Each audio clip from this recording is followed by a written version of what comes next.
What the fuck? That's going Irish. Oh god. No! Mad overboard! Mad overboard! Leave him! I turned it into Stephen Maturin.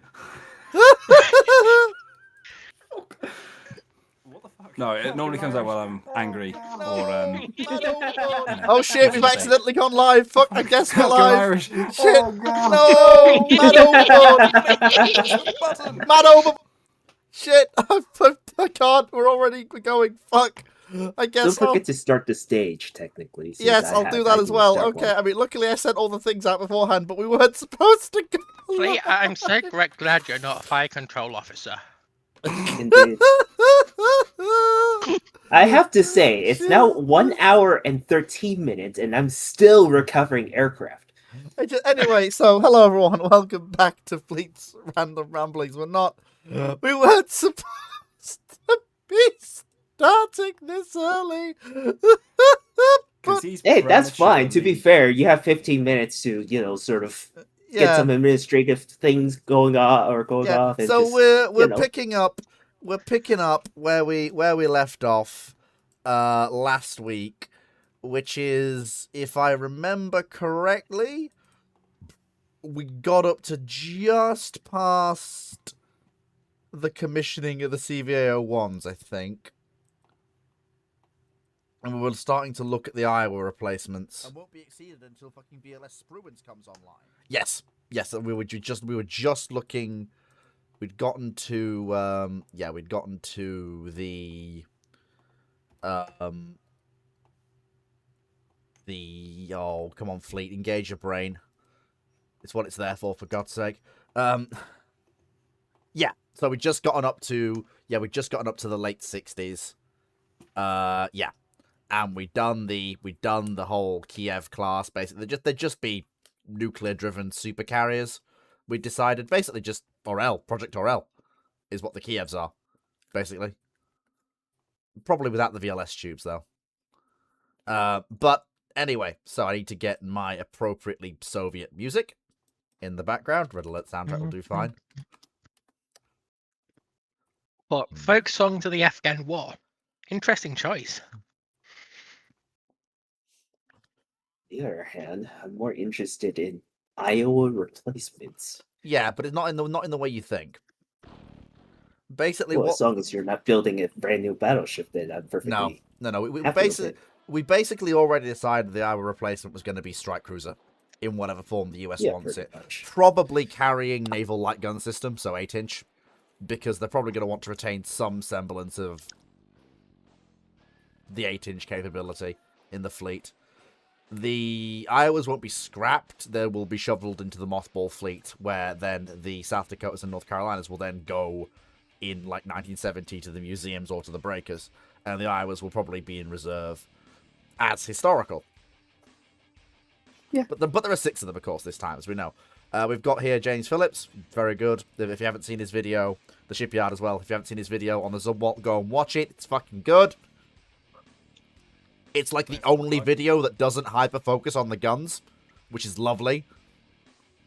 Thank you for doing a Zumwalt video that doesn't hyper-focus on the guns. Love it. It's alright. No worries.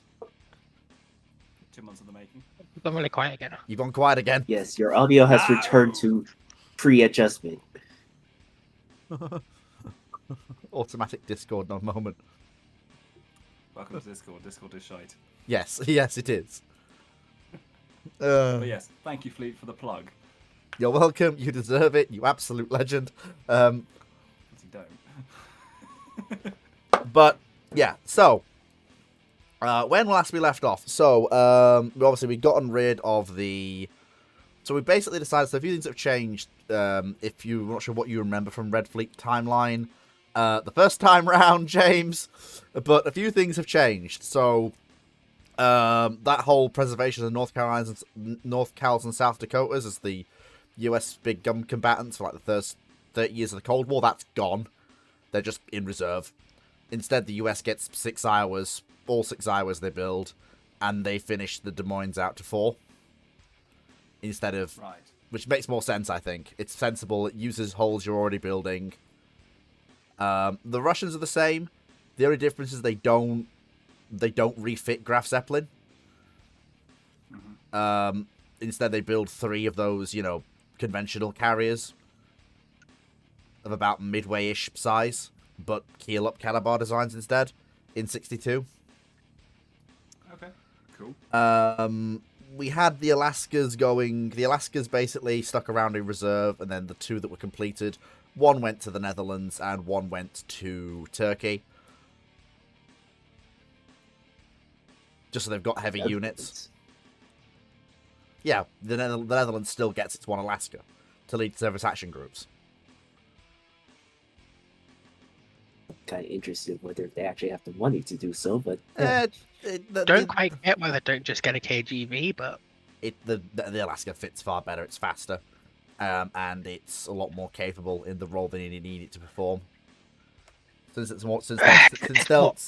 they'll more likely be running up against Stalingrads than anything else.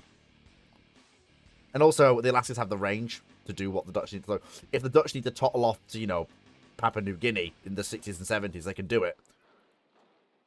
oh, we're assuming they're keeping their colonial possessions. Oh, no, remember, the Dutch kept Papua New Guinea until the 70s. There was this whole Indonesian... There was a whole Was it Papua New Guinea... 70s? I thought it was a lot earlier. No, there was a whole Papua New Guinea crisis in the 70s. There's a reason why the Indonesians bought a fuck ton of assets from the Russians in the late 60s, including that Sverdlov. The Sverdlov that went off somewhere and it was never seen ever again. Yeah. But yeah, so if you want to know what happened prior to the 1960s, I'm not going to go over it. I'm just doing a quick refresher for James and what's changed compared to what he remembers from the original thing we did. So Stalingrad's a lot more people have Talos as well. Yeah. So we actually addressed the Minotaurs in the Royal Navy. So we've got 3 batches. Did we say it was 3 batches of 3 ships, wasn't it? It was. No, it was Tiger and Blake, and the third one were finished as Hounds, but with the Twin Minotaurs 6. twin autoloading 6-inch. You had the 3 Minotaurs being built, and then you had the other 3 of the Minotaurs being converted into Talos missile cruisers. So they keep their 3 forward 6-inch guns. So 3 forward twins, but their aft is converted to a Talos factory with a single twin arm mount. So the RN has 3 Talos equipped ships to escort carrier. Oh, that reminds me. You don't get the UK's carrier fleet by the mid 50s is 3 Audacious and 2 Malta. Not the 4 Maltas we had historically. Not historically in the original.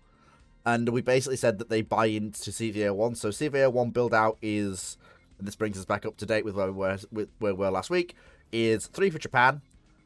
Dr. Clark is convinced that the Australians would buy 3 as well, given that they have all had 3 light fleet carriers in this arrangement, that he's convinced the Australians would have that. So the Australians somehow buy and then buy 1, build 2 CVA-1s. The British buy 3. The Japanese buy 1, build 2. The Canadians just don't bother because Canada in the 70s had no money for armed forces. And that brings us back to where we are. So the British then have 3 CVA-1s and the 1 remaining Malta is modernized to bring it up to, the same sort of standard in terms of what aircraft it can carry.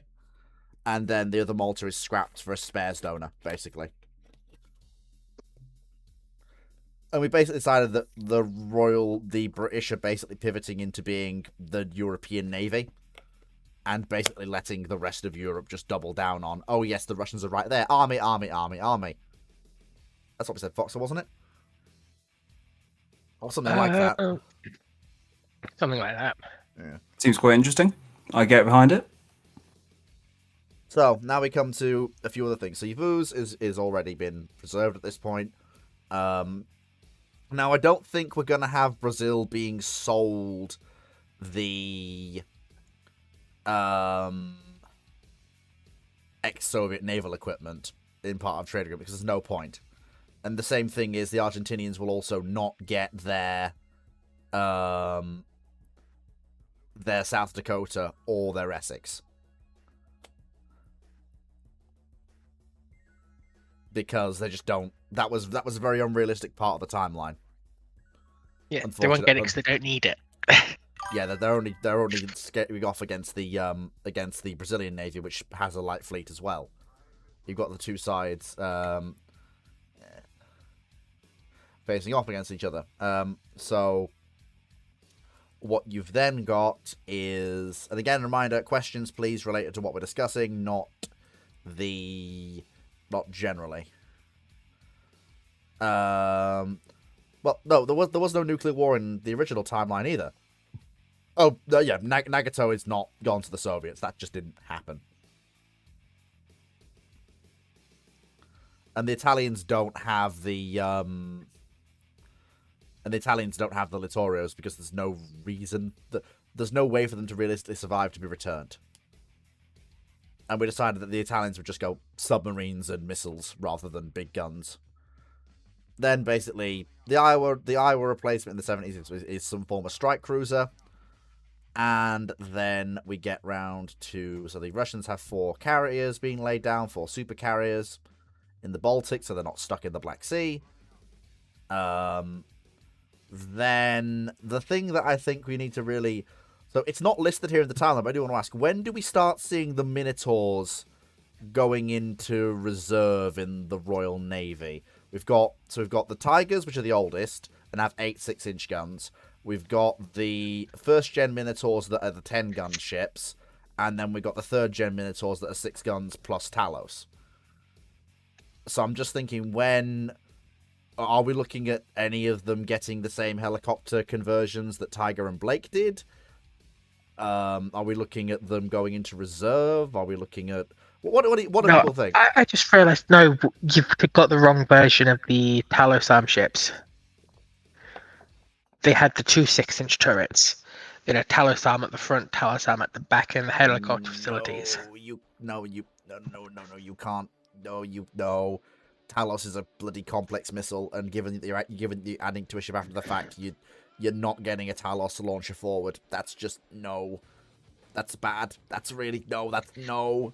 Because that's the ones we actually found the proposals for. Yeah, but that is nice. I don't think that's gonna work. Let's just stick with what we've already decided. And it also makes them better ships because they're more rounded. They're more multi-role if they still got the guns up forward instead of having missiles down forward as well. Yeah, so if we which of the so obviously the 6-inch forward Talos launcher aft with 3-inch on the sides, that's going to be kept as that's going to be kept on top. Yeah, they're going to stick around for a while. Oh, sorry, I forgot. We do have we have batch 2 county destroyers with Sea Dart. James, rather than batch 2 having Sea Slug again. Sorry, so I take it we're taking the Sea Slug off the arse end and changing it for a Sea Dart.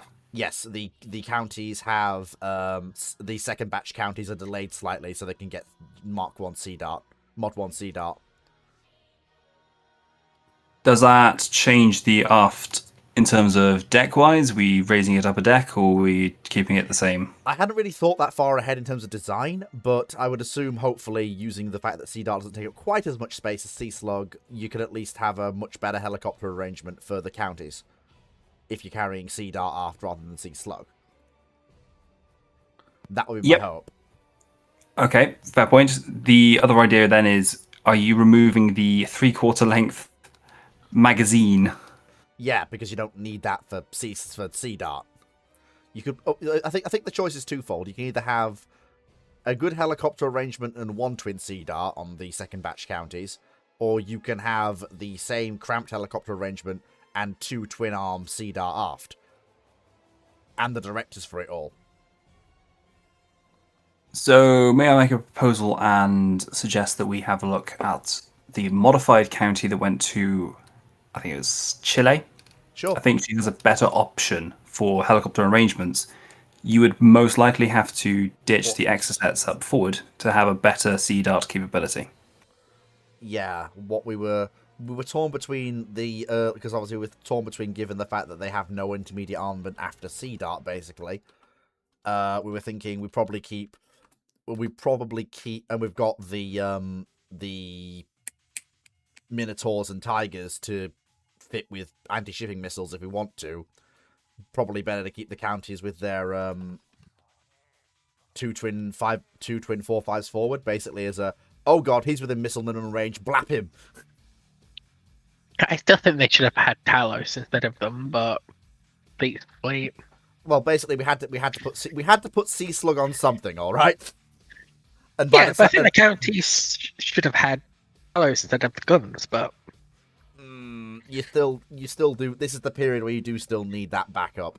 There is a minimum range where if an aircraft pops up and you've missed it, which can happen in this period and did happen off Vietnam, the only recourse you have is guns.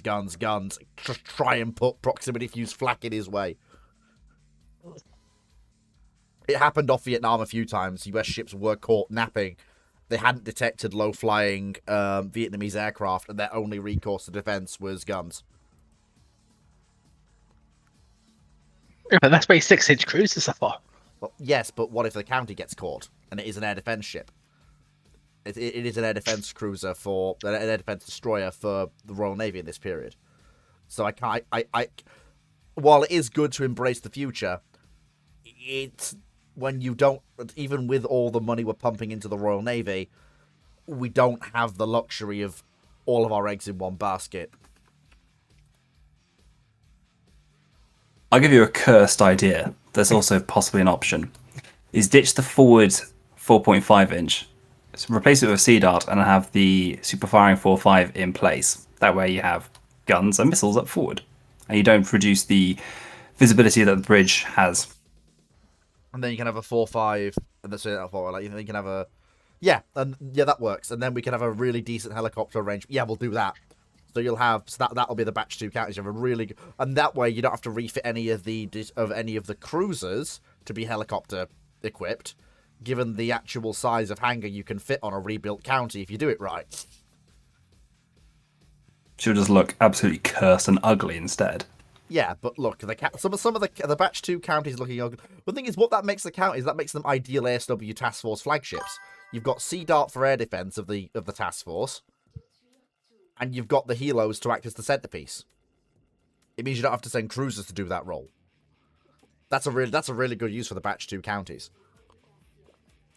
And it also means that we don't have to use our more precious Type 82s, which we're definitely procuring because CV-01 exists.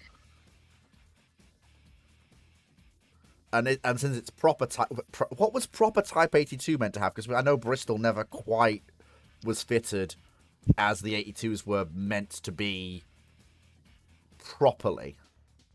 She was meant to have I think it was called the broomstick radar, which is the big, massive dome on top of the bridge. But I think she was normally meant to have had, obviously, the 4.5, Ikara, and I think it was just Sea Dart. Yeah. But I could be wrong. And I know she was meant to have more Sea Dart than she carried. Like in the actual as-fitted version, she was supposed to have 2 twin arm, I think. Rather than just 1 twin arm. Which would make sense if you put it down forward where the Ikara was going to be. Because if you think about it, she became the test bed for weaponry. The Ikara, I think, she was just going to be the test bed for the ships. For the RN before they started shoving them on Leanders. Yeah. So it makes sense. Twin arm forward, twin arm aft. And actually, think about it, when you look at the design, it does make sense we go there. So if we're procuring 3 CV-01s and we're still keeping 1 Malta, how many 82s do we need to buy? And 42s as well, since I think it's 82 and 42 that work together to defend. We're supposed to work together to defend the CV-01 strike groups. How many are we procuring? Are we talking the dumpy 42s, or are we talking stretchy 42s? Oh, I didn't know there were 2. Please extrapolate. What are the differences? So the Stumpy 42 is batch 1 and 2, so that's Sheffield, Coventry, Birmingham, Glasgow, on all that lot. And then your stretch 42s are Edinburgh, York, Manchester, and another one. And they were the batch 3s, which are the stretch, were the original what the MOD wanted. The Stumpies, batch 1 and 2s, were what the Navy could get within the budget. if we're actually procuring 82, we're procuring, and we procure the historical build out of 8, then you're probably only going to get, but you probably only need Stumpy 42, because you don't have to stretch 42 to try and fill 82's boots, basically. So, there's the caveat to that is, the Stumpy 42s had worse sea-keeping capabilities. They were also slower, and they used up more fuel. Whereas the stretches, they were faster, they had a better length to beam ratio, they also were better sea boats, and they were less economically, well, less of an economic black hole in terms of fuel. They actually could go a bit further. So were the stretches the first design, then the Stumpies came after? Is that what you're saying? Yes. In that Yes, case, the stretches came first, but they shortened them because of budget. In that case, then, if we're not skimping, then it would be stretches, wouldn't it? If we're not skimping and we're just procuring the escort force for our fleet of 4 Catobar carriers, we're not skimping. We're buying proper 42.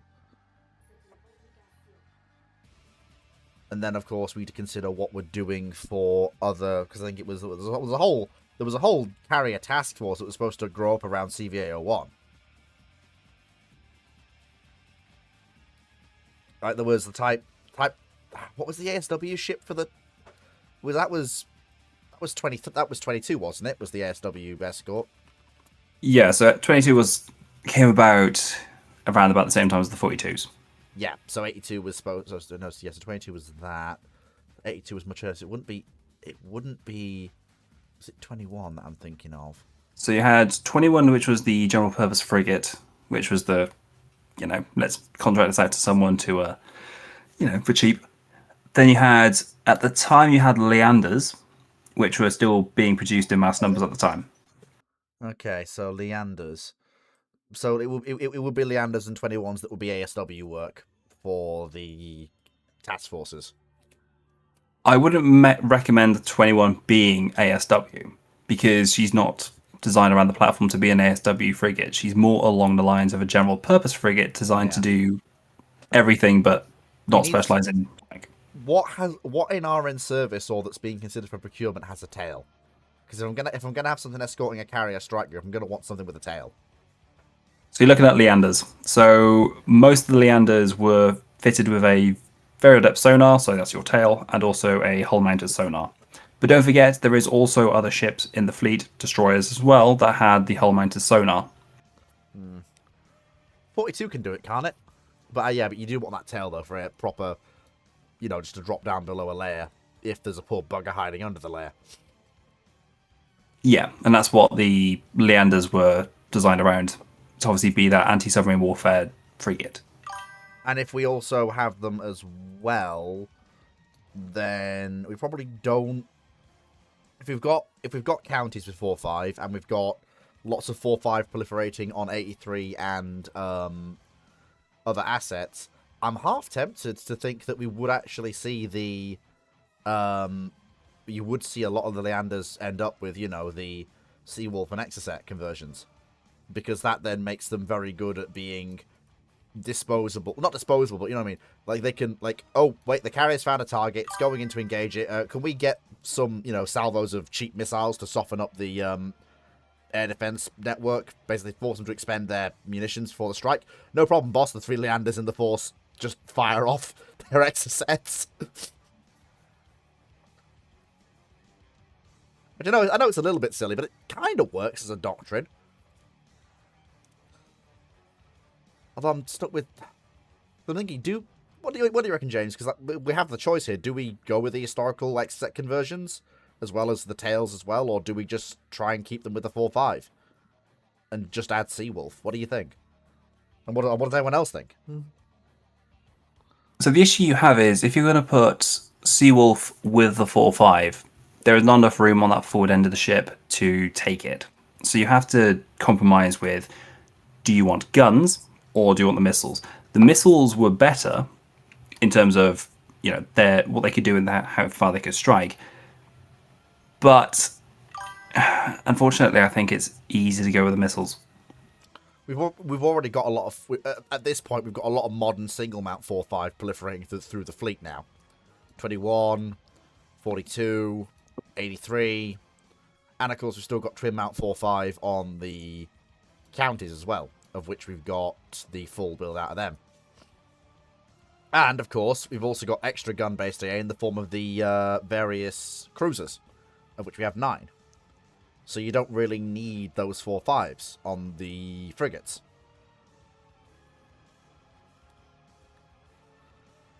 Yes, Akazuki, the funny joke about Sea Dollars burning superstructures is very funny. Type 81 tribals? Yeah, the Type 81 tribals, yeah, well, yeah, like I say, unless we state night, things go as historically. So that's the RM pretty well sorted. Obviously, submarine procurement, no real need for that to change. Like, it's fine. So that's that RN carrier group sorted. Now, next thing to deal with is 75. So we had this whole thing where the various NATO heavy gun combatants enter a refit and life extension program under a joint NATO big gun life... Oh, wait. Yeah, okay, so let's talk about that. So I think we're going to get rid of the... So in terms of big gun NATO assets by 75, we're looking at the in terms of where we are now in the new revised timeline. The Iowas are all in mothballs. The Vanguard and Howe are still in the Royal Navy, but are probably also in mothballs. The Dutch have their Alaska, which is probably either in reserve, in mothball, or on the way out. The Turks, again, probably in the same situation with their Alaska. The French have 3 Clemenceau-class carriers rather than 2, and as historically have gotten rid of their battleships. So there isn't really a core of big gunships in NATO to life extend. And the British have already procured a much better way to deal with the Soviet capital ships in the form of the CVA-01s. You don't need to keep Vanguard and Howe around anymore.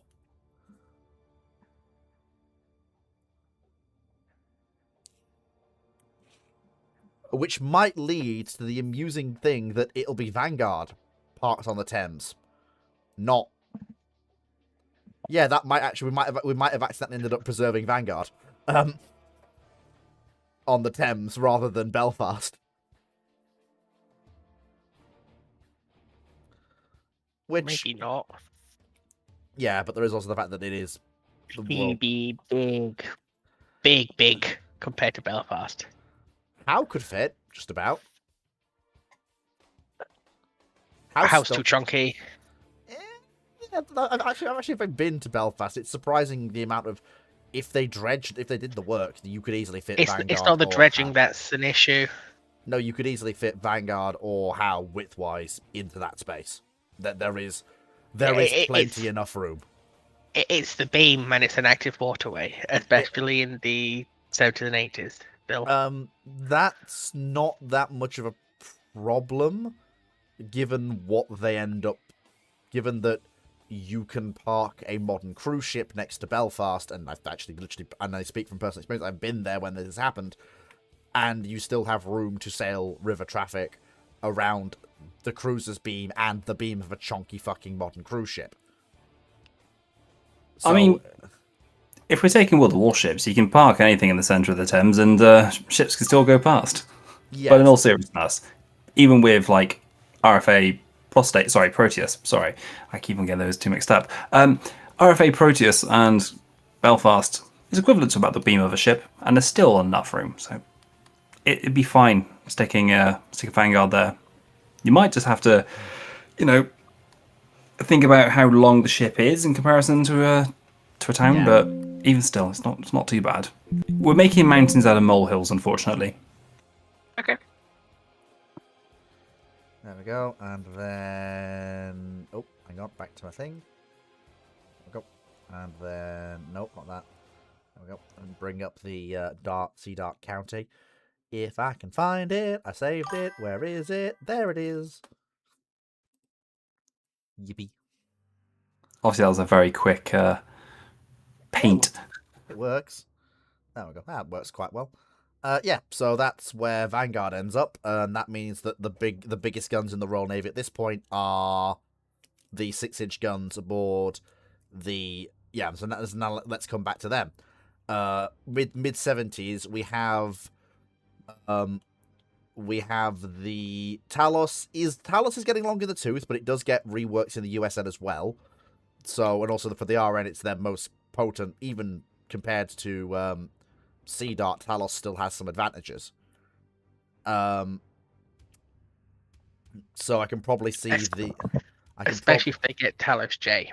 Yeah, so I can see those ships being retained. What you might end up with is, I suppose it depends on what's been done to the other ships, because the Minotaurs that have 10 guns, you probably, because you have the space for it aft, because they are just longer ships aft than the Tigers are, you probably could you get a single twin-arm Sea Dart aft if you ripped out a Minotaur's rear 2 6-inch guns? You could probably put 2 in. Question is, though, would you, with the amount of new Sea Dart combatants coming in? Would you go to that expense? Yes. Really? Oh yeah. If you think about it, it extends the ship's capabilities. It can also defend itself quite heavily, and also act as a air defense cruiser for a task group, if needs be. So that gives us 3 ships with Talos, 3 ships with Sea Dart, and then what do we do with the oldest of the new 6-inch cruisers, the Tigers? Because two of them have been Scrapyard. Training ship. Yeah, I think Scrapyard or training ship, because Tiger and Blake were laid down in 41, and they're being finished in 49. Yeah, so you probably strip Tiger and Blake for spares to keep the third one going as a reserve training ship. Not really. There isn't really, by this point, a reason to keep around the purely gun-armed ships. Yeah. When anything they do, the Minotaurs do better.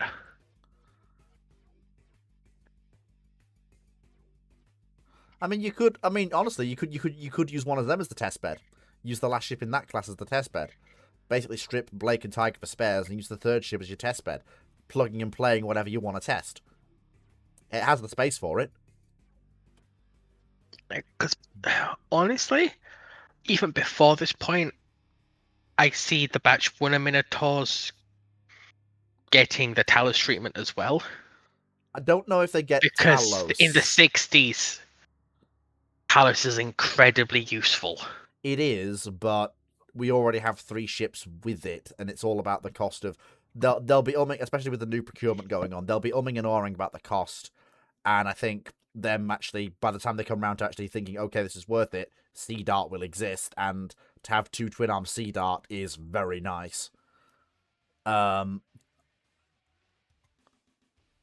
that gives us... And also, one of those is the British build, which allows the British government to go, yay, we are supporting British workers, and one of those isn't. Yeah, like getting the batch 3, the batch 2 Minotaurs as built with Talos was expedient and worthwhile at the time, but doing a rebuild of the batch 1s from 10 guns to 6 with Talos when Sea Dart exists doesn't make much sense. I think this would be before Sea Dart. When the advancement in missile tech and then transonic flight, you have that period where they're debating, will guns actually work against these aircraft? You've got the 3 Talos ships already building, which is the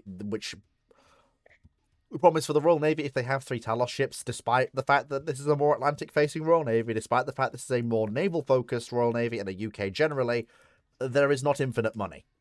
You've already spent a great deal of money to get 3 Talos ships. And the thing with that work is that is very extensive work you have to do to something like a Minotaur to even get a single twin-armed Talos launcher on it. Whereas with fitting 2 Sea Dart on, not only is it later on, but quite frankly, you could quite literally rip out the 6-inch guns and reuse the fucking bins for Sea Dart and just plug the excess space with a cork or something. But Can I the just gun ask Minotaur. a completely random question for everyone, but I think this is an important one that does link into what we're talking about. Go on. Okay.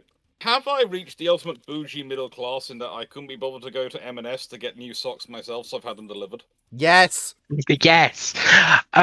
But here's the point here. The thing is, I could have gone to Amazon, but I went to M&S because Why are you buying that's what you do socks as a from Brit. M&S? That's what you do as a Brit. What? And it's No. the same here with the discussion over Sea Dart versus Talos and all these things. If you're the British government, who do you buy from? The Americans or the Brits? British.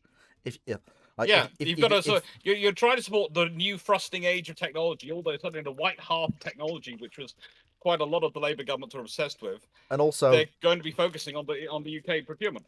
And also, Sea Dart is a lot more responsive missile, a lot more close in. And out of answer to the reason why I went to M&S is because they are nice and comfortable, and I've been buying the same socks for blooming 20 years. I'm not going to change now. All right, fair enough. Anyway, so there is because can I make a point? Yeah. Because we had these being built in 49, which means that before Talos enters service, before Sea Dart enters service in 70, those Minotaurs need to go through a. No, Sea Dart entered service on the Batch 2 counties in 67, 68. It actually first flew and was first operational in 63. Yeah, but from what I'm finding, first produced.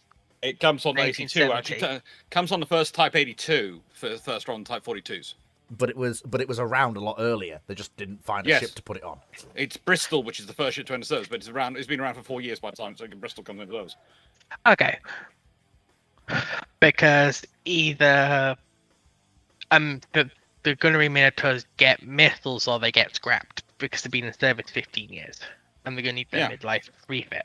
Yeah, it's going to be I honestly I see them getting scrapped. The Tigers will absolutely, but the Batch 1 counties will probably.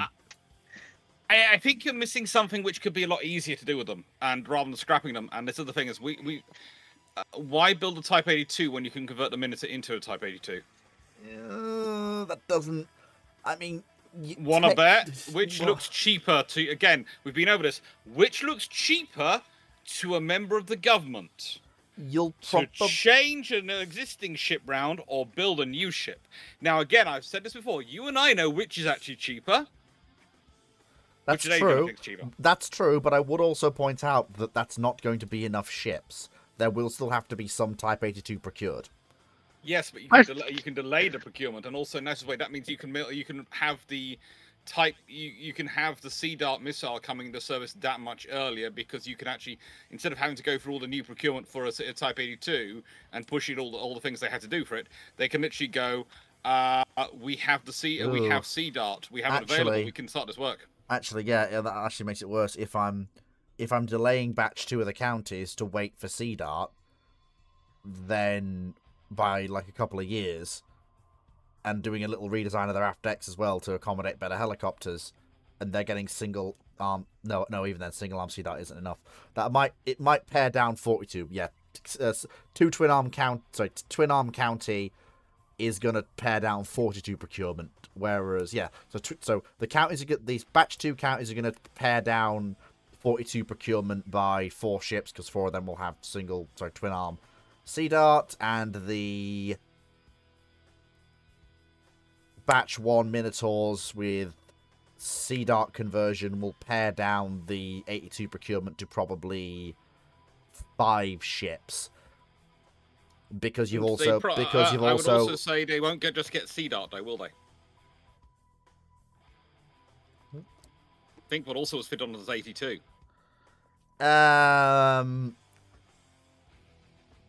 No, Ikara was fitted to 82 because it was a test bed. Wasn't supposed to be on the actual ship. Actually, it was actually one of the things considered from the beginning for them to give them an ASW capability, and that was when they was worried more about the Atlantic roll, and then they had less of the Atlantic roll.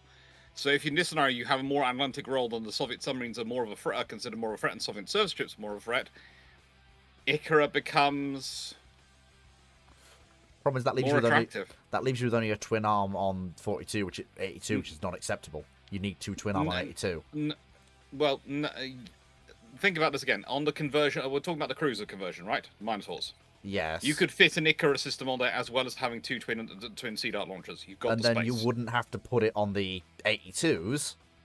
Because you've got it on the Minotaurs. All right, fair enough. That makes sense. Yeah, we can have But that also makes a better reason for doing the Minotaurs as well, because the Minotaurs suddenly go, well, hang on, they've got the Sea Dart, they've got the 2 twin Sea Dart, and they've got the Ikara, and they've got the guns. Yeah, and that also they've makes got everything. That also makes procuring 82 better because you've then got procurement down to 5 ships because then your high tier air defense assets are 5 82s, 3 Minotaurs with Sea Dart, and then you've got probably the 3 Talos ships in reserve. You are possibly going to want to have a 6th 82 to make those numbers work. Think about it from the 4th generation perspective. Because we've got 4 carriers. Yeah, so 6 82s because then that gives us 9 ships to escort 4 carriers plus the 42s. We had a good point from Shipyard, which was James, which was we're probably going to get the original long form 42 since we're not skimping long hull 42 rather than short hull. That's the thing is in this scenario, if you have a revised 82, you might not get 42s. Think about it. In this scenario, if you're already building 5, 6 82s, how many 42s are you originally planning on building? Let's have a look. How many were they originally supposed to procure? I think it was 8. 8. And you've now got don't need 4 of those because you've got the 4 counties. Yeah. So why am I procuring 4 more 42s instead of just running the 82 production line for, let's say, another 3 ships and getting 9 of them? Yeah, well, the thing with that is that 82, as far as I'm aware from the way she's laid out, I have to have another design tree. I have to have another training tree. I have to have another procurement line. I have to go through a fight with Treasury again. All these things when I can just procure. I mean, okay, as long as we can both agree that that would be sort of a batch 2 82, which would trade the after sea dart for a proper hangar. Well, I think actually again in this scenario, if you have it's going to sound strange. Instead of the RC, if you've got a 2 sea darts, you're going with the slightly bigger Bristol anyway, I would say, when we've got the cruisers, so you probably have the hangar as part of it anyway. Because again, it's going to be after you've done the conversions, which have shown the value of the cruiser, the helicopters on the cruisers. The cruisers didn't get the conversions. It was actually we decided the batch 2 counties were the things that showed the value because we had them having bigger hangars because they had their Sea Dart forward. Again, the 82 is going to come after the batch 2 counties with the helicopters, and they'll probably. There's enough changes you already factored into it that I wouldn't be surprised if you got a more 82 builder on the 42, but any 42s, and B, they came with a helicopter because again, it's easier to fit it in on the bigger ship. Yeah. Because if you think about it, the Bristol, she's 6,300 tons in standard, 7,000 tons fully loaded. So let's say to add on a helicopter in those facilities is going to increase it by 500 tons. Yeah. That's not a lot of steel. That's mostly steel and air. Yeah, that's fair. The other thing, I would like question. I would like. So I need to think about this. With the Talos cruisers, with them being made with Talos when it's equipped initially with Talos A, when it comes time for their refit/rebuild in the late 60s and 70s, do you see them getting rid of the Talos launcher? It would launchers. It would standardize the fleet on Sea Dart and give you 6 cruisers with 4 Sea Dart, but Talos still has capabilities to offer, though. Yeah, or do they just get a batch of the new model Talos? I think it's the H at this point. And go for that really long range and touch capability. It would fill a niche that the Royal Navy Air Defence wouldn't otherwise have and do so relatively cheaply. Yes, it would give them a capability, and also it would provide a link in with American carrier groups and a reason to have a system which links in with American carrier battle groups for integrated operations in that period. But we'd still have the 3 Talos cruisers retained, which is good. Yeah. So the next thing I do want to discuss, though, we have a much larger RN here, a hell of a lot larger. Do we have to do anything to the historical RFA, or is it still up to the task? James, probably Dr. going Clark? to it's probably going to be slightly bigger because you think about what you're going to need for each carrier group. Because as I was talking about, I did a video about this last week where, okay, yes, you might go, okay, I want a tanker and I want a supply ship with each carrier battle group. But I also need another tanker off to doing a resupply run that can swap in out, and maybe another supply ship as well if I want to maintain it forward. So basically, for each battle group, I end up needing about 2 tankers and 2 supply ships. And then what happens if I have ships operating independently? Do I need some one-stop ships like the Fort class to support them in their operations if there's any surface action groups going around, or, so you need to figure out what kind of force am I generating, and then work through and look at the fleet. And also, then you've also got the fact that this period, the Royal Navy was far more reliant on its own RFAs to move fuel around between different bases and stations. So that's why they had the slow tankers they did. That's fair. So in short, yes, you need to improve and increase the size of the RFA. Yeah. Which also means you need to pay them better as well. Yes. Which works today as well. It's amazing. Seriously, you could solve a lot of recruitment and procurement problems for the Paying UK people better, if you yeah. just paid the staff better. Yeah, it is shocking, that, Isn't it? Yeah. Like for minimum wage, would you rather work as a cashier or be a squaddy? Yeah, it's not hard, is it? Yeah. Although, funny thing is, you can probably get a guaranteed job as a squaddy. You can't get a job as a cashier anymore. Anyway, moving on. So for my money, now that we've crystallized the RN's sort of mid-fleet from 70 onwards-ish, which we've now crystallized, I'm thinking the Royal Navy would probably be looking at maintaining 2 carrier groups that can sortie at any one time, with surge capability for 3. And with 4 only possible after a long amount of time to basically train up reservists. If you've got 4, you'll be operating them like you do the SSN. So you have 1 at sea, 1 ready to go to sea, or a sort of close operational, and 1 probably in refit, in long-term refit, and 1 in probably minor refit. Yeah.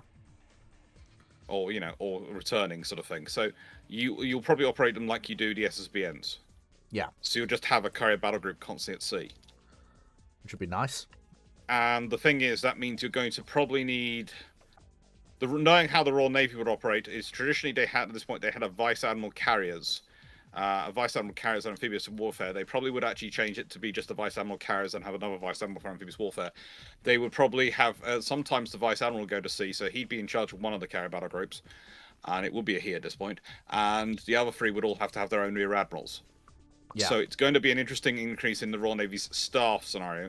The reason they wouldn't have Commodores at this point, rather unlike they do now, they now have Commodore. If you're interfacing with the amount of allies, etc., the US commanders of their carrier battle groups are usually admirals.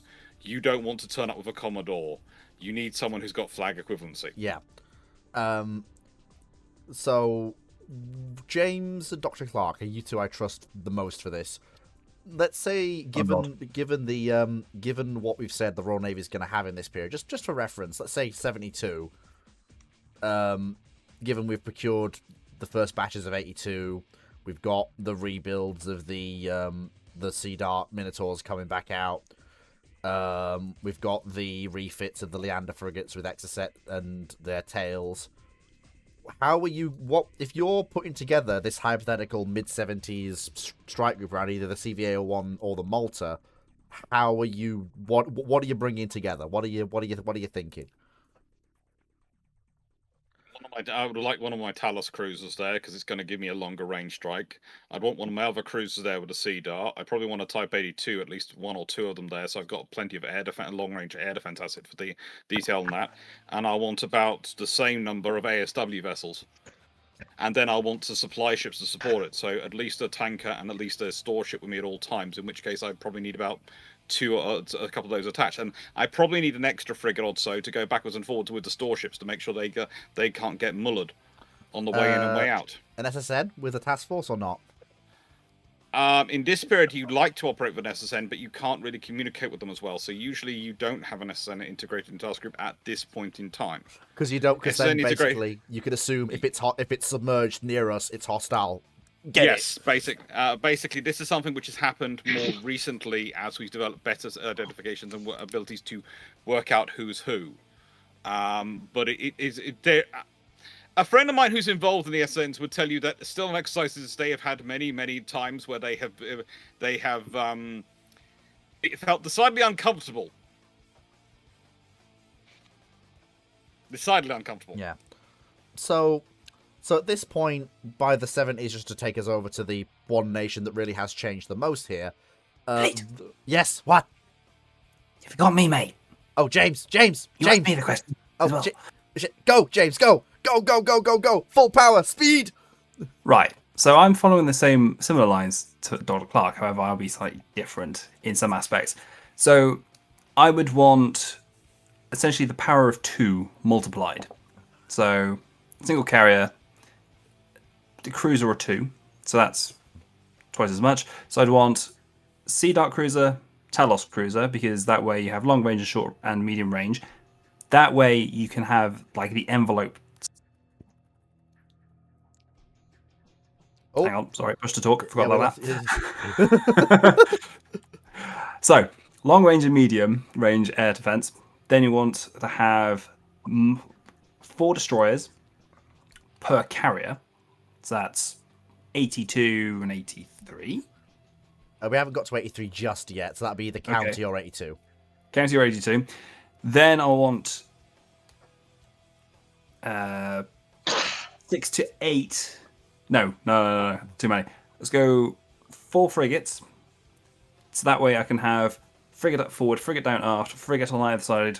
That way I can provide full 360 ASW defense. Then in terms of RFAs, I would want 2 tankers, 1 solid support, 1 auxiliary like fuel oil tanker to basically refuel the oil tankers, as in the AORs, the liquid replenishment ships. Then I would want to have slightly further afield, smaller frigate as like a guardian ship further off. That way, it relays information of upcoming, contacts, or can be dispatched as, I don't want to call it a messenger ship like we had in the Age of Sail, but a dispatch ship, kind of that type of thing. Would that be where you put a 21 in that role? Yeah, she's fast. She can go do what she needs to do and come back. Hopefully, not get slapped in the side. And to be brutal, really brutal in arithmetic here, if there was anything that was exposed or disposable enough in the RN to be a missile sponge, it is a Type 21 in this period. Yeah, they are cheap, they are fast, they are lightly armed, lightly built. They are. Don't want to put it like in a. I don't want to sugarcoat it, but they are basically disposable. Yeah. Anyway, so moving over to let's talk about the Russians. So by the mid 70s, you've got the Russian fleet at 7 Canabar carriers. You've got 3 conventional ships of about midway size, but they're keel up Canabar ships. You've already seen them. It's Ukraine, but with 2 additional sisters. Graf Zeppelin is at this point in a museum in St. Petersburg because she never got rebuilt in this revised timeline, because it was very silly to have her rebuilt in the actual original timeline, so we just didn't. It was turning into a ship of Theseus. Yeah, and then you've got the buy-in 76, which I don't think is that unrealistic. We have the 4 Kievs coming in. Me and Foxo were talking, and basically said that if Brezhnev is going to commit to 4 additional carriers, which, like the Kievs, he's going to commit to 4 nuclear carriers. He's not going to commit to 4 more conventional carriers. No, because a nicer way. Although I'm currently having fun with the Soviet destroyer thing, because Khrushchev is basically Khrushchev got bit by, historically got bit obsessively by the all future wars are going to be submarines bugs. Mm-hmm. Yeah. Yep. So that basically, so that gives us 7 ships. you probably end up seeing the conventional carriers in the Pacific Fleet, because that's where they are going to be most useful. That's where their lack of range doesn't really hurt them, given what Russian plans for war in that theater are. Whereas you'll definitely see the four nuke carriers in the Northern Fleet, because what that gives the Northern Fleet is it means they can sortie those carriers, and provided their escorts can keep up,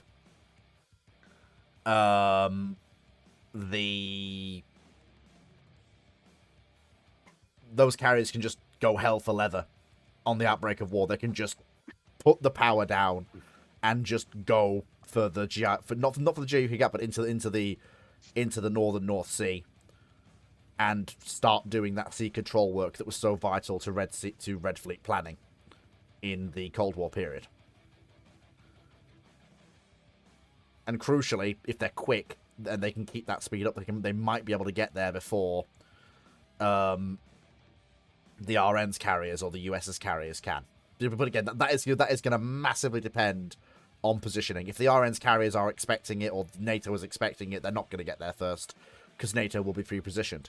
But if they catch NATO napping, you can ask questions, C-Cube, as long as they're related to what we're talking about. Then they can easily get two strike groups, 2 Russian carrier strike groups out there. The question at this point is, knowing the Russians, if they're building nuclear carriers, do we see the switch to nuclear cruisers earlier? Do we see them try to build something like Kirov earlier? Because I absolutely think we're going to get Kirov. Well, and at this point, we're replacing Red Fleet Kirov with actual Kirov. Probably because they are, yes, but it's probably because of logistics. So if you think about it, if they want to have a ship to keep up with their nuclear-powered carriers, if they're deploying them a long way and they're deploying them they want to keep a high tempo of operations, especially for what the Pacific Fleet carriers might be required to do, etc. They probably will want them to have some nuclear cruisers to back them up, because those can keep going with them, and also can act as those ships can in turn act as extra tankers for the more conventionally powered ships. So you have to remember the backbone of the Soviet force is always going to be the destroyers, which are conventionally powered. But making sure they have enough supply ships, making sure they can keep up. You probably see a nuclear-powered supply ship as well. Honestly, it wouldn't surprise me. Yeah, the Russians would go in for that sort of thing, because it would be the most efficient option. So honestly, having the Kirovs as historically is a lot more important in this timeline. Now that I think about it, because everyone forgets the big thing the Kirovs bring wasn't shipwreck. It was a massive step change in Soviet long-range air defense at sea. And everyone forgets that. That was the Kirov's big thing. Yeah. Was Do you it, think though? we might see one of the Soviet plans for a submersible oil tanker come to fruition? That's a little bit out of left field. Yeah, because the thing is, like, shipwreck's nice and all, but what Kirov brings is 96 S300F Grumble, SAN6 Grumble.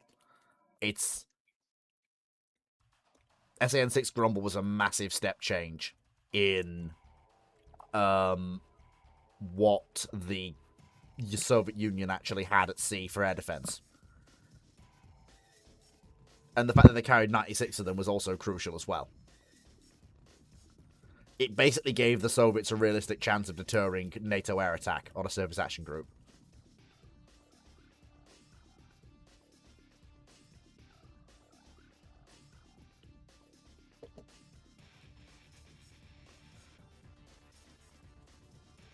Now, if we look at when the Kirovs were actually built, Start building in 1974. yeah. So you're probably gonna. This is the thing. Do we reckon we see something before the Kirovs? As in, I know the Karas exist, and they do exist, and there's nothing wrong with the Karas, but I would see them actually making a nuclear-powered version of the Slava, because if you think about it, the Slava and the Kara are built on the same hull, roughly, because they're still part of the project, whatever it was, 1168 point something. So you're probably looking at a nuclear-powered version of it, just slightly larger to take a nuclear reactor. And So that way you can also put SA-6 on there as well. So it would be flipped. It would be the Slavas that would be first, not the Kirovs, compared to how it was historically, which was Kirov first, then the Slavas come later, when they realise how expensive the Kirovs are going to be. No, the Slava class were always the backup to the Kirovs if the Kirov idea failed, basically. That was it. But yeah, it was. So might they double down on Kirov then and just not Yeah, see Slava? they doubled down on the Kirov historically. It's interesting. Is the thing is that the Kirovs actually technically come in before the Karas. Technically, I think. Well, no. The Kirovs come in before some of the latter Karas, because the latter Karas are. There's a kind of a gap between the two, and then there's the Slavas, which come off a. Thanks to the project, because it's the same project office. It's left with the same project code, but they aren't really the same, because they do a lot of changes internally to some of the hull design. Yeah. Yeah, it's just fun, and I think that's why the Karas are Project 1134, Yes. and the Slavas are 1164. Yep. But it's literally they're an adaptation of each other, and the Kirovs are technically Project 1144. Mm-hmm. From memory. Yeah. All these cruisers were correct, some weird of four. I could have got that the wrong way around, but it's one of those things of you sit there and go, okay, so by the way, is your cruiser production line anything which ends in a 4? Because at that point, all the cruisers which come out seem to end in 4s. Yeah. So I don't you think got them right, Alex. I do think you would see the Slavas as conventional cruisers, because the reason I say that is because you do have conventional carriers for them to work with. There are still the 3 conventional carriers for them to work with. In fact, they're ideal for working with them. There is one ship which I've put its name in the Rambling Zone chat quickly, just so the people in Rambling can see it quickly, which you are also forgetting about, which would also probably come up in larger numbers in this scenario. The intelligent ship. Ural, yeah. Yes. Well, she's And if based you're on a Kirov hull. Yeah, and if you're going to... Well, that's the thing. You're probably going to want more of these. Which is going to be another thing for you. It's going to sound strange again, but it's a case of if you're building a certain number of Kirov hulls already, and you're building these, because remember, why do the Soviets have these ships? Have these big communication ships?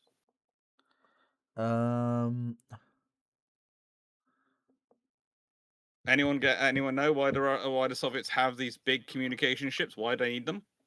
I don't know. Command control. They were relays, weren't they? Yep. Because their command and control systems were so interesting. Yeah. Correctly, they also did space tracking. Yes. And they were kind of like picket / relay ship /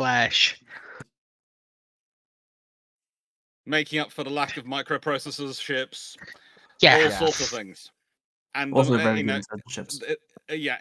So the more you've got all this stuff going on, the more likely to have more of these. More of the Urals. Yeah, or the conventionally powered ships that came before them. I'm curious, if the nuclear powered cruisers come in and then you build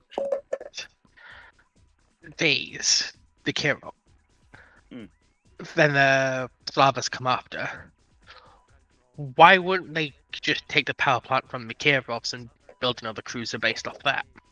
Basically, the whole thing with the Slavas was threefold. 1, they wanted a backup in case the Kirov program failed. 2, they wanted something that would be cheaper to run and wouldn't require a nuclear-fitted port to maintain. 3, they wanted something that they could build at more shipyards across the Union compared to the Kirovs. Yes, but still, historically, they actually built more Kirovs than they did Slavas. Yeah.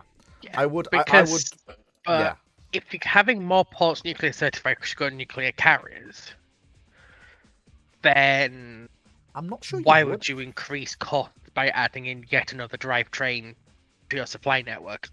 You're not Not adding in just- another drivetrain. Most of the Russian fleet is conventional. Most of the Russian fleet is still conventional. Yeah, but you're still adding another power plant Not that you need to really. build spare parts for. You are, And maintain but- a training line. you are, but not if you do what the Russians did historically, which is you use power plants you've already got and then combine them because they're co-GOG, they're gas turbine and steam turbine, the Slavas. Yeah. And especially But especially if you've got the gas turbines available, which the Soviets did, and you've got steam turbines available, which the Soviets will have, which you are already building, you're not adding in any new kit. You're just adding more kit that you already have spares for. And especially if you send them out to the Far East, where you've got the steam-driven 3 fleet carriers, then that's even better, because then all of your capital ships are either steam or combined steam-gas turbine. And you can focus your nuclear capital assets, your Kirovs, your Kievs, your Kirovs and your Kievs in Northern Fleet. And that makes it really nice and neat. But why would you go for a less capable power plant? Because cost, especially when operating out in the Russian Far East. Because the Russian Far East, despite having been built up significantly over the course of the Soviet Navy's existence, still does have some limits on what it can actually hold and maintain. Vladivostok still does have some limitations even today. Yeah. Vladivostok and Magadan should be nuclear certified though at this point. It's not about being nuclear certified, it's about the size. For example, when the aforementioned Soviet communications ship SSV-33 went out to Vladivostok, there was actually no berth that could take her. She had to anchor out in the bay. Yeah, but if you're already building carriers, you're building that larger infrastructure anyway. Yes, but there will still probably be limited amounts of it. I think we also need to remember that with the Pacific Fleet's main bases, there is not a lot of room for a lot of big ships. So, for example, if we're putting 3 steam-powered catapult-driven aircraft carriers there, you're going to be limited on where you can actually house her. So, Vladivostok is very, very limited in the amount of ships it can take. You've got Odakava-Zievo, which I don't think can take as many ships, and also then you have the ballistic missile base in the Kamchatka Peninsula, which lots of ships wouldn't be able to go alongside. You'd have to anchor pretty much most of them. And I feel like, don't get me wrong, Fleet. I feel like the amount of ships that we're putting into the Pact Fleet at the moment, they would not be able to take.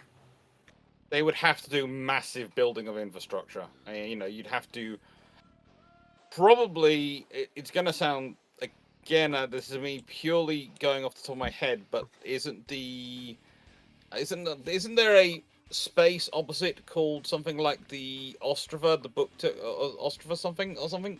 An island next to it which has an inlet area, which was often considered as a potential second port site, and you'd have to develop that. Yeah, there is that one outside of Vladivostok, which I think is where some icebreakers are berthed, but I don't think it's big enough to even take a carrier.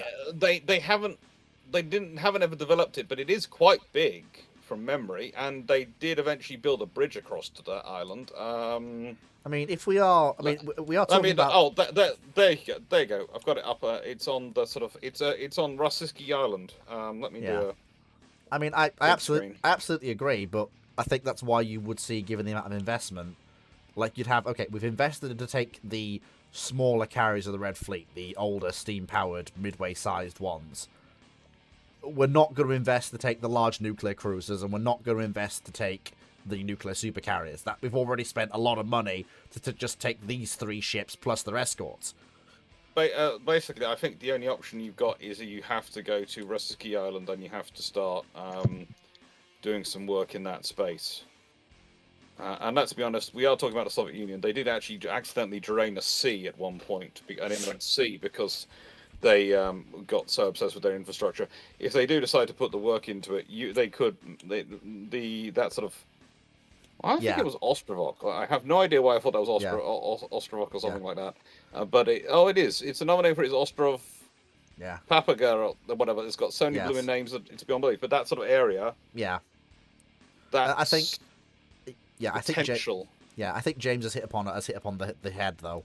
Like, if you're gonna spend over the course of the Soviet Union's existence in like the last 30 years enough on Vladivostok and the surrounding area to take 3 carriers plus their escorts, and by that I mean obviously, by that I don't just mean 3 carrier strike groups. I mean you have enough for like 1 or 1.5 carrier strike groups, but you have to have all 3 carriers there, so you've always got one ready to go. You're not gonna want to throw too much more mass into there. And if you compare a Kirov to a Slava, Well, that's and if you compare a Kirov to a Slava, a Kirov is a ship of about 28,000 tons full load, 250 meters long, with a 28.5 meter beam and a 9 meter draft. Whereas a Slava is only 186 meters long, 20 meters on the beam, and 8 meters draft. It's a lot easier to find a berth for 3 Slavas than it is to find a berth for 3 Kirovs. And also, they're probably going to be needed in Northern Fleet anyway. I can see a role for the Slavas. The other option is to go further and to see if oh god, I'm mispronouncing it. Okost. Go up there and move from Vladivostok completely, because Vladivostok is kind of caught into the Sea of Japan. And whilst yes, it does have better access to blue water, there is the fact that if you've got your fleet further up north, they can actually break out easier without having to go through so much area which is owned by Japan, and of course you are kind of secure certain islands. That is true, well but the logistics of operations up there become horrific with the amount of icing. They do. It's not worth it. It's not worth it. Yes. But it's a scenario of, I see Russia, especially in this period in the Soviet Union, as a nation of great momentum, not always of great long-term thinking. And if they've gone down the momentum of wanting more naval power and wanting to spread their naval power out, I see them maybe not delivering on the full amount that you have put forward, but I do see them investing in something. And the other option is go to that island in outside Vladivostok and expand there, and expand basically Vladivostok into a sort of a spread out base over two areas, over the island and over Vladivostok, or put in another base, because the Soviets are not they are going to want to have that reach, because they're going to be considering that a capability of them of making war less likely, or rather war more problematic for anyone, because they will have the capability to deliver war in the Pacific as well as in the Atlantic. Yeah. You've got 2 carrier strike groups you can put in the Atlantic, in the Northern Fleet at any one time, and 1 in the Pacific. That's a major headache for the West. I mean, yes, you've got the Japanese there, but that at best gives you parity, because the Japanese have 3 CVO-1s, which again is practically 1 carrier strike group at any time. Yeah. So again, that makes me even more. Again, think about this from the Soviet perspective and the Russo-Japanese war legacy. Are they going to want the Japanese Navy to be that much stronger than them in their own backyard?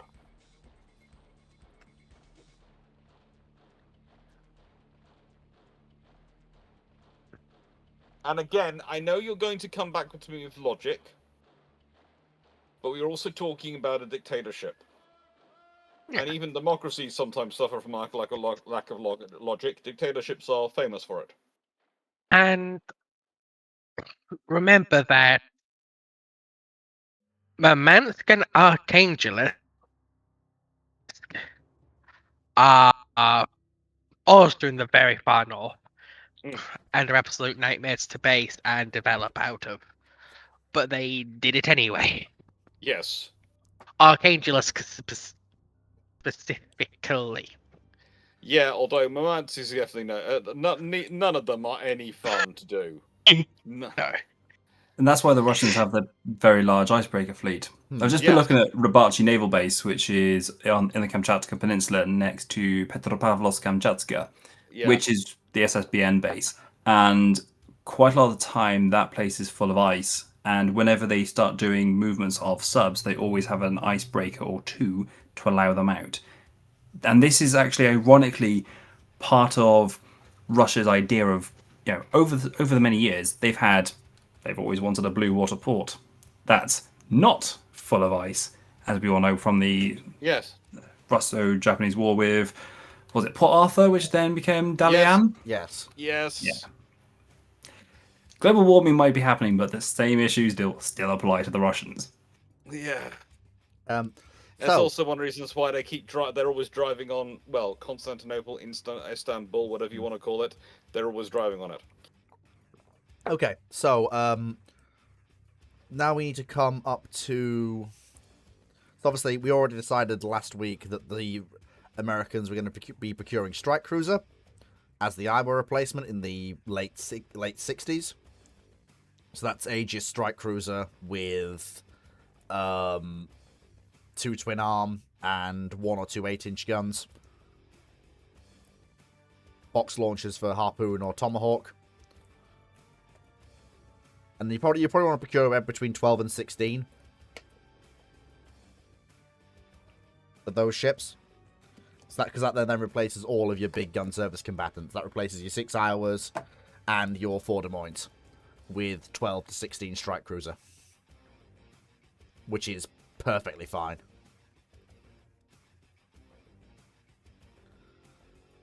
Lee, before we continue, Yes. I have one thing I just remembered about the Kirovs. What? The Kirovs power plants weren't actually that great, Yeah. No. which means they'd be very limited with what they could do. Mm-hmm. Which means if they're going with the new carriers being nuclear powered, the carriers might have the same issues that the first couple of Kirovs have, where the nuclear power plant, after a couple of years of being used, will not really work anymore. If you look at That's honestly not surprising, and honestly that makes it more realistic, not less. That's things we just have to accept. We can't really get around it. Well, I'm trying to build the realistic. They went for light water ones, didn't they? The KN3s were light water ones, if I remember correctly. Yeah, if they're building carriers, but I think if we look at the Orels, which is basically what the Kievs are gonna be, they were gonna have a different reactor design, I think. because the Orel came after Kirov, I'm pretty sure. Yeah, the Orels were ordered in 1976. Or they would have been, had they been.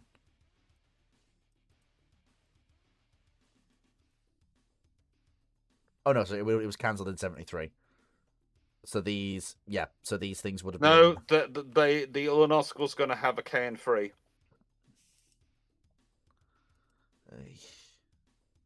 Yeah, but what was Orel going to have? That's the thing. Ulanovsk is an Orel.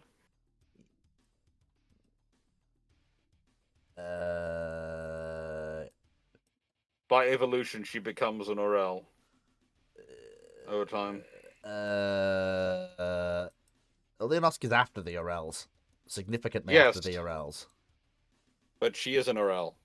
She's based on she's in development from the Orel, but she's powered by a KN3. I can't see anything linking Leonovsk to Orel at all. I'm here on the page. I'm looking. No link between. Ulanovsk is an evolution of Project 1153 Orel. Go to the Wikipedia page, under design, the first sentence is Ulanovsk based upon the 1975 Project 1153 Orel, which did not get beyond blueprints. Yeah, Yes. that wasn't there before. And the Ulanovsk herself is Project 1143, and she was the insurance design going alongside 1153 to make an easier to build option. Right. Although technically she's 1043.7, which shows you how many evolutions they'd been through it whilst waiting for the Orels to be cancelled. Okay, so they would have so they would have they would all have the same reactors. Okay, that's gonna make the Orels fun. That's gonna make the Kiev class fun. Yeah. Okay, so that's the Soviet fleet in the mid-70s. That's fine. That's not... Like today, half of it doesn't work. Yeah. Oh, good lord. The more I read, I've opened up my notes on the KN3 reactor, and the more I read about it, the more I'm disturbed. Yeah. So obviously we've then got So obviously in 76, the 4 Kiev's complete. Then you've got... Sorry, I just my notes notes on the Kena Free are actually I've got some notifications from my dad next to them because he did some surveys on ships for Lloyd Register, including going on some of the Russian ships. And he just got a note of, if I end up with funny-looking kids, it'll be because I stood next to this reactor.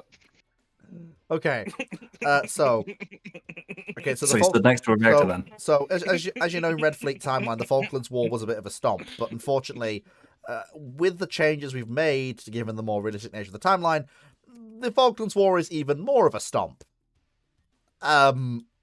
Because now the British have 3 CVA-01s and 1 Malta, plus escorts. The Argentinians have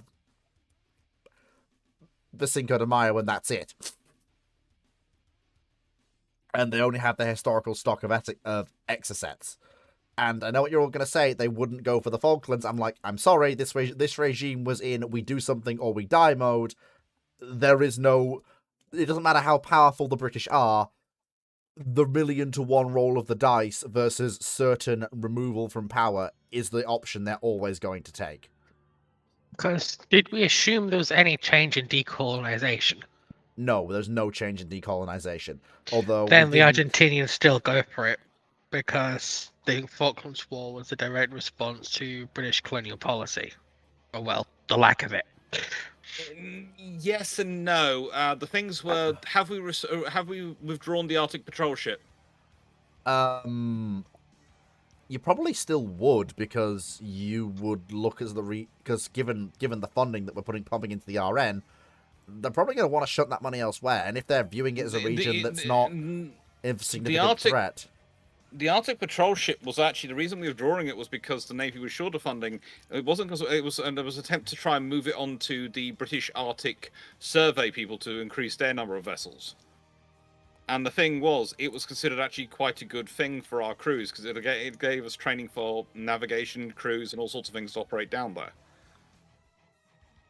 So are we saying it was a good way happens or not? It was a cheap. Let's put it this way: I would say keeping it around is actually a cheaper way to keep presence down there than having to set the distract and send warships down there.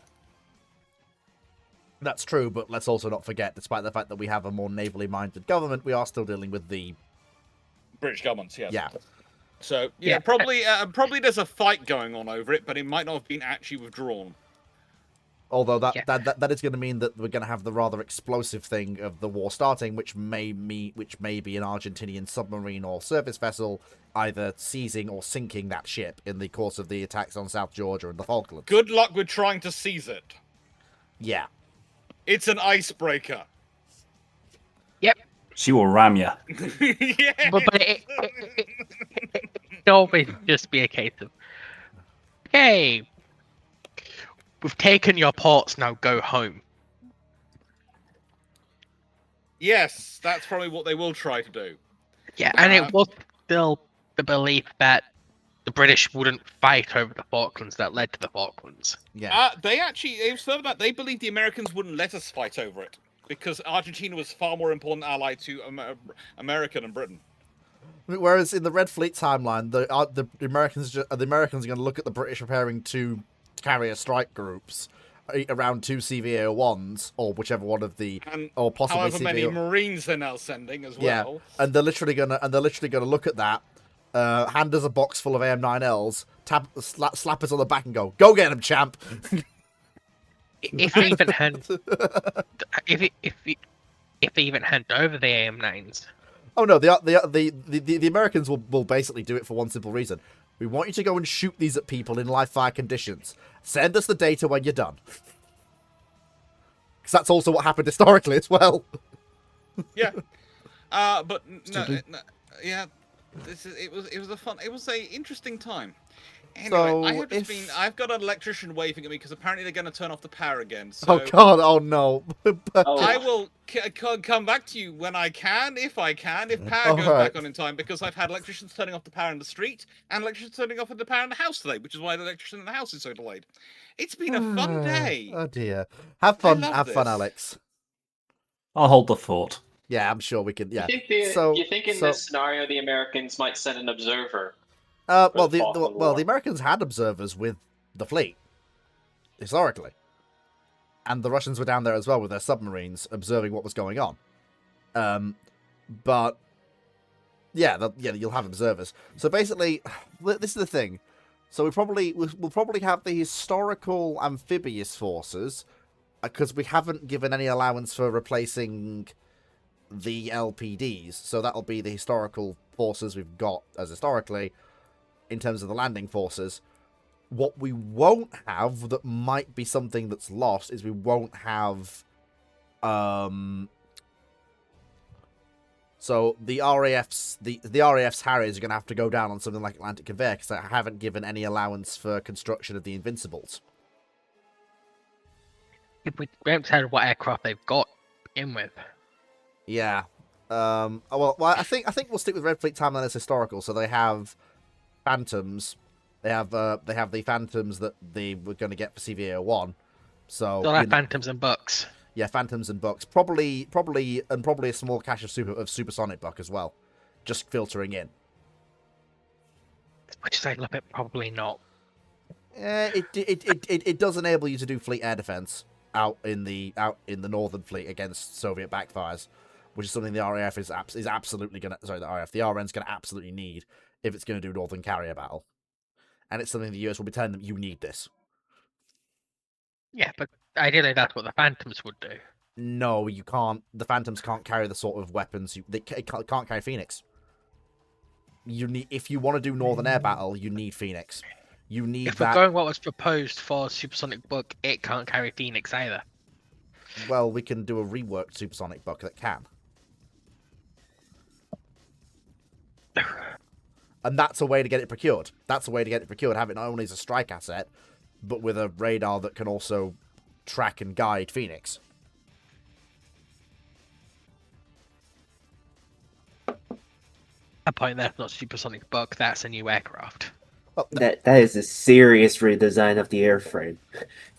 Yeah, because that means you've got to redesign the wing routes, swap out the engines. You're already remaking large amounts of the fuselage. Yes, because you've got to redo the tail. Yes, but you've got to take out all the avionics. Yeah. So it just end up. And you also need to redesign the front and the nose cone. I mean, at this point, we're That's just new aircraft. It is, but let's not forget, it's still called Supersonic Buck, and what is the government going to look at that and go, oh, we're just doing a reworking of an existing design, despite the fact that it's not. It's that good old switcheroo, doing the rug pull on them. We're doing the rug pull on them. Or you just have Navalized Tornado. No, fuck you. We're not having Navalized Tornado. I don't care what you say. I'm not having... Honestly, a Navalized Tornado is a better choice. It's not going to carry as much Phoenix, but you could absolutely rework a Tornado better to carry Phoenixes than yeah, a but Buck. The prototype for the land-based ones were tested with... No, so not the land-based. The ground attackers were tested with it, and their pylons could carry it. Yes, but the problem with that is that I don't want to put variable geometry aircraft on Royal Navy carriers if I can avoid it. Why? It's the objectively right move in this period. It is the only move if you want to carry any sort of large amount of anti-air missiles with stupidly big fuses. Okay, yeah, because TSR2 is gonna fail no matter what because it's a political shit show. Yeah, we spent like 2 hours on this last week. Let's just leave that. Let's leave that sentence standing. And Buccaneer, you can rework it to make it supersonic and strengthen the wing routes again, and change out the engines. So to keep that. But the moment you try and mount something like Phoenix on it, you're reworking the entirety of the wing structure and a lot of the fuselage. So maybe that wasn't... Because you can't put them in the bomb bay. So maybe that was an unrealistic part of the old timeline then. Phoenix Buck. Maybe that was an unrealistic part of the old timeline. So we'll get rid of that. You would replace it with Navalized Tornado. So you'd have Phantoms being replaced with Navalized... Actually, you know what? I want to hear what James has to say on all this. Do I look like a wafu? I know ships, I don't know planes. Planes go meow. That's all I know. Okay, that's fine. So we'll say, okay, I will grant Foxo this. If we hear me out, no, quickly to point out, Tornado can do both the fighter, interceptor, and naval attack role. We're not really that era yet. Here. Well, no, What? you technically can. You just have two variants of tornadoes, but you'll have common airframe. Common airframe, common engine. I suppose, and I mean, honestly, if we're doing this, you might not even see Tornado at all. You might see its precursor be procured, because if the French have 3 carriers, the UK has Its 4. precursor's TSR2. No, the other one, the thing with the swing wingy thing that the French and the British tried to make. That one. It's a question. Okay, that one's a questionable one, mostly down to the fact that I don't know whether the French is going to be like working with the French is the question of will we actually get what we want? Well, the thing is, Moe, both sides at this point, ironically enough, they now want the same thing. They want a fleet air defense fighter that can operate from their carriers.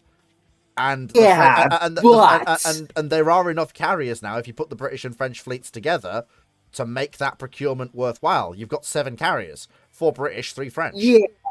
There is but the Tornado project comes about because the French are being silly buggers politically with it. And specifically, they're refusing to let Rolls-Royce make the engines.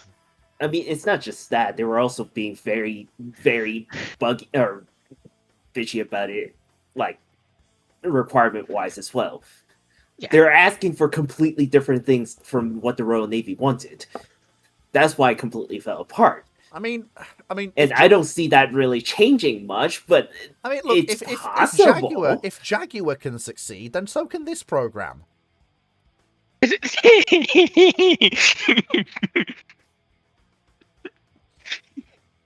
Jaguar succeeded through luck and bribery. Okay, all right. But with this, the British are going to go, okay, the French are being silly buggers. We've already got the program to cooperate with other nations to make the Tornado. Oh, no, we're idiots. We're bloody idiots. We're bloody idiots. The answer's been staring us in the face. We said this at the start. We said this at the bloody start. Hang on. We basically said that when it comes to actually procuring aircraft in the Red Fleet timeline, and this makes sense in this new revised version as well, the RAF goes to Europe for its joint procurement. The RN goes to the US. That makes sense. You just have you just have the you buy into Tomcat. No, not Tomcat's too big for CVO1, but Hornet isn't. And given that Hornet isn't carrying a fucking Phoenix, if that's what you're no, it 1983. No, it isn't. But that too. But bear in mind, we've still got Phantom at this point. But you'll be buying into Hornet, which you can then turn into Brit Hornet by jamming, I don't know, a pair of chunky Rolls-Royce engines in the back, to become Brit Hornet, like you did with Brit Phantom. Still not carrying Phoenixes. That's fine. Like I say, well, the only reason I did that was because I kind of wanted, I'd wanted to have Phoenix Buck, but because the problem is, you brought up a very good point that the Brits in this situation would need either Phoenix or a Phoenix analog. Well, in that case, then we can for long-range BVR. Yeah, in that case, then we can have we'll have Hornet as the Phantom replacement. We'll buy into. We'll have to have some form of Tornado equivalent, or try and buy into a form of Tomcat that can fly off a CVA-01, because God help us. If you're willing to spend the money, develop your own Phoenix analog. That could work, actually. If it's honestly better that way, and then you could roll that into your Tornado program. Well, yeah, but that way you don't need to change Tornado that much. You could make it conform with the Tornado instead of. Well, the problem with that is Phoenix was already a bitch of a missile to develop and field, and the work has already been done for it. And this is the thing, we do need that sort of missile for Northern Carrier Battle. So if we need Phoenix, we can't. And we're not the USN, we can't have a 2-tier fighter system. We can't have Phantom and Tomcat or Phantom and Hornet. we've got to have the Tornado equivalent. What Yeah. you will probably still see to keep costs down is you'll probably still see Buccaneer for strike. And then and then when you get to the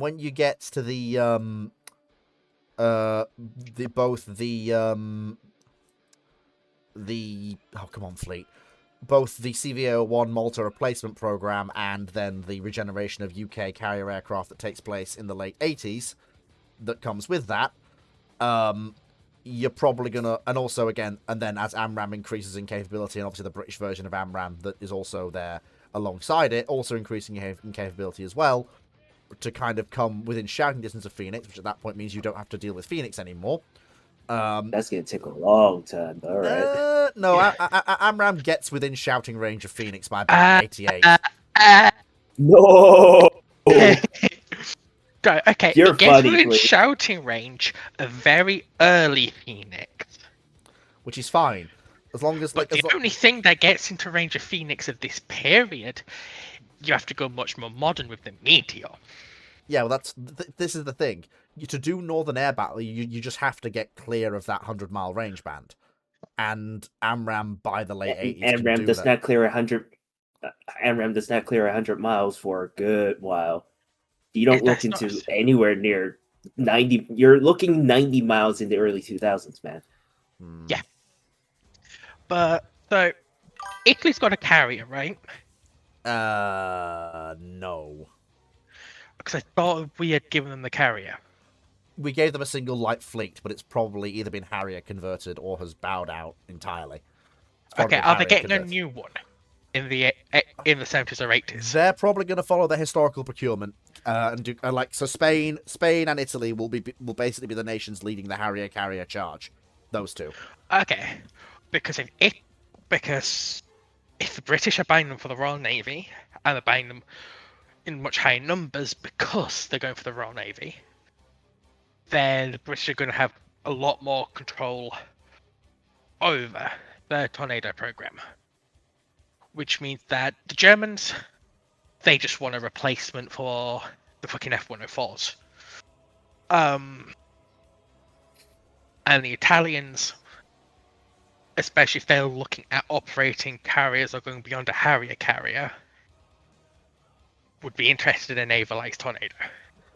Okay, so we'll come back to this in a minute. So basically, we're for the Falklands. We're looking at Bucks and Tornadoes. No, Phantoms.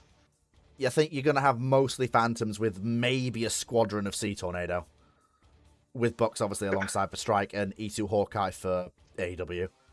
Because Tornado comes online in 1979. Yeah, given the rate of procurement, yeah, you're looking at possibly half and half Tornado. So how I see it is the carrier that's either newest or has just come out of refit. Will have is going to have the Sea Tornadoes. Yeah, no, actually, I think it's the other way around because she'll have to re-qual her air wing. She'll have to re-qual her air wing, so it's going to be the one that's active that's got the Sea Tornadoes because they'll have been qualled while she's been out active. It's gonna be, and given the urgency of the need to go south, she'll be qualled with the most common and well-known type, which is the Phantom, since it's quicker. Probably not because the carriers are probably need modifications to run Sea Tornado. If it's CVO-1, Tornado, despite itself, is actually I think it's not as heavy as Phantom. Not Phantom, sorry. Bloody the other thing, what's it called? You know. Buck? No. Tomcat. It's not even a Tomcat. The thing I'm thinking about is the Tornadoes run their engines on takeoff run hotter than the Phantoms do. That's fine then. Then an aircraft that can operate, then a carrier that can operate Tornado can operate Phantom. Oh, I see what you mean. Yeah, no, I see what you mean. Yes, yeah. So the newer carrier. So the one that's been a refit recently is the one that's going to have the ability to reliably operate. Yeah, she's going to have to be qualled on Tornado. Yeah, I see what you mean. Yeah, no, fair enough. That's fine. That's fine. So that's fine. So that's still 2 CVO1s, probably 4 Minotaurs, whichever 4 Minotaurs can be made active. Now here's a question. I was just thinking about this over the course of last week. Given that we do want to keep a drumbeat of production going in Britain, and we have been keeping a steady procurement of ships going in Britain, I've got something to say to James. James, how does this sentence strike you? The 3 Invincibles as LHDs. I like the idea of it, and it's basically just HMS Ocean. Except with a proper landing deck, dock in the back. Okay, first question. You're going to be changing a lot of the aft end to take that. Yeah, this you know that, right? Yeah, like yes, these ships will probably be called the Invincibles, but they're not as we know them. It's more just, instead of procuring the Invincibles as Harrier carriers, you procure them as joint Harrier carriers LHDs. So, going off that, there is actually a really interesting design I've come across, which was a fan-made design in the ship bucket style. Oh, very nice. And I'm just wondering if you'd had a look at that. That makes me think that you might have followed that. So give me a minute. I'm just going to try and find it. Because at that point, if we're going off historical, there should be a single one of those ready for the Falklands, which is huge. An LHD, a UK LHD with probably... The Royal Navy wouldn't have Harriers, so these would probably be RAF Harriers attached to these ships. If they're operating in an LHD role. Since we don't have a marine air equivalent like the US does. Makes sense. Which is still good. That still gives us massive. And then of course we've got a proper LHD to complement the 2 LPDs. I mean, you say that, but then what does RAF need with Harrier? But the same thing they did historically. The same reason the RAF had Harrier historically. To operate from restricted airstrips or places with no airstrips. That's the reason. Remember, RAF Harrier came first, not Sea Harrier. Sea Harrier came after RAF Harrier. Yes, but initially the Harrier project was a failure and it was saved by the Royal Navy. If the Royal Navy don't desperately need Harrier, they're not going to pump massive amounts of money into it to get it working.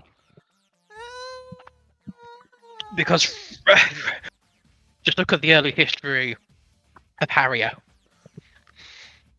I mean, that is and fair. You're probably not going to get the Americans stepping in to help as well if the Royal Navy already building its own aircraft that are actually you might not see. Okay, you might not.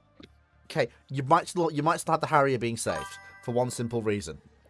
Even if the RN isn't... Hang on a minute, because the production Harriers come in 65, long before the Navy is considering ski jump carriers.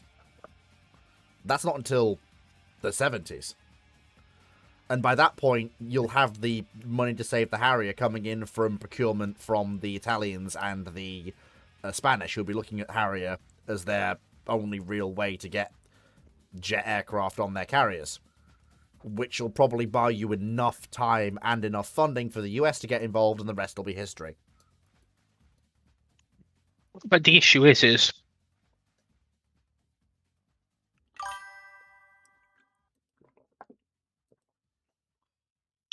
so the Hawker Sidney, you're talking the original, the first generation ones. Yes. You're probably going into the issue of that's such a cataclysmic fuck up of an aircraft that if the Italians and the Spanish don't see the British and the Americans taking interest and paying to get it working, they might not be interested in it because they're not going to pay to get that fucker working. Well, the Americans will be paying to get that fucker working. Because that's the aircraft that the Americans were interested in originally. In fact, those were the GR3s were what went down to the Falklands. Of that first generation. And AV-8s were what the US bought the original generation of Harriers. Yeah, the Harrier 2s. No. The Aviator Harrier 1s.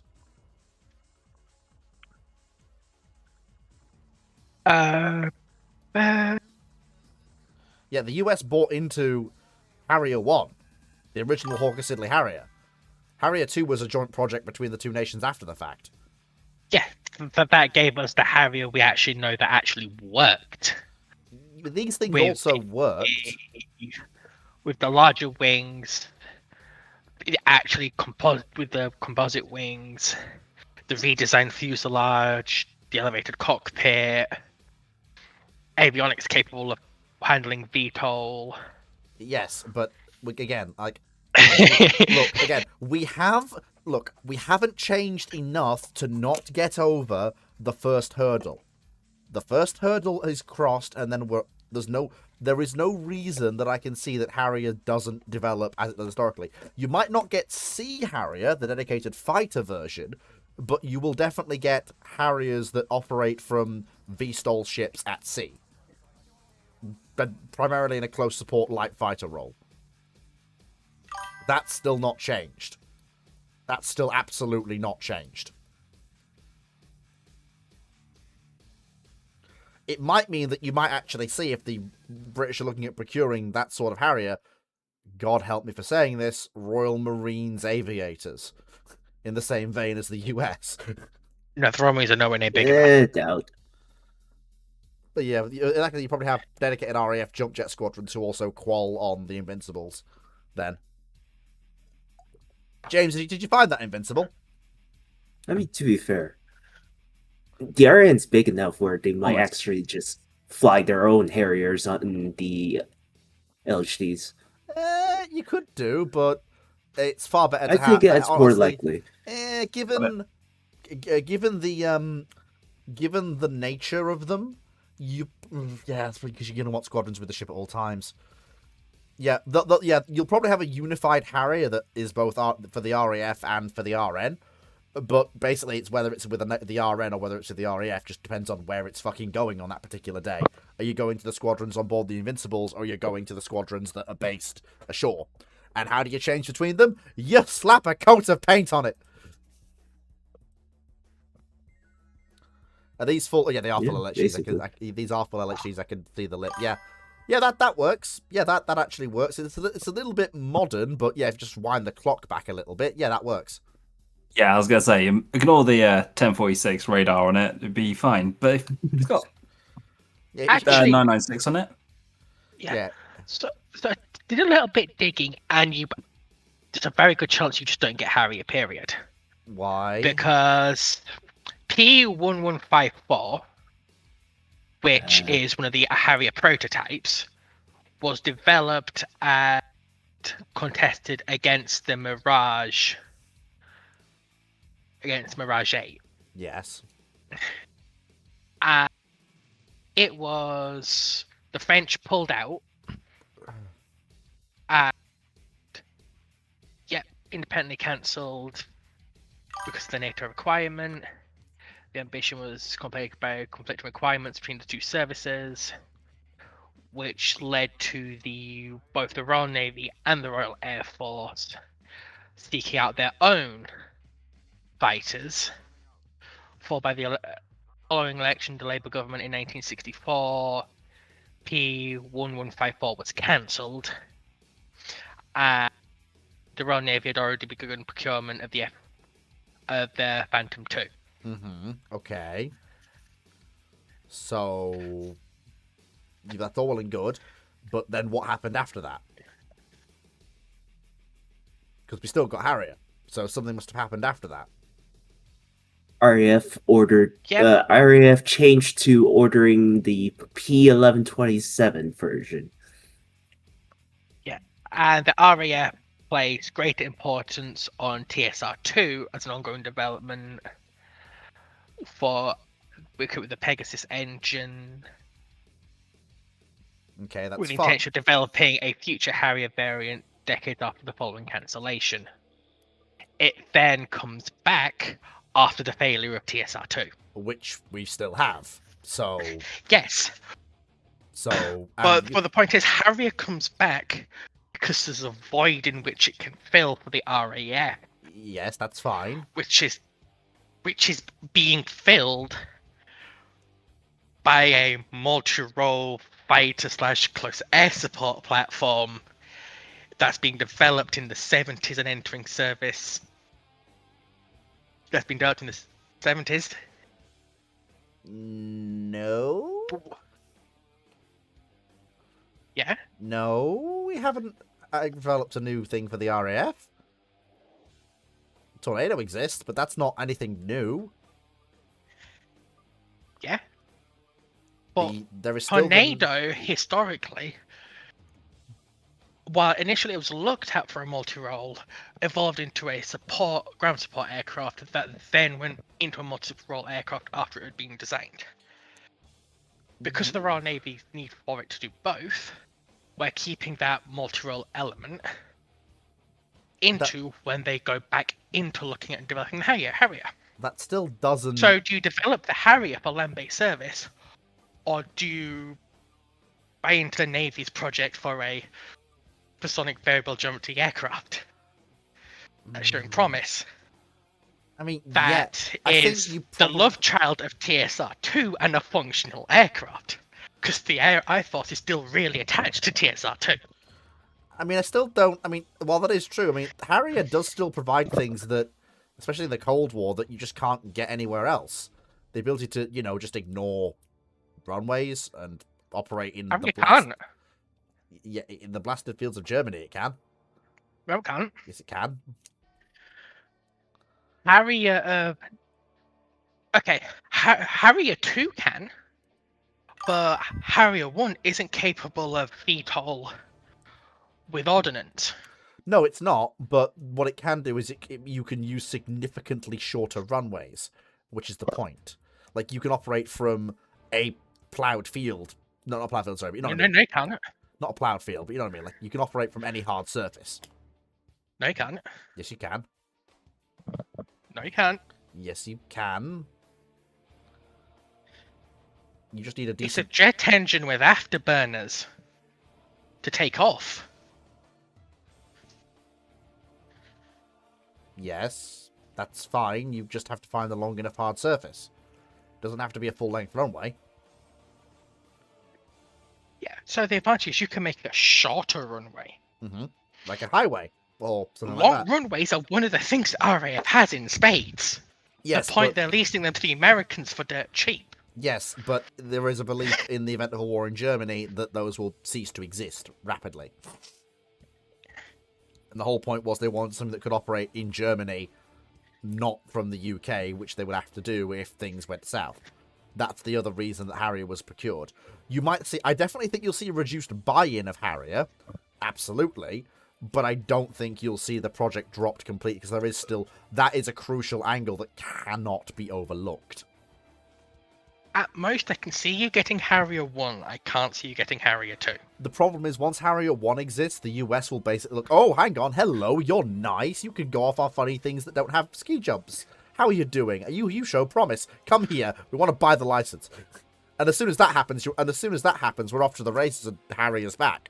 Which is all that needs to happen. That's all we need is to have something that makes the US sit up, AV-8 to appear, and then suddenly, bang, we're off to the races. And that's all we need, which we've got. That's fine. That's all we need.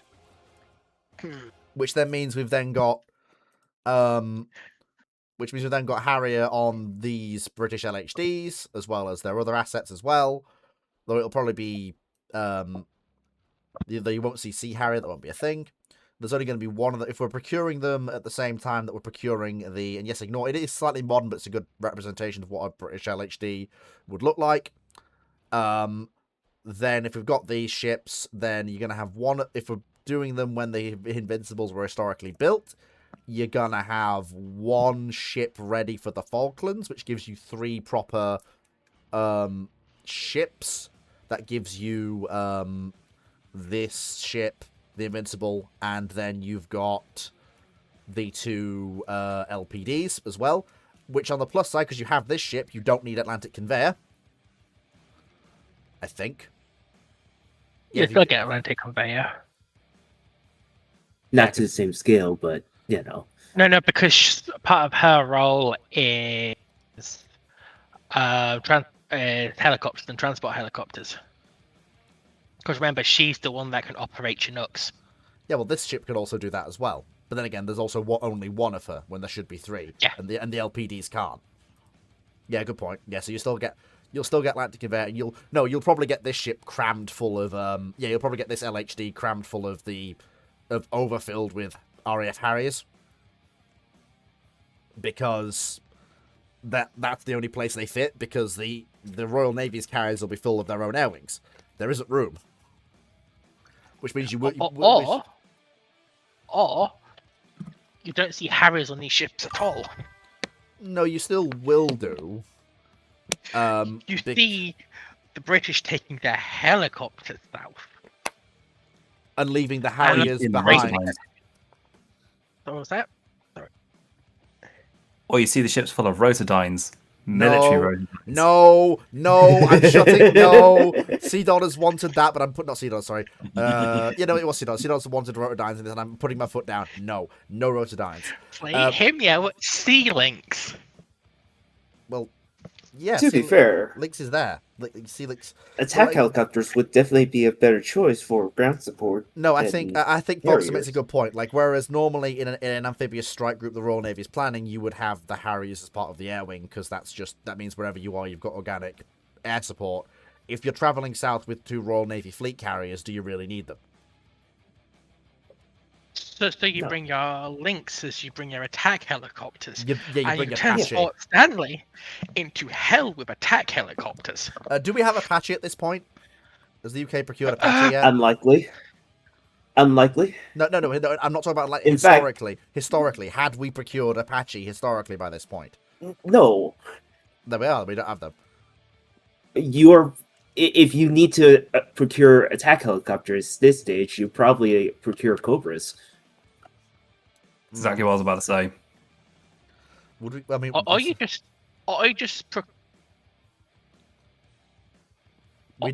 use the Lynx. That's already in service. Yeah, In 1979. Yeah, that works. So that's fine. Can carry rocket pods yeah, and that's fine. ATGMs. And also, it needs a. They'll do a perfectly fine job. That's fine. Although you will probably the UK will probably look into Apache as well when that comes around, even more than historically, because excellent. But anyway, unless you're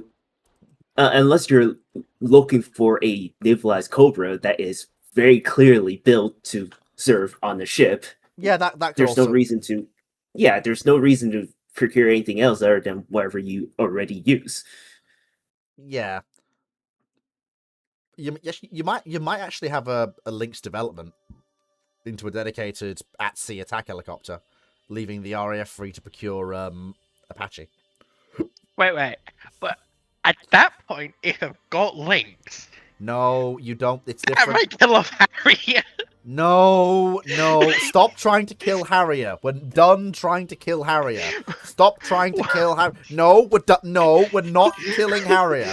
No. Short takeoff. No. Air support. No, we're not killing Harrier. Stop it. There was a proposed, it never entered service, air-to-air missile for the British attack helicopters. Stop it. We're not killing That was Harrier. proposed in 1972. We are not killing Harrier. Stop it. Original Harrier is close.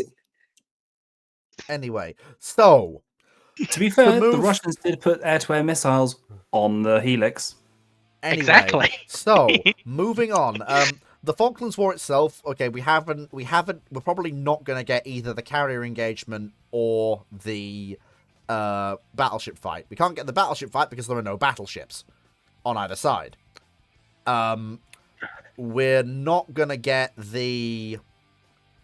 You don't need the Black Buck raid. Sorry, Vulcans, because we have Buccaneers to do the bucking. Ha ha ha ha ha ha ha. You're probably still gonna see Conch do Conch things and clobber Belgrano.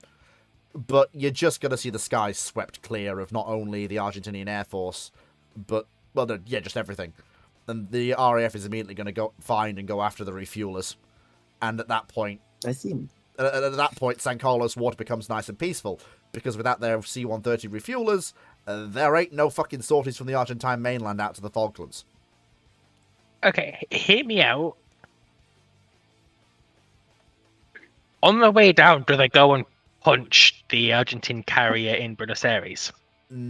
Probably. Historically, they didn't go after it because it was too risky of a target. But now they've got actual significant supersonic air cover. The problem you've An got overmatch against the Argentine Air Force. No, if you've only got 2 carriers, that's not overmatch against the force the Argentinian Air Force can bring to bear over its own skies. You're talking. I'm not talking when she's in Buenos Aires. I'm talking when she's off the coast. Even so, before she turns back.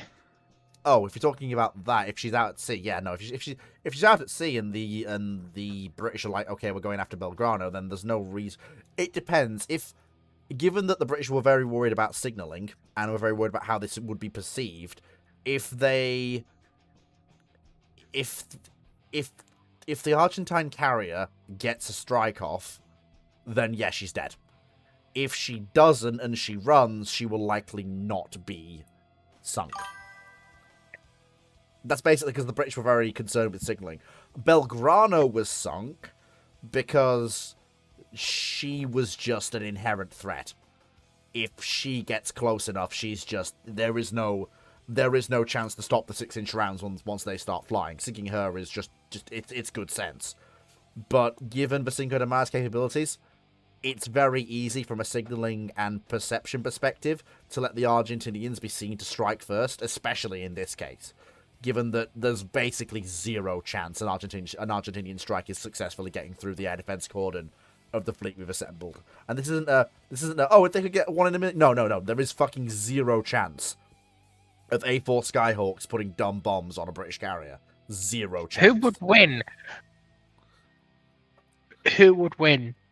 A4 Skyhawk versus Talos coming in at Mach fuck that's beam riding. Oh, the Talos missed him. The Talos missed him. What's that? It's 24 Sea Darts. Oh, the Sea Darts missed. What's that? It's all the fucking Phantoms. Remember, Talos is proxy fused. It doesn't have to hit you. No, it doesn't. And it's got a big enough warhead. It'll fuck up anything in where it goes off.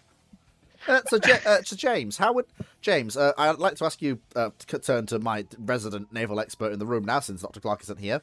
How are the RAF with this much increased task force going to approach the Falklands?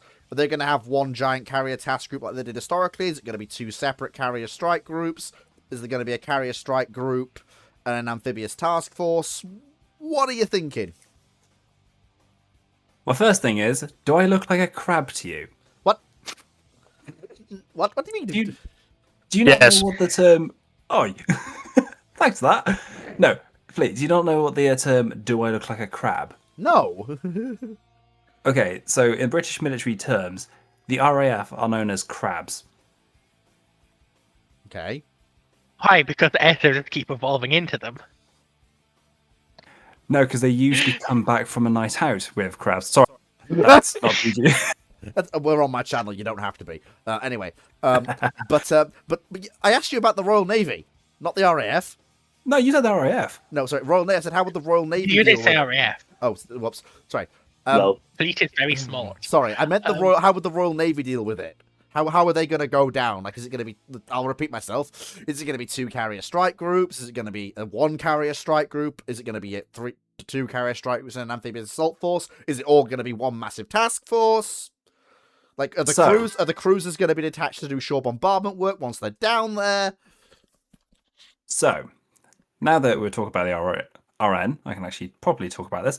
I reckon that you'll have 2 separate carrier strike groups with the amphibs following in the rear.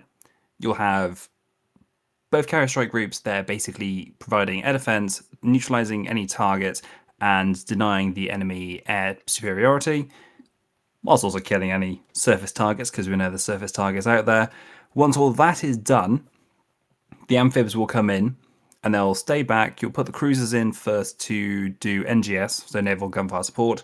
You'll forward deploy your air defense unit, a couple, like they did in reality, to get long-range scanning and long-range air defense against the surface I'm sorry to interrupt. Can I get a TL? Can I get a quick recap? I just literally, as you started, I got called away to deal with something. Can I get a quick recap? Sorry. Basically, in essence, 2 carrier strike groups, 1 amphib group, carriers, air defense, kill anything that's in the air, kill anything that's at sea, bring the amphibs in, bring the cruisers in to then do NGS, put some air defense units forward, kill anything that's going to likely strike the task group, and then you basically land and Bob's your uncle. Falklands are done.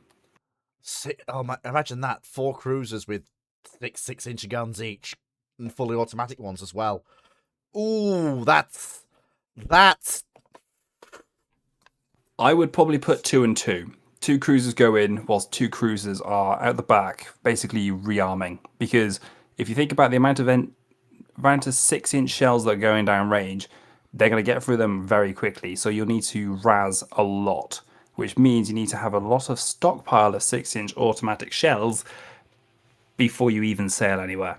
That might be the logistical issue that the task group will have to face, which means you might not be able to put the cruisers in first. You'd have to wait for maybe support ships to come from the UK carrying those 6-inch shells, which then leads you on to the next question of, 1, do the Minotaurs now have RAS capabilities? 2, do we have any store ships that can transfer 6-inch shells whilst underway?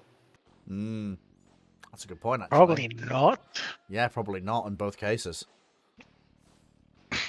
Which means they've got to reload at Ascension, which increases the chance of some poor Argentine conscript getting bapped by a Talos. I mean, it probably leaves the burden of fire support apart from cases where, like, the major operations where you'll actually go, okay, we could afford to use one of the cruiser's magazines and, and then that cruiser is basically done. That probably puts the burden of fire support back on the 4.5s for the majority of the work. Probably not. If you think about it, we can reload 4.5s at sea, and the ships will have the capability to stow 4.5-inch shells, because don't forget they're smaller. You can pack a lot more into a RFA. Whereas, then again, if you think about it, if we have got more cruisers actually within the task group and they have 6-inch shells, there's a possibility that you'll have store ships specifically designed to carry 6-inch. And of course, while we can't replenish at sea, if we've swept the skies clear completely and we've destroyed the air refueling capability of the Argentine Air Force, San Carlos Bay is just safe. They can park up in San Carlos Bay and do replenishment there while stationary. Why are they doing that? You've got air superiority, you've got bucks, and there's a limited number of Argentinian positions that you can actually safely shell with the 6-inch. Those positions you can also hit with the bucks. And the bucks are carrying 18,000 pounders. Yes, but the Argentinians have the Argentinians had a decent air defense network on the Falklands, comparatively. Yeah, that's not stopping the bucks. It's not stopping them, but you don't want to risk the bucks if a 6-inch shell is available, given this is a fairly limited conflict. If you can do the job without any risk to British personnel, you probably should. So you're going to put a cruiser in harm's way instead? No, not really. You just keep the cruiser with the carrier. You're not putting the cruiser in harm's way, Fox, so there's nothing left that can harm it. The Argentinian Air Force is a non-factor. The Argentinians have very few guns that can really hurt the cruisers. They have like a single battery of 8 6-inch guns around Port Stanley, and the ammunition for those is scarce, and the training for anti-shipping fire is next to none. But they do have exocets actually on the island itself. They do? Yep. Yeah. Have you ever looked into HMS Glamorgan? No. She essentially bounced an exocet. Kind of. Ooh. Yeah. Wasn't great. It went through the side, out through the hangar, and basically blew the helicopter up. Yeah. But there is exocets actually on the island. Yeah, and don't underestimate when someone really wants to do something. They'll find some way to do it. And consider that some of the munitions that are considered for Tornado are stuff like AGM 78 or AGM 122 sidearm, which are anti-radiation missiles. Can Tornado take Maverick? Uh, Because that'd be useful in the Falklands. If we can get Maverick, that'd be useful in the Falklands. Maverick would be fucking really useful in the Falklands. Ground troops could lace for Maverick it. is around yet. Yeah, I don't think Maverick's around. Let me have a look. 65. Yeah, Maverick's not around yet. It's AGM 65. When did it? Yeah, when did it? 65. No. The first missile, the first Mavericks was delivered in 1972. It's in the US, but Yeah. And if the British want Maverick, yeah. So AMG 65C, the laser guided missile, starts in 1968. Yeah, because I'm not finding. I don't remember anything about Maverick being looked into for early Tornado, but I do know that AGM 78 was.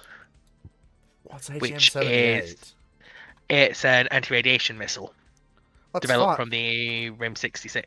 Well, that's fine, but that doesn't really give us a ground attack missile for Tornado, which is probably what you want as a carrier strike asset doing ground attack. You've got a bombing computer. That doesn't. And your enemy doesn't have significant air defense. Yes, but that's just specifically for this scenario. We probably want a fire and forget. Well, not fire and forget capability, but British are still playing around with stuff like Golden Eagle and anti-shipping missiles. I mean, for Tornadoes, questionable, but Mavericks are tested on Phantoms. Oh yeah, we could. Honestly, Phantom could do that. Yeah, but you wouldn't have to But read. then obviously, you'll be pulling Phantoms off of air stations.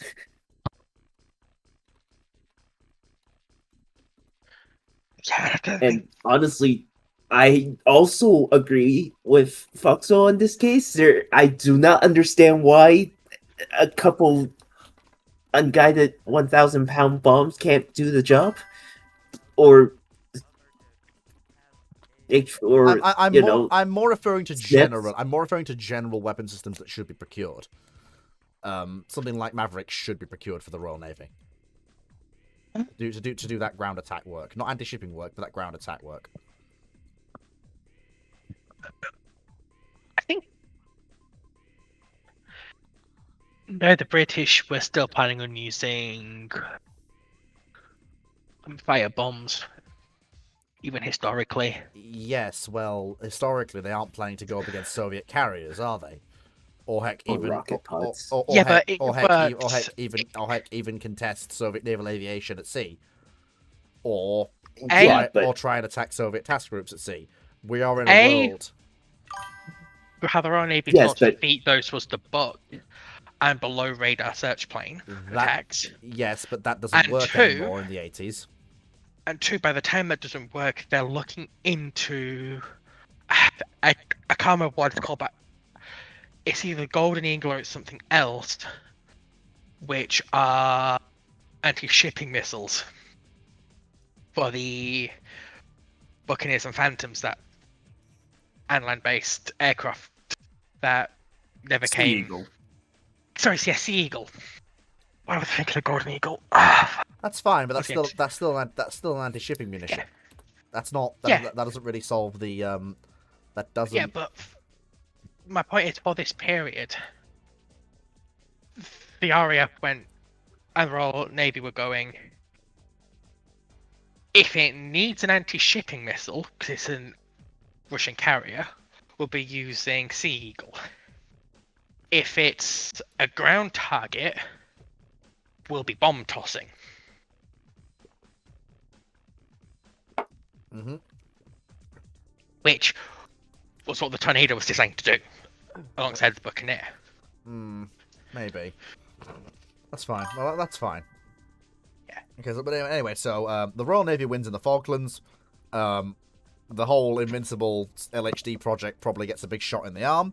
You get all 3 ships. Whoopee. In fact, you might see the Royal. You probably won't see Albion and Bulwark.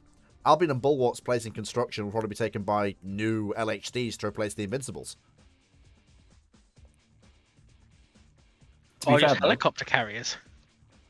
If you get rid of the Albion and Bulwark anyway, and replace them with those things I said, the Royal Navy would be in such a better place than what it would be. Yeah, that's what I'm saying. Yes. Yeah, like you get those that we've actually put up as the actual shape they're in. Anyway, so let's get back to. So we've done the Falklands War. Thank you, Scoot. I was getting the. Yeah, I get Golden Eagle and Seagull mixed up. Yeah.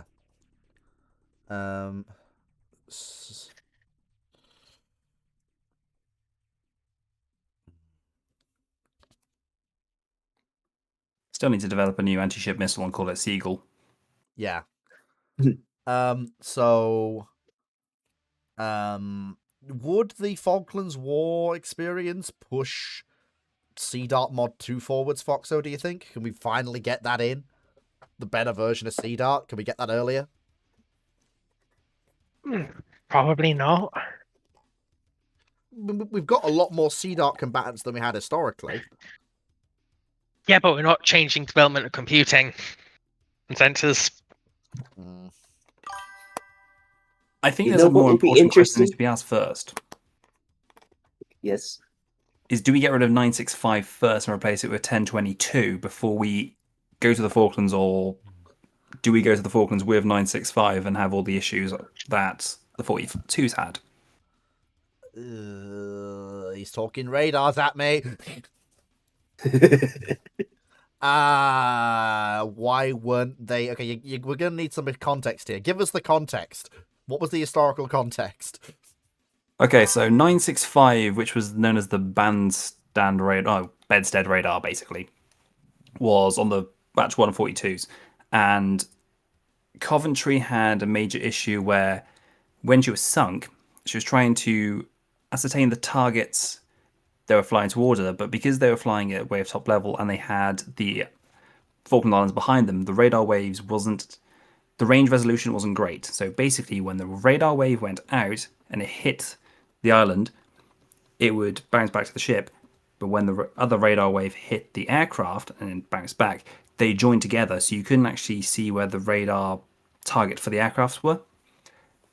So when they developed 1022, which was the successor radars, which were going on to, for example, Invincible, I'm pretty sure she sailed with 1022.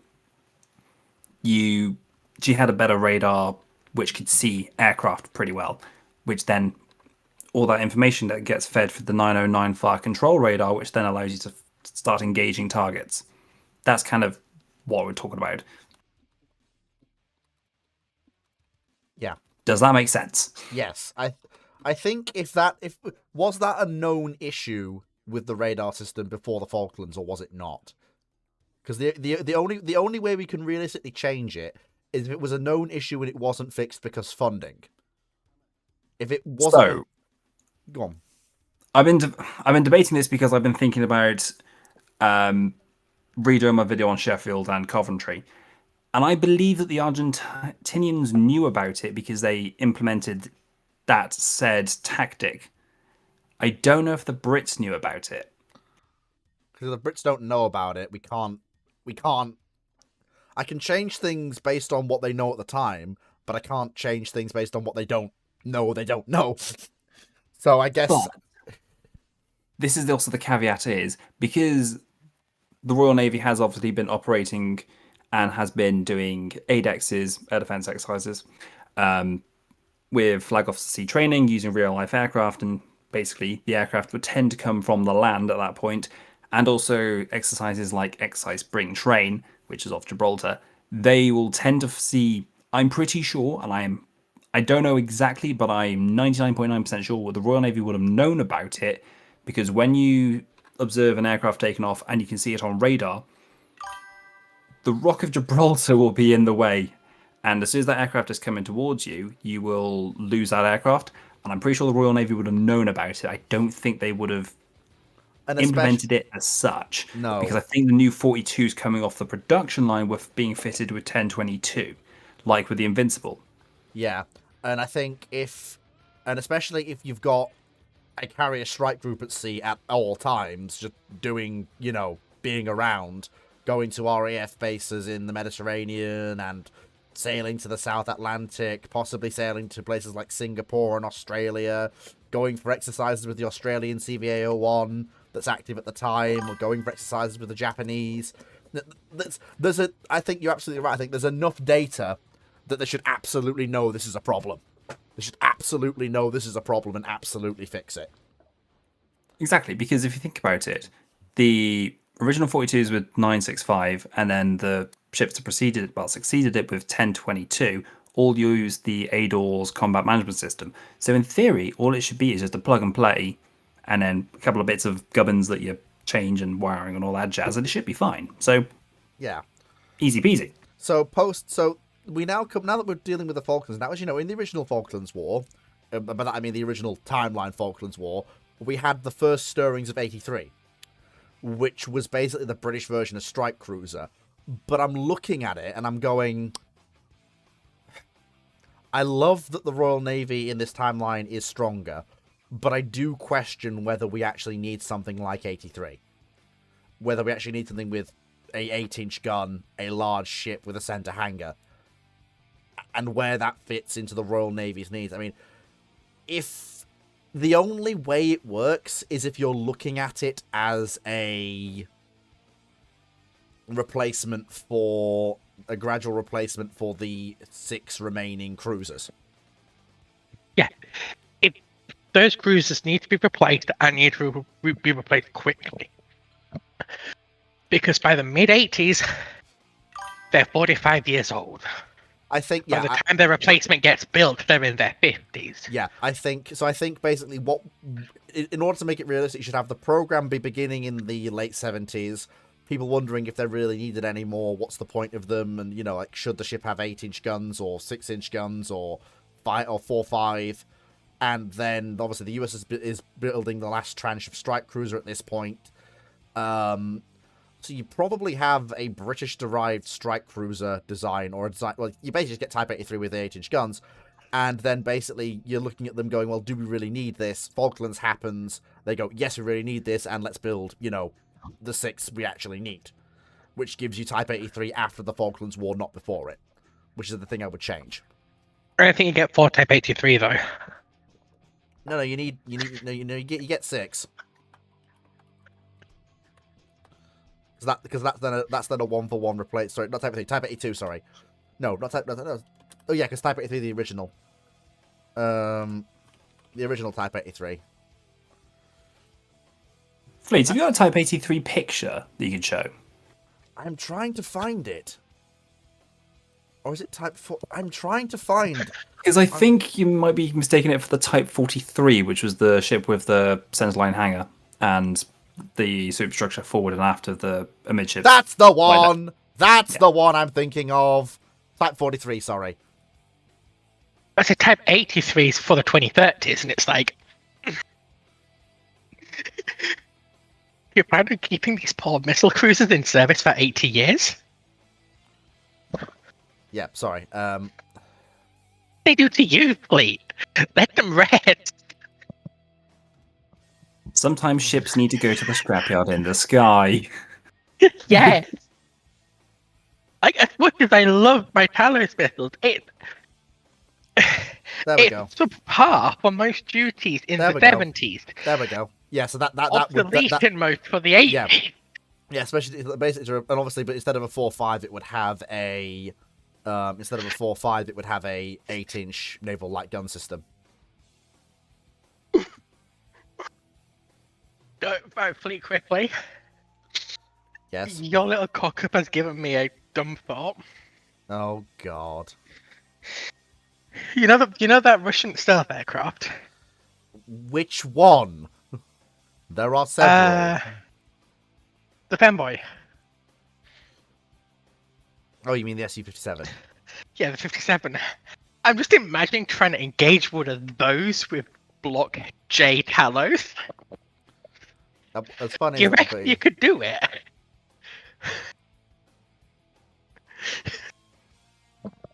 This is Type 43 for those on stream. Yeah. Possible, okay, please. you're forgetting the RAF has WE-117B and 117C, and they'll need something to... Knight, the RAF had already abandoned... Knight, W117 was carried by...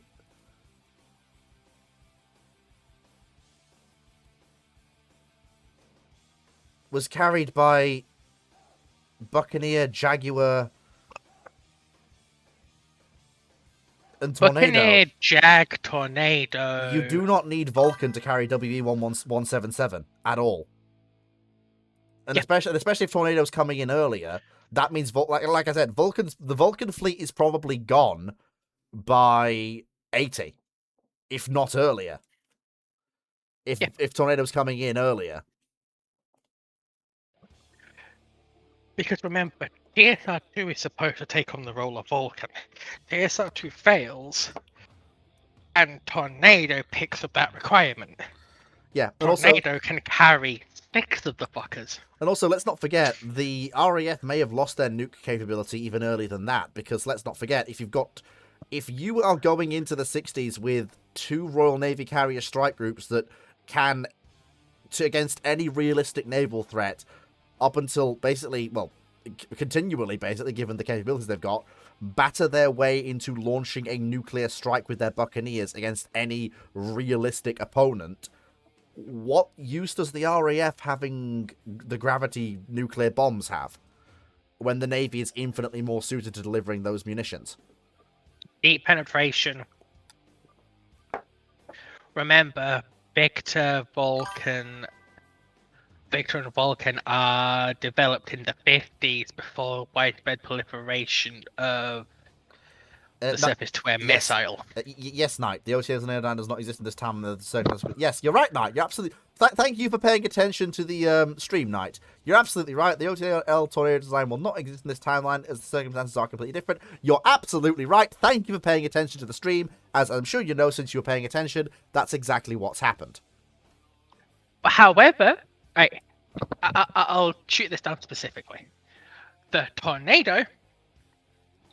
The bomb logs for the Tornado's 1,000-pound bombs is compatible and can hold the WE 177 nuclear weapon.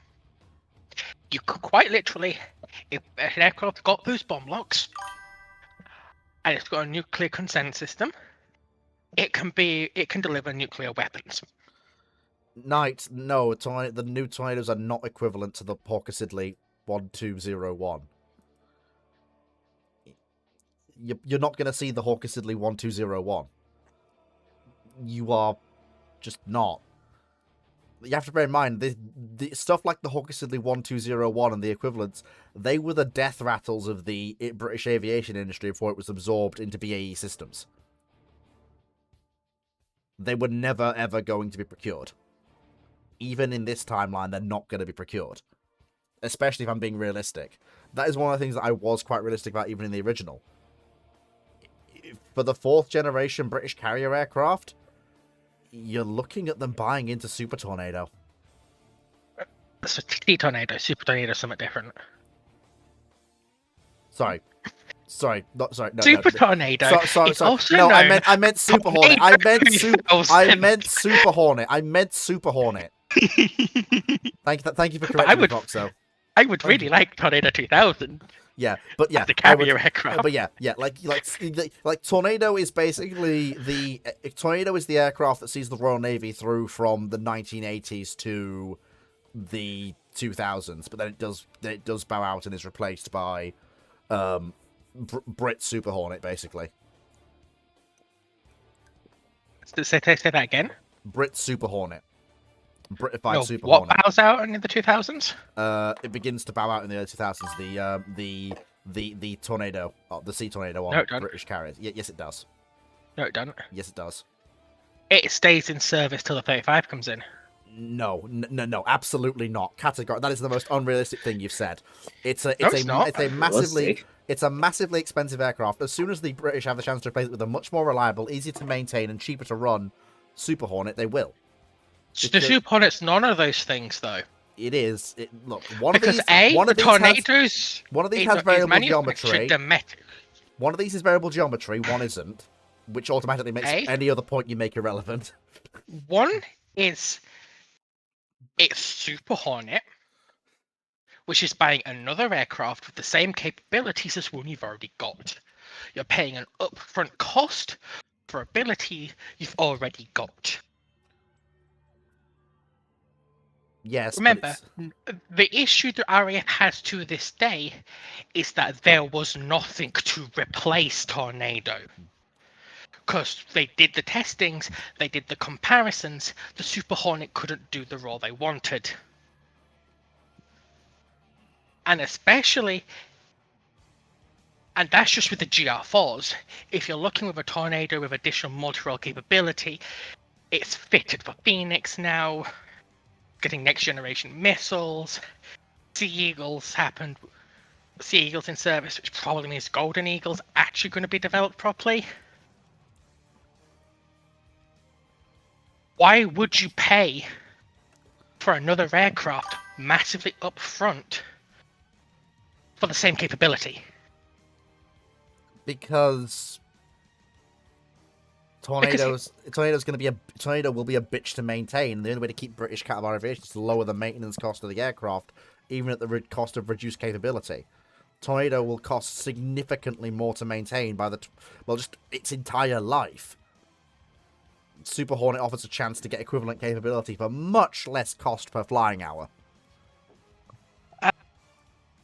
Not nearly as much as you think. Is it a number bigger than 1? It's about 1.2 times.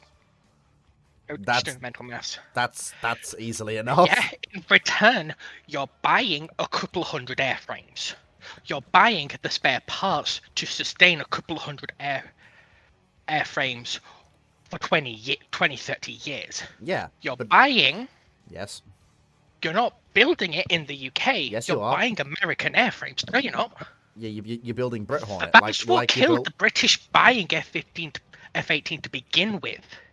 Was the Americans refused domestic production. So you're getting rid of an aircraft with the same capability that costs slightly more. You're having to redo your infrastructure, redo your training, get a different set of missiles for no gain at a massive capital cost. But you can't run variable geometry wings in the modern era. They don't. It's not. You can. No, you can't. Yeah, you can. No, you can't. The costs are all extortionate. You can. Extortionate? No, it wouldn't be. No. Variable geometry increases maintenance cost, yes. But that's not the reason the F-111 and the F-14 were so nightmarishly expensive. It was the avionics. Yeah, Knight, it's okay. I'm just going to very quickly say, no UK production is a no-go from the start. That's not how UK procurement works. That's just not how UK procurement works. Like we have procured countless things we don't build here, like lots of them. Well, you're not getting rid of Tornado or F-18. Well, that's Super Hornet. Especially since we've gone out of our way to get rid of the one weakness of Tornado. Have we? Yeah. We've given it an air-to-air radar. A good one. In the 90s. Knight, Su-27 Fencer is kept going because there's nothing else to replace it in Russian inventory. Same thing with B-1 in the US and Su-160. They're all kept going because there's no replacement for them. Their crews hate them, their maintainers hate them. B-1 crews don't hate them.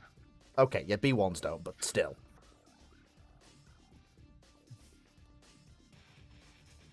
Anyway, So I guess Sea Tornado can stay until F-35A appears, or B, whichever one is the fucking carrier version. I mean, they Same. should. See, Yeah, you're operating Catabar, so why Yeah, would you I buy? Yeah, I forget which one is the Catobar version, alright? Anyway. So, and in a hypothetical situation where you do want capabilities beyond the Sea Tornado, we know what that looks like when it comes to Tornado. The British government was interested until 2008. I Tornado feel like 2000. no, you're not gonna get Tornado 2000. It's too expensive. Yeah, it is. But my point is, if you want more capability, you're going to upgrade the existing airframes. You're not going to go out and buy the F-18. Okay, I do have something to ask. Okay, James, question for you, my friend. What is it? Type 8, Type 43. Do we go Aegis or do we not? Or do we stick with Steed Art? Because I'm thinking if we're looking to replace the capability that Talos gives us, but instead extend that to 6 ships, the only real option, there isn't a UK system that can do it. The only real option is to go Aegis and Standard Missile. Oh god. Right. So, Aegis will mean you have to redesign the upper works of the ship. So you'll need to have the 4. I'm assuming we're going for Spy 1. Yeah, right? like we're looking at a ship that's basically a Ticonderoga equivalent for the UK, basically. So, okay then. So you'll need to... The superstructure will be fine. You just need to make it so you can have the 4 faces for the planning arrays, so you can have the full 360 coverage. Yeah. It's basically like it's called Type 43, but it's not the ship as we know it, basically. But I'm just thinking, is it worth doing that, or do we just go with basic 43? I'm just bearing in mind the ships we need to replace. We're trying to replace these 6 air defense cruisers. So, in the end, yes, go Aegis, go SMs, because Aegis has this capability where you're allowed to, well, it can also fire missile systems at airborne targets, as we all know with the USS Vincennes, which, yes, granted, is very bad if you're an Iranian airliner, but it is also quite good if you're, protecting a combat, but if you're protecting a carrier strike group. Just as long as you make sure that all the IFF is friendly and not a hostile. Yeah. And you have the safety still engaged. But yes, in essence, yes, it's a really good idea. So in that case, then we probably will go Aegis for those ships. Buy into Aegis. Buy into Aegis. As you've said, like, yes, the costs involved are extortionate, given that you're talking about, what was it they wanted? They wanted like 50% buy-in. But given the increased funding we've got for the Royal Navy in this timeline, and the fact that opens up the opportunity for every future Royal Navy destroyer to be an Aegis combatant, even the ones smaller than this, that's worth the money to pay down, I think. And it also helps when you come against a Russian vessel that wants to steal all your information, because you can just whack the power up and, well, you just microwave the other ship. It's really good. It's the best way of countering an intelligence collection vessel. You just fry all the emitters. Really? They did that? You can do it, yes. It's funny. Fotso, you had something to say? No.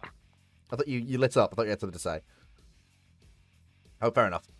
But yeah, that's 6 Aegis ships, that's fine. They're probably going to be twin arm, not VLS, but that's still pretty good. That gives us 6 Aegis combatants going into the late 1980s, which is good.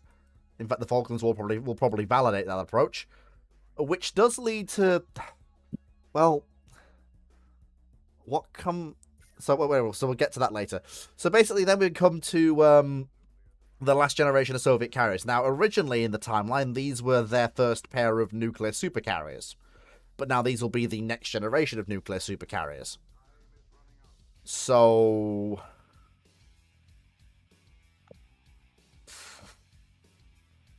I presume they will have learned in 85 they will have learned the lessons of the Oriel's reactors, you would hope. If the Oriels have been around since 76 at this point. You would hope. One would hope. That gives you a pair of new nuclear supercarriers, which are called the Kuznetsovs, just taking the Kuznetsov names. Obviously, we don't have the Queen Elizabeth II class battleships anymore in the timeline. Literally no fucking point.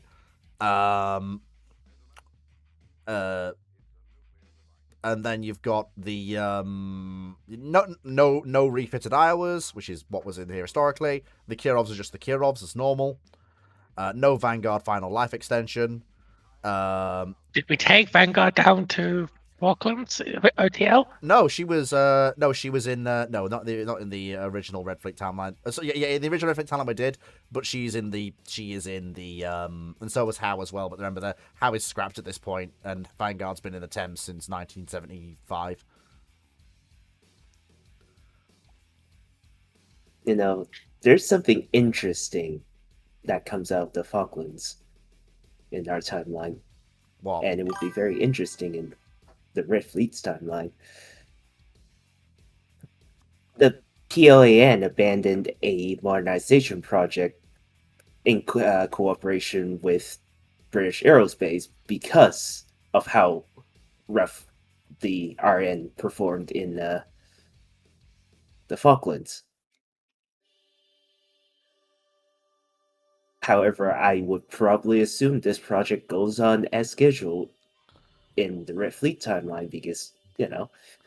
So what does that lead to then? What was the whole plan with that? Please take it away. The floor's yours. I've never heard of this before. Well, I don't know the full detail because it's buried somewhere in the Chinese archives. Right. But there was talks about how the next batch of Type 51 destroyers were going to be using British equipment. Interesting. Instead of whatever Soviet thingy they were still mass producing at the time. And so in our timeline, basically what happened is the Chinese went, let's not upgrade our ships with British equipment because of the Falklands, and went to the Americans actually. And there was a project going on until a certain thing happened in a certain square, and then everything got canned. Yeah, just a bit. Which obviously will probably still happen in the Red Fleet timeline, but it'll be interesting because the British upgrade project was already happening by 82, and pretty much basically it probably would most likely be completed before the funny square thing happened. Got it. Why do people want me so? Oh, anyway, right. I've just got to deal with something, but I do have a question for you. One of the quirks in the timeline was that when the Brazilians and the Argentinian and the Brazilians and the Argentinians got their bigger carriers in the original, the Chileans bought a Cato Bar C control ship just to give them some form of carrier capability and the ability to loft a carrier airborne early warning and defend it.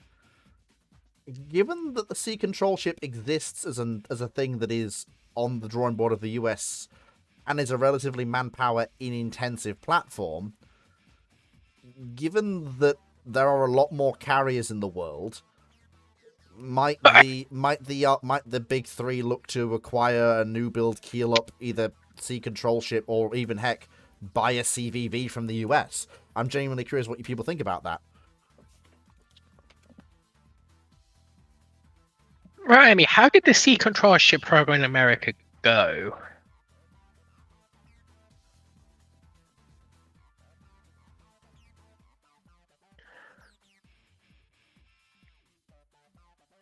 In my opinion, that just sounds like an asset that's going to require more assets to protect.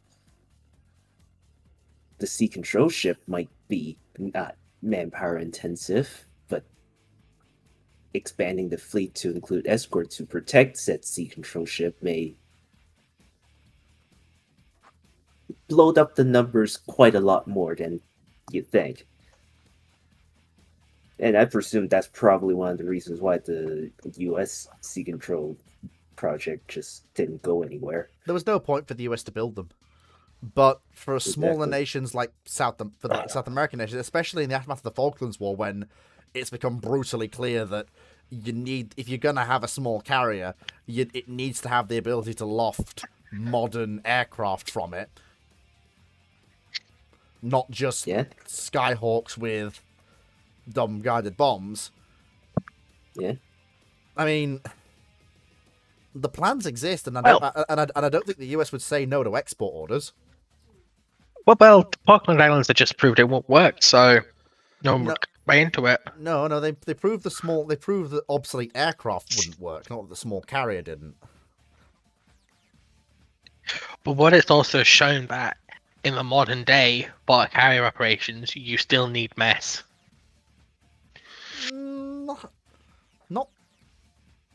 Not really, given the complete overmatch one side had against the other.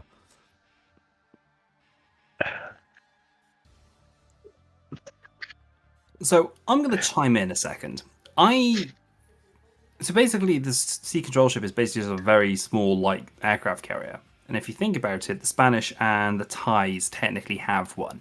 Technically, on a technicality perspective. Yeah, they built them as Stovall, not Cadobar, but yeah. Yeah.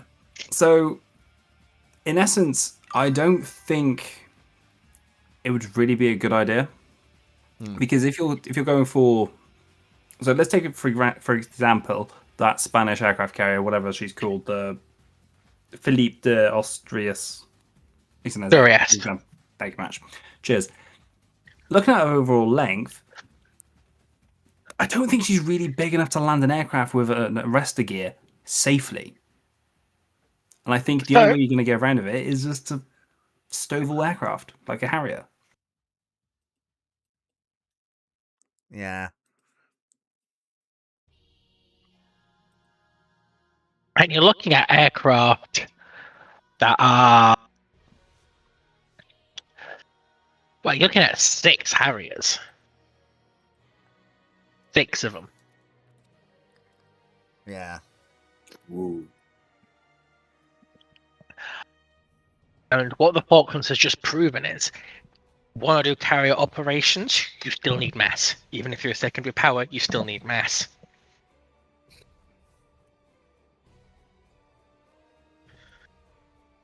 People are going to look at it and go, okay, if they only had one carrier, could they have pulled that off? Maybe. Okay, so minimum requirements is one carrier about that size. Which in that case really does open the way to this ship, which was the other thing I mentioned, which was the CVV, which is 2 cats and a little bit smaller than a in fact it actually might be a tiny bit bigger than a CVA-01. It's 52,000 tons, mate. That's a midway. Yeah, that's firmly out of the reach of a smaller power. Well, then why not buy 2 sea control ships instead? Yeah, okay, I am officially out. You're reaching. Yes, I am reaching. I am very much reaching. Anyway, It's like, do we get one ring of aircraft across 2 ships, or do we bankrupt our navy? Anyway, Can't possibly see anything in between, can you, please? I mean, if you want to talk about memes, here is a proper meme. Behold, God's strongest Cadobar carrier.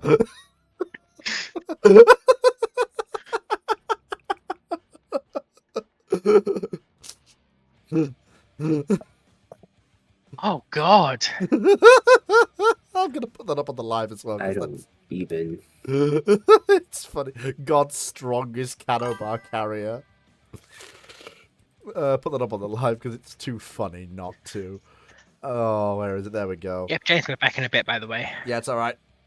That's fine. We all have to eat.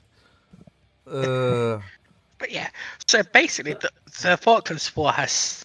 Is it for carriers? Give it a minute, Sudu. Give it a minute. It's coming. It's coming. God's strongest Cadobar carrier. There it is. Yeah, basically, the Falklands have set a bar of, in the modern era, you must be this big to carrier. Yep. And that line is going to be the Royal Navy old carriers.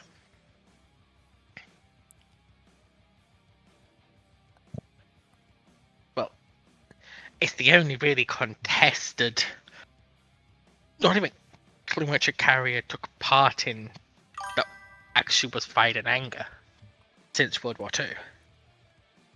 Well, no, technically Korea. And technically Vietnam. There's Yes. a lot of technicalities. Yes, there are. Yeah. Two worlds collide, which was spawned from a ramblings long ago. I've never heard of that before. I have no idea what that is. I have no idea what I have to do with it. So, next thing we need to do quickly is we need to go and poke the... So the Kuznetsov and Varig are basically, they're just conventional large super carriers. Nothing really to say about them. The Russians are perfectly capable of building them and doing it properly. There's no reason to believe they couldn't be, so there's not really any problem there. In regards to the... Then we need to talk about the Japanese. So if they're going to build domestic super carriers to replace the CVA-01s, which have now been in service since the 1969...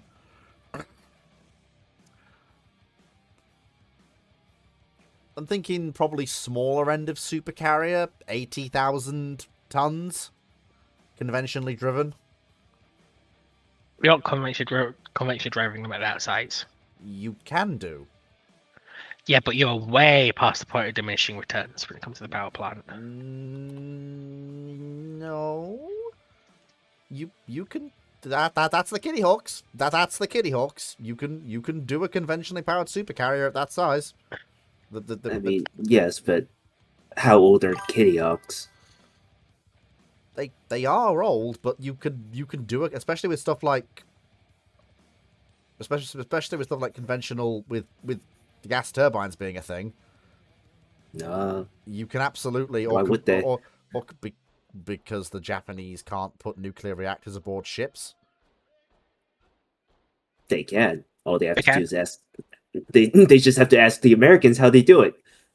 Yeah, they can't have nuclear weapons as per their constitution. They're allowed to build nuclear reactors. I mean, in theory, you could have Japanese nuclear carriers, but none of their bases are nuclear qualled. Yeah, well, if you're going to build nuclear-powered aircraft carriers, they're going to build nuclear-qualified ports. Well, I mean, yes, but and if the Americans have built light cruisers, that means they've built nuclear cruisers, which is the Americans are financed getting a couple of naval bases nuclear qualled. True. Actually, no. Hang on a minute. Seventh Fleet's going to be sitting in Japan anyway. What would that have been? Okay. First things first. Night in the Red Fleet timeline, the Russians have been building all their carriers in the Baltic, and they've been doing that since 1949. Yeah. Simply to get around the whole, Black Sea bit. Secondly, no, the Red Fleet timeline did not forget about the Japanese Constitution. When the Russians started having carriers, we basically decided that the US would be willing to be a lot more flexible, especially as the Russian Northern Fleet expanded.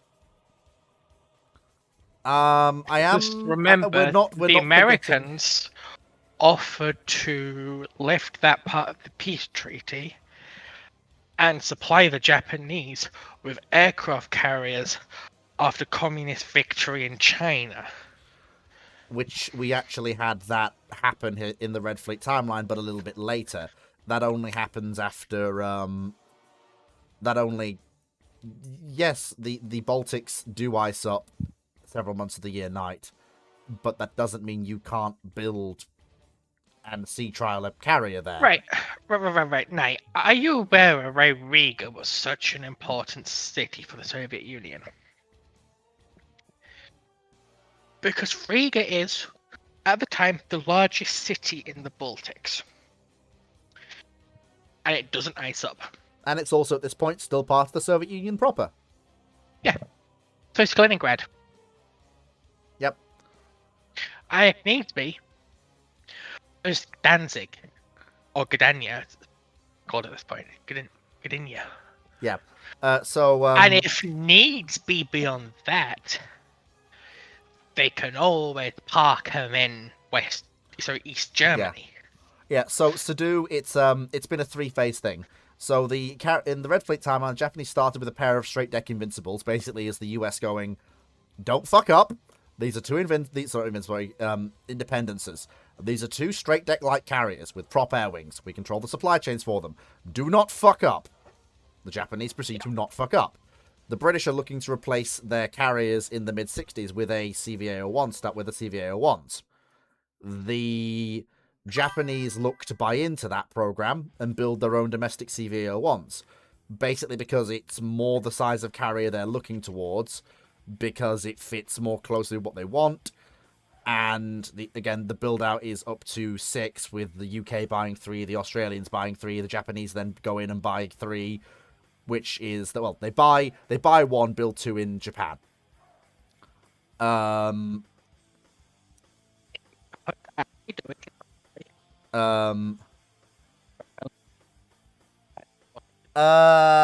am reading that. Hang on, I'm going to read that out. Could you please explain that if you want to catapult the quick ship that is smaller on the front line super carriers, you're going to have to give it amphibious capabilities, because that's the only way you're going to get it built. I mean, the US have by the time the Japanese are considering the CVA-01 replacements for the independences they have, the Soviets the Soviets are rotating a single conventional fleet carrier through the Pacific basically all the time. And by the time the Japanese CVA-01s are in commission, all 3 of the Soviet conventional carriers are out in the Pacific, with their place being taken by the working up Kiev-class nuclear carriers. Yep. So this is why the Japanese procure 3 CVA-01s, and they build 1 of them in Britain and 2 of them at home. Like, by the time we're talking about these super carriers being commissioned, the Japanese have been a Katabar carrier power for 20 years at this point, and they've been a carrier power post-war for about 10 more. Yeah. The only thing I question is the number 3. It's basically a 1-for-1 replacement of the current carriers, basically, considering the massive increase in size they're making. If they were building replacements that were the same size as the CVA-01, then yeah, you would be questioning 3. But if you're going from 3 CVA-01 sized carriers to 3 80,000-ton super carriers, that's no. My original thing is acquiring 3 CVA-01s. I posited 2. That's just how the GMSDF would operate. Yeah, I propose 2 because they're getting 2 independences, replacing independences with CVA-01s. Replace it with 2. Technically, there would be super carriers, but they'd be small super carriers. Well, no, they're just fleet carriers. The CVA-01's a fleet carrier, not a super carrier. I'm talking about the replacement. Oh, yeah. How you'd want to ship the same air wings as a CVA-01. However, aircraft since CVA-01 are producing, and if you're looking for next generation aircraft, are still ballooning in size. Yes, for the same air wing, you'll need a bigger carrier. Yes, I do. But as we said, the Constitution does expressly prohibit that. But again, that part of their Constitution was something that the Western Allies offered to remove in the aftermath of Chinese victory in the Civil War, and that happened historically. But the Japanese said no, they didn't need it. But the difference is at that point, the Japanese would say yes in the Red Fleet timeline because the Russians have. Why would the Americans demand to be in the room too? The British are building the CVA-01s. This is not anything for America to get involved in. They have no reason. This to be is so far down in the timeline. The Americans are no longer really hardcore policing what the Japanese are doing. Yeah, the only way the Americans want to be in the room if CVA-01, if we go with the designs that were CVNs. But I don't think they are the CVNs in this timeline. No, they're just conventional. The Americans are going to make bank supplying the Japanese with aircraft, though, for the carriers. Yeah, that's likely. I think, honestly, more interestingly, I don't think the Japanese is going to go with British electronics. No, that's something as well. You might have American electronics or Japanese electronics, or a mix of both. That's probably the only reason why an American would be in the room during the design. Yeah. Yeah. Which Or you might have actually, Steve which one actually, with Japanese electronics. which So the electronics wouldn't be shit. which is honestly not surprising, given that if you look at the fact that the Australians are building their carriers as well, you'd find it highly likely that those carriers would probably have American electronics as well. The only ones that would have properly, truly British electronics would be the 3 British carriers. Maybe. No, I think the Australians would probably stick with British avionics. Electronics, you mean, not avionics. All right, yeah, electronics. Sorry. But yeah, when it comes to the new super carriers, you might see. Depends on whether Japan feels confident building a domestic steam cat or domestic steam cat and traps themselves. After it has been 20 years since they built the CVA-1s, after all, and these are bigger ships. And the only nation that has experience building ships of this size as carriers are the Soviets and the Americans. Yeah. So they would actually just ask the Americans. Yeah. A 55,000-ton carrier, nuclear powered. 55,000, that's way too small. We'd want to build super carriers here. We want to build ships of about 80,000 tons. We don't want to build. Why would they want to build a super carrier? If you're on 55,000 tons, you don't need nuclear. Yeah. Originally, fleet said 80,000. That you need nuclear. Well, because Japan, even at this point of building these, has a very well-developed nuclear industry. Yes, but why would when it comes to reactor and reactor design? Yes, but why? Why do you need a nuclear? The only reason you need a nuclear carrier is if you physically cannot get enough tractive effort out of. Is Japan is if you physically cannot get enough effort out of your conventional power plants to move the thing at a realistic speed. For carrier They're also cheaper to operate. For countries that don't have a significant domestic oil reserve, they are cheaper to operate. Yes, what does Japan not have? Depends. Yes, but that also depends. Yeah, it also doesn't really. There's not enough benefits from nuclear to offset the disadvantages in terms of signaling. A nuclear powered carrier for Japan signals that you consider this an expeditionary ship, which is even though Japan has been in the carrier game for a while, I doubt those CVA-1s would have left Japan apart from state visits to other countries. They would not have left the Asia theater. Again, same thing with these conventional super carriers. Would. Yeah, with these conventional super carriers. Would be in 1991. No. The Japanese carrier would absolutely leave the Asian theater. Yeah, they have to participate in RIMPAC. That's fine. But what I'm saying is, it's clear signaling to go with a conventional super carrier in the late 80s, because that means you're making it clear, like, these are conventional ships. We're not. Also, when I say 80,000 tons, I'm talking 80,000 tons full load. I'm talking Kitty Hawk size here. That's what I'm talking. And I'm probably thinking. I need nuclear power for that. You don't. Yes, Kitty Hawks you need nuclear power. No, the Kitty Hawks didn't. It's more. No. It's more efficient and cost less to run nuclear on something Kitty Hawk size. You can do it with combined diesel and gas. You can't effectively, right?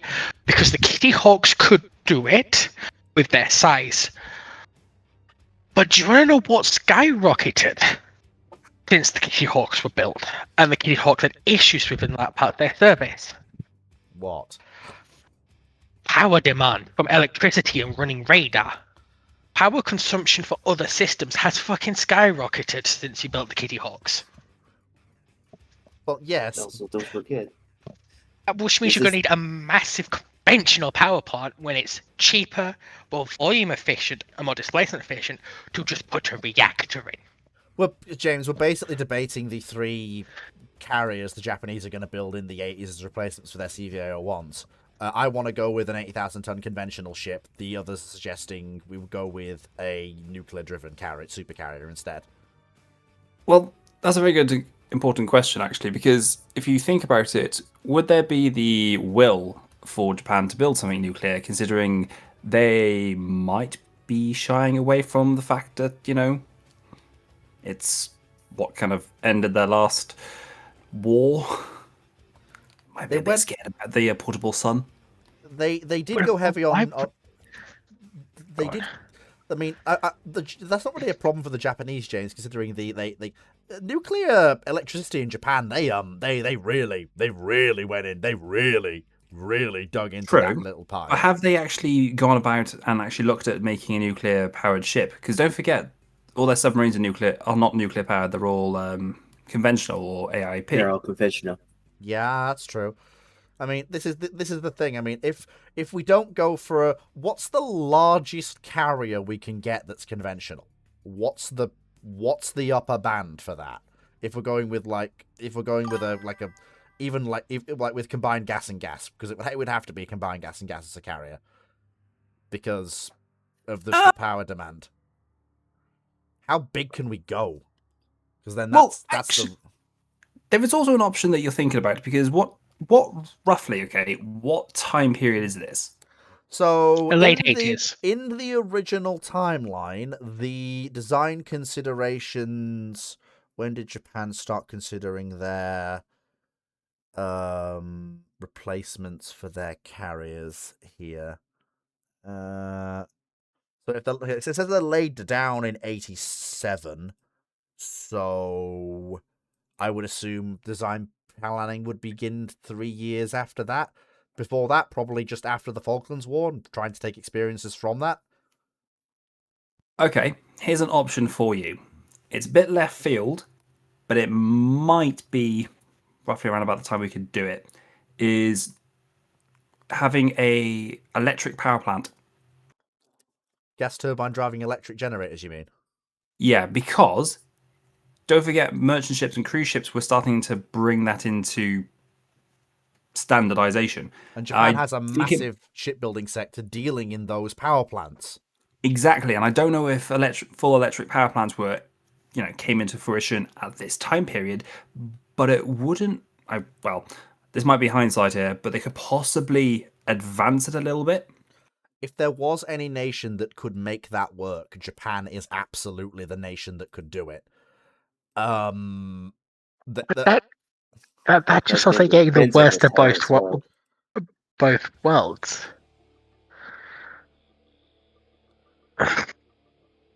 Is that kind of power plant capable of pushing something that size to the speed an aircraft carrier needs to operate in? It does the QEs.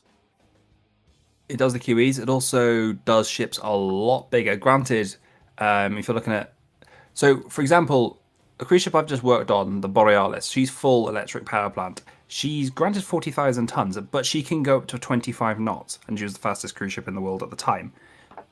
And she still had a lot more power to go, a lot more to give. So I wouldn't be surprised. And she's maybe 45,000 tons. You could quite easily go up to about. And she's not got an efficient hull form. I bet her hull form's not efficient. Yes, she is actually, because she was designed by the same guy that made the Queen Mary 2. Ah, fair enough. Yeah, and when was she built? Because the QEs are very much a 20 years down the line design. Borealis was 1997. Yeah, about 20 years down the line. That's true, but power requirements are a lot less in the 80s than they are later on. Exactly. But she's going off 5 diesel generators powering 2 PEMs. You could do the same thing with a Japanese carrier. QE does it off 4 DGs and 2 PEMs. If we're building a bigger ship, honestly, if we are building this big ship, we could do combined electric gas. So you could do electric for most things, and then if you need to, you can clutch in a sprint gas turbine.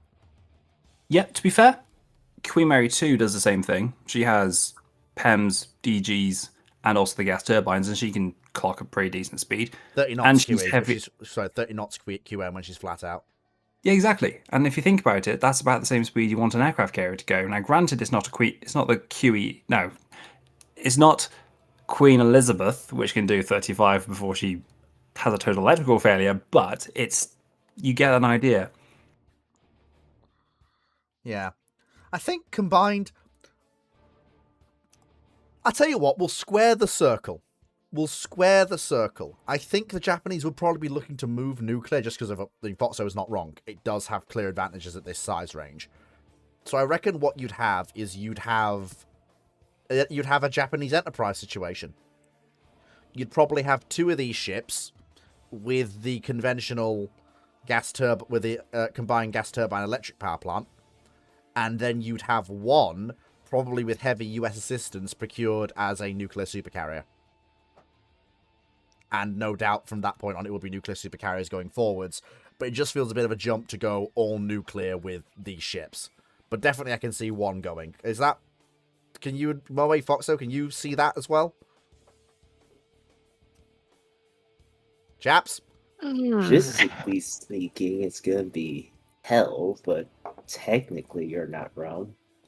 Like, I know logistically it's not perfect, but I would point out that in the real world it rarely is. Because the objectively best answer would be to go nuclear in the 80s. Yeah, you're absolutely right. Logistically, Because of Japan's nuclear industry. No, logistically, it absolutely would be to build all 3 of these ships as nuclear. You're absolutely right. But we also have to consider the politics, and we also have to consider the fact that they're probably not going to want to go all in with all 3 ships as nuclear. Yes, so the cursed option of 2 electric, 1 nuclear. Yeah, exactly. I'm not saying it's not perfect, it's not ideal, but it is very realistic. It's now time to argue size, because I think we also had a very big disagreement about how big they should be. If we're doing this, I think 80,000 tons. I think Kitty Hawk size makes sense because you can then have. Then Fox is quite right. You can then have the problems, which you would realistically expect as you head towards the 2000s with power generation, as radars get more complicated, and then the nuclear ship doesn't have the same issues, which validates that concept. But you need that validation to occur. Yeah. Well, if you're not willing to look at the Americans and ask, hey, why have you gone nuclear with the Fords and the Nimitz? Oh, Yeah. That's why. No, I know, but you know what I mean. It's great because this is also the era when the JMSDF is going deep into ages. Yeah, and it's like, basically this is they're going to follow what the Americans are doing, and they're building a ship in the same ballpark as the Nimitzes, the early ones. Yeah, I mean, I do see where you're coming from. Why are you going nuclear? The Americans are going to respond with why the Americans are going nuclear. Yeah, and at that, I think I have it in my head now. They're going to start out with this idea to maybe have 1 ship as nuclear, and then they're going to talk to the Americans about the ship and go, "Why are you building a ship this big? Right?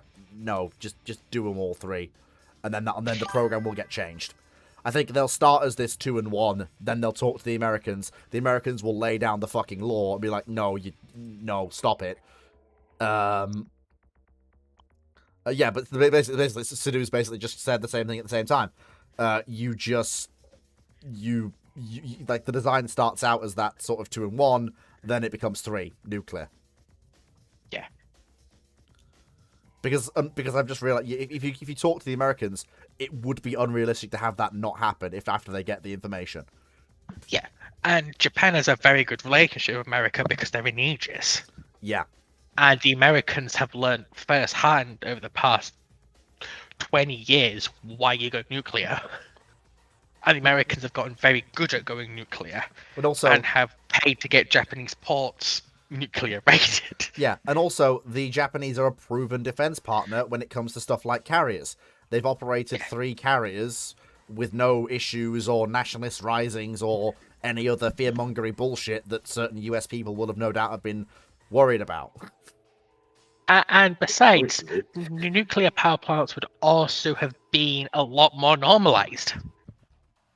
Because you've got, 16 strike cruisers 1970s running about? 12 to 16, I'm not sure exactly what the final figure would be. And remember, each one of those is running around with 2 nuclear reactors on board. Yeah. And as long as one of those hasn't done a Chernobyl, there should be a lot less stigma around nuclear power. Yeah, and I mean also if you've got the if you've got the Russians with the Kirovs and even they're not having problems and they're not having meltdowns, it like people go, if even the Russians are not having problems, like, you know, like if the Russians can fucking do it, anybody can fucking do it. Now they're just having other issues with nuclear power instead. Yeah. So your maximum ship is a 8,000 ton The ironic nuclear thing and is 50,000 ton that they normal carrier. finished Yeah, I get that. a fleet. That they finished these 3 nuclear carriers, then Chernobyl happened. Oh, well, no, they lay them down after Chernobyl. Chernobyl is actually, when is Chernobyl? 1986. Oh, yeah. So these are laid down afterwards. The original running name for them was the original running name for them was the Hoshos, but we decided that the CVA ones were going to be the Kagas, and we decided that the hypothetical Japanese super carriers were going to be the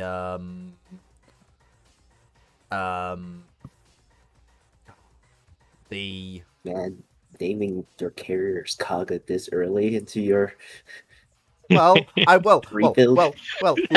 look. I wanted to call them Hoshos. Apparently, Dr. Clark said no. They have to be something more important than that. No, it won't be Hosho, but it probably won't be Kaga either. So what would the CVAO ones be then? What do people think?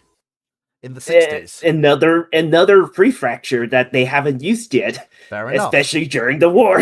Okay. Or not prefracture. It's probably... Actually, it's probably prefractures by now. So just... Yeah. Well, let's just name our carrier after the carrier did pull off when we're working with the Americans to build it.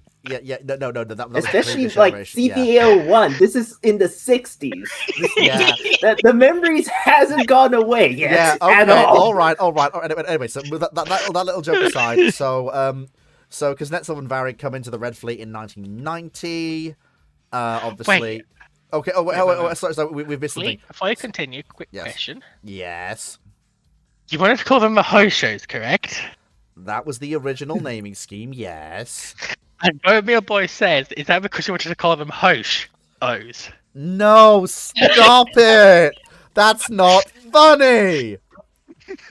Stop it, bro. Stop. Okay, so there is something like we're gonna come back to India. So for those of you who weren't here last week, when the UK procured the CVAO ones in the 60s, the 3 Audacious class and one of the Maltas were paid off.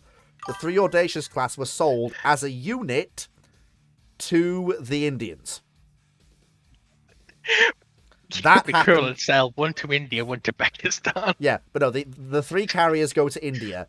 As far as we decided that basically the Maltas had gone in for angled decking and come out, the Audaciouses were operating as straight deck carriers right up until they were paid off, basically, to the Indians.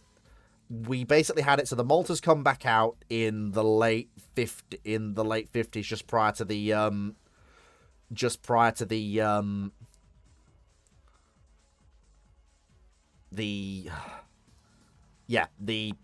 basically like in 61, the Maltas come back out with angled flight decks and steam cats. The Audacious class the Audacious class were going to go in, but as the CVA-1 program gathered speed, the UK decides to just keep them running as straight deck carriers, just for now. Then they're kept going, and they alternate basically when the Maltas need to go in for rebuild, and they keep like a straight deck air wing around for them. And then when the CVA-1s start filtering in, they're sold off. Well, basically, we're going to be sold one at a time, but India says, look, if you keep them around for selling as a unit, or promise to sell them all to us as they're decommissioned, we'll give you a better price than anyone else will. So the Indians end up with 3 straight deck Audacious class carriers. Now, here's the thing. I don't know if the Indians have the capability to angle deck those carriers, or who would even help them do it. Now the Russians have angled flight deck carriers in this timeline, and as we know, in the Cold War, India was a Russian partner, an ally. So we might Well, we might Partner, have... don't call them ally. Well, we might have the curse scenario where you might see Audacious-class ships traipsing over to Russian yards for angled flight deck conversion. And you might see them carrying Russian carrier-based aircraft. Probably not. Why not? Because at most, you'll see them. You'll see former British carriers carrying French aircraft. Okay, yeah, French aircraft, that's sure. Yeah, They might buy French, yeah. Yeah, and to be well, fair, once they the Audacious... look at... What's it? Yeah, once the Audacious class... Mirage. Yeah, once the Audacious classes are angled, they'll be about the same size and capability as the 3 Clemenceaux. So yeah, the Indians will buy French, yeah. They'll buy briquettes, Yeah. they'll buy super étendards, they'll buy... And remember, the Indians are a partner of the Soviets, not because they like the Soviets, but because it's convenient, because they go to whoever's against Pakistan. Yes, and in that case, that's the And US. Pakistan alternates aligning like a... Like a girl changes clothes. But in the Yep. period we're discussing, which would be 1960, these Audacious class will be up for rebuilds in the 67 to 69 period. Probably as part of their transshipment. But it depends. Do the Indians pay extra for them to be angled flight deck before being sold to India, or do they accept them as straight deck carriers? Except the straight deck carriers. Then when they want to modernize the aircraft, they'll modernize one, and then one, and then one. That does still leave India as the dominant Indian Ocean power, though. Well, when the British and Americans aren't present, that is. An example of what I was saying about India's foreign policy in this period, India goes from early 60s eyeing Western to falling out with the West over Pakistan. Then by the end of the 60s, are once again buying Western. Yes, I do. India has the capability. India has the capability to. Yeah, during the Cold War, India basically has the capability to maintain ships larger than they ever operate. The legacy of British rule, basically, and the yards left behind. It's not so much yards as it is cities like the modern day Mumbai are some of the best natural harbors on the planet, and because of that, are some of the highest capacity harbors on the planet. The Indians can absolutely maintain, as long as they can find the money, the Indians can maintain as many of the Audacious class as they like. Yeah, it's going to come down to not can they do it from a numbers perspective of can India, especially in this period, get its internal corruption and political corruption under control so that carriers aren't wrecked that way. It's also worth pointing out the problem now for India is putting together... I mean, I know they put together a token escort force for their historical light carrier they had, but that's probably not going to fly for a full-on Audacious. Not with the Pakistanis running around with decent diesel-electric attack submarines.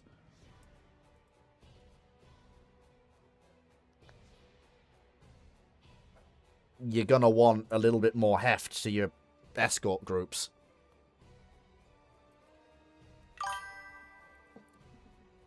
Yeah, but that's down to Indian internal politics, and I'm nowhere near familiar enough to give you an answer on that. No, I agree. James, what do you know about the Indian Navy in this period, if you know anything? Which you might do.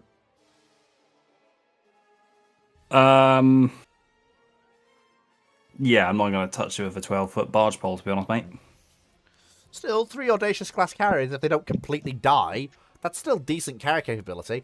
But anyway, the reason that we're discussing this is because in the original timeline, as the UK is looking to actually build their own domestic nuclear-driven supercarriers in the 100,000-ton range in 1988, the Ark Royal class, originally this was the UK's sole CVA-01, so we didn't have them build many in the original timeline, but at this point, it wouldn't be the CVA-01 that goes, it would be the Malta that goes in 1988, since she would be the odd one out. And she would come as a fully angled flight deck ship, which the Indians would probably want, seeing as she is more capable than their Audacious class. They'd probably retire their most worn-out Audacious and replace it with the last British Malta. No. I think Malta goes to the Breakers. And also at that point, I'm thinking if they want something, they're going to go to the... they're probably going to go to the Japanese, because the Japanese will be looking to actually retire their CVA-01s as they prepare to transition over to their 3 nuclear supercarriers. It's a case of they want something brand new. Yeah, but because by 1980... because of Indian politics, we can't say where they would go. Yeah. However, they wouldn't be getting the Maltas. No. Because the Maltas are over 40 years old at this point. Yeah. They are... But don't forget, they did buy Hermes, and she was about the same age. Yeah. And they've had the 3 Audaciouses already, so they're familiar with these British carriers. And Malta would be coming with the Catabar setup they're used to. Yeah, but I can't speak for Hermes. The Maltas had a projected service life of up to 15 years. They're now double beyond their design for life for those hulls.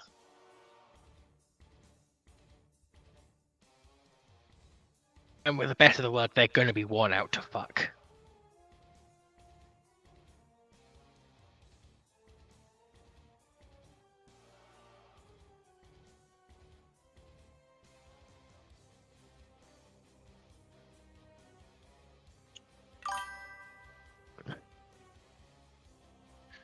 Hello. Yes, hello. You came through, don't worry. He's processing. I'm processing, yes. What am I processing again? My brain failed on me again. Well, where do India get carriers from? Well, okay, they've got a few options. So this comes down to a few things. First things first, when are the British and the Japanese, or possibly the Australians, putting their CVO-1s up for sale? The Australians won't be. The Australians will probably be looking at a life extension program. The Japanese and British won't want to phase out carriers until they've got replacements in the water. Given the way they've been handling their fleets in this timeline, it's different than historical. The whole methodology will be different, and advocacy for the Royal Navy will probably be a lot better. So you won't have the retiring of carriers before replacements are in the water thing. Secondly, so that's going to come down to, that's one option. Secondly, you've got the Soviets. They are literally 2 years away from commissioning Kuznetsov and Varag, which brings them up to 6 nuclear supercarriers. At that point, do they retain the Ukraina class, the 3 ships of them, which would be keel-up, midway-sized, full-on fleet carriers, or do they offer them for sale? Because at that point, then those ships, yeah, that's what I was thinking. They'd keep them, because that means the Red Fleet has 9 carriers. Is there is an option here though that we need to discuss.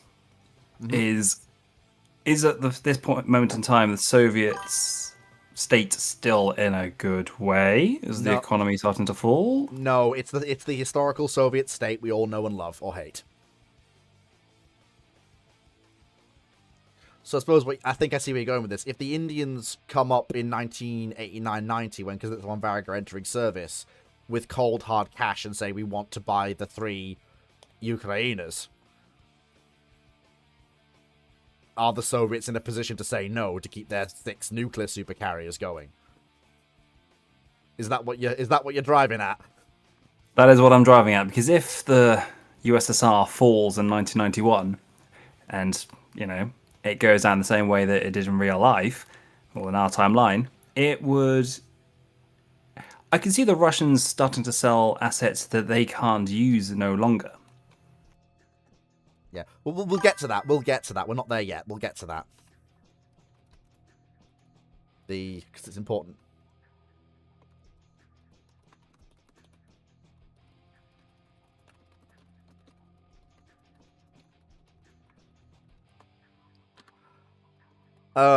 So, well, actually, let's get to that. So, basically, we'll come back to a few other things after that. But basically, I just want to talk about China quickly, because China, in both the original Red Fleet timeline and the revised one, I didn't really change.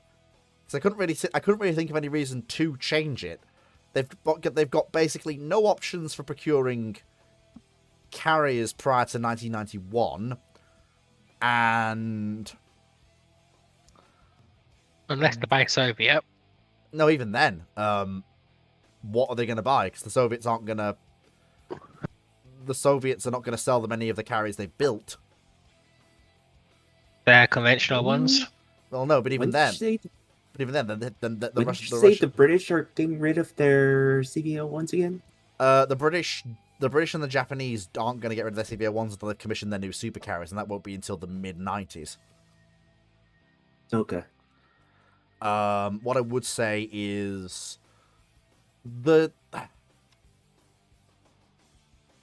unless the Russians are desperate, they won't be selling the Ukrainers. And I think the only chance the Chinese have to acquire carriers is buying the Ukrainers in the 90s from the Soviets.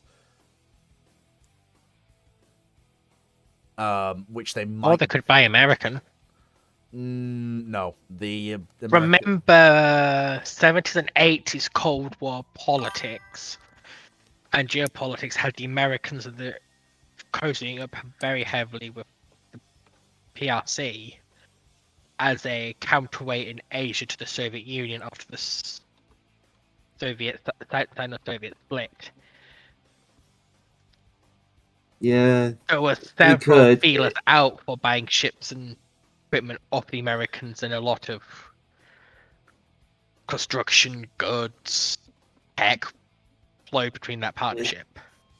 It's simple. Everything has to be conducted before, or everything has to be finished conducting before 89. Yeah. So basically, here's the thing. So in the original Red Fleet timeline, Kuznetsov and Varig just about scrape in to service in 1990. As in full, commissioned, worked up service. So in 91, the original timeline went thusly. Soviet Union on the verge of collapse, the hardliners seized power and replaced Crimea Gorbachev with the help of naval infantry and Soviet Marines from a thoroughly loyal Soviet fleet, who can see everything they've built begin to rapidly unravel as the USSR is on the verge of collapse, and that's something they'd rather prevent. Now that I can still see being true. Now the following bit, I'm basically going to get rid of because it makes no bloody sense. With this additional injection of loyal manpower and support, the coup consolidates power and moves to re-secure the loyalty of wavering Warsaw Pact states. Seeing no NATO response to the suppression of other states and Warsaw Pact troops reach the borders of former East Germany, they keep going, claiming to only entering the territory of a royal ally. The Western newly reunified German government protests this and demand that the troops halt, placing their own forces in the way. In the chaos, a firefight erupts, and before everyone realizes it, World War III has erupted in the fall of 1991. The hardliners securing power with the help of a more loyal and larger Soviet Navy? Absolutely. The Soviet Union then trying to re-secure the Warsaw Pact? Rather than just trying to very likely. It's the part in East Germany that's the questionable part. I can't see them re-securing the Warsaw Pact by force. That would be... They can try.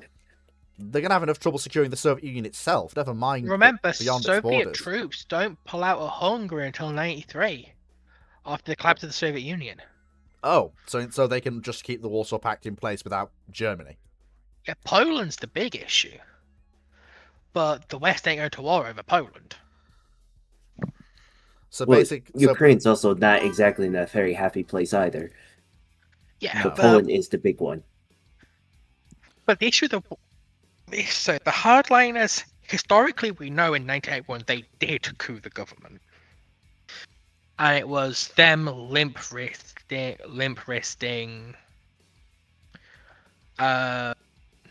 their interactions with Yeltsin and Gorbachev that led to them not having any legitimacy, which led to the army going, haha, no. And the Soviet sub-states to go, no, you're illegitimate. Whereas if the Navy... Go on. But if they can get rid of the Premier, Gorbachev, shut down and clamp down hard, Budapest style, on the protesters in Moscow, and install either one of their own or a loyal Premier as ruler of the Soviet Union, it's a hardliner coup, but it's a hardliner coup with legitimacy. Especially since the naval infantry is explicitly loyal to the Soviet Union, not the Russian Federation, which was a big issue with the protesters. Yeah. So, Well, I mean, let's not beat around the bush here. This Soviet state will be a corpse, a walking corpse. Like, let's not beat around the bush. Politely, it's a bear with rabies. It's gonna start killing everything around it. I mean, it already kind of is. Yeah. I mean, you will have a slightly. I mean, it's at this point then that I would. It's at this point then that I would. I reckon you would really start seeing the culling. So the Ukraine class would go. You basically have the Soviet fleet really leaning into its modernization program that it was doing in the 90s to try and massively ration. No, you would, because you'd have it funded by the sale of a lot of assets to various nations. No, you won't. Because you mentioned the Navy is explicitly loyal to the hardliners. Yes. You do not call the Navy. You do not touch the Navy's funding. You call the rest. No. In the Soviet Union. No, you don't understand. The Russian Navy already wanted to rationalize itself even under the Soviets. It wanted to standardize on a new model of destroyer, a new model of frigate. It wanted to completely rationalize itself and remove the swathe of ships from the 60s, 70s, and 80s still knocking around. Well, sorry, not 80s, but 60s and 70s still knocking around in inventory. Same thing with the submarine fleet. This is something they wanted to do under the Soviets.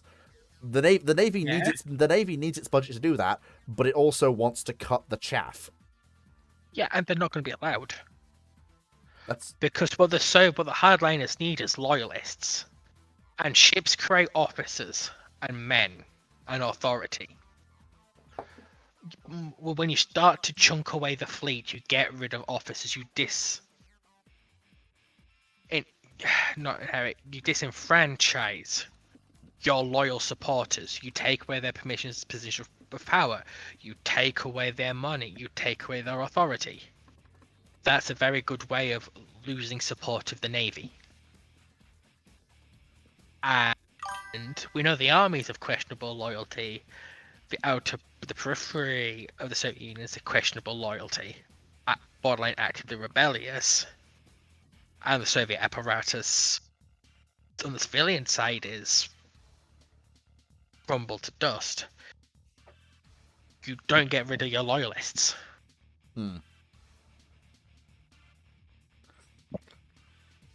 James, what do you think of this whole Russian situation that we've come up with that's compared to the original? At least there's no World War III. Yippee!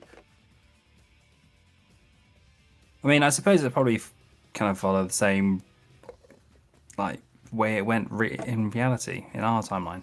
Because don't forget, you've got this massive juggernaut of a system collapsing in itself like it's imploding, which means you've got a government that tries to sell everything off. You've got people trying to squabble for power, as they like to when a ship is sinking.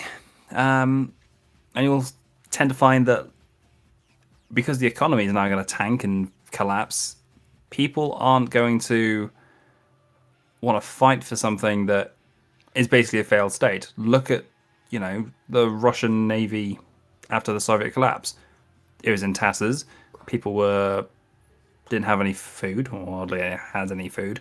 And they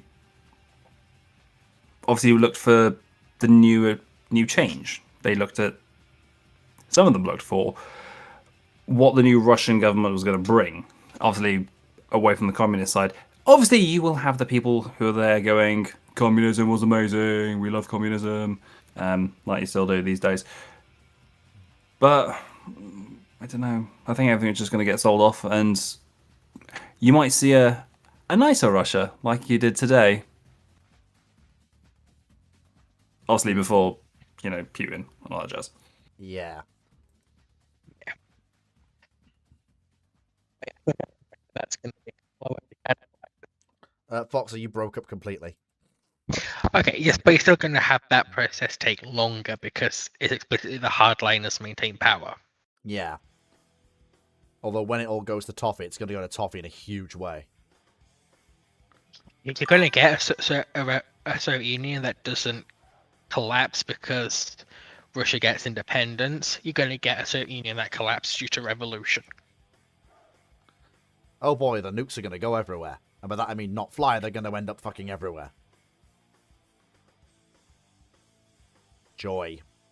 Nuclear 9/11. What fun.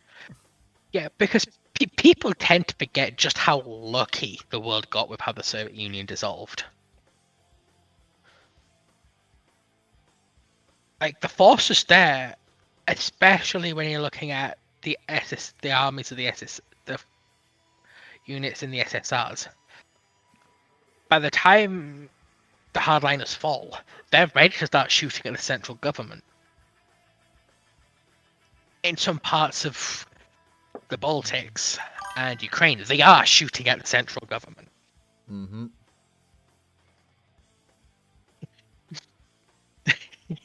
Like, if Russia... Well, when Russia collapses, which it's highly likely to do so, you better believe that a few things are going to happen. First of all, the Chinese are going to move into Vladivostok to secure the area for the peace of the population. And, oh, look at all these Russian ships that are sitting here. Oh, yeah, I can't leave those there. The rust would be an absolute shame. Well, there happen to be 3... Oh, I'm just going to borrow these. Don't mind me. And the slot going to... Not that. Because they're going to look at a Soviet Union that's having a schizophrenic episode with nuclear weapons. They're not going to move in till the smoke's cleared. But the carriers might be gone by that point. Yeah. It is what it is. But but if the Chinese push into Siberia, what do they immediately start to threaten? Nuclear annihilation. They threaten the siloed nuclear defense. What, since the 50s, has been the red line we strike first for the Soviet Union and later Russian state? I don't know. You do any sort of threat towards their nuclear deterrence.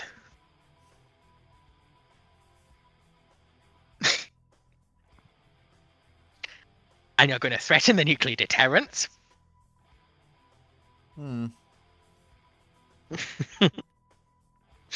That's a good way to get Beijing glassed.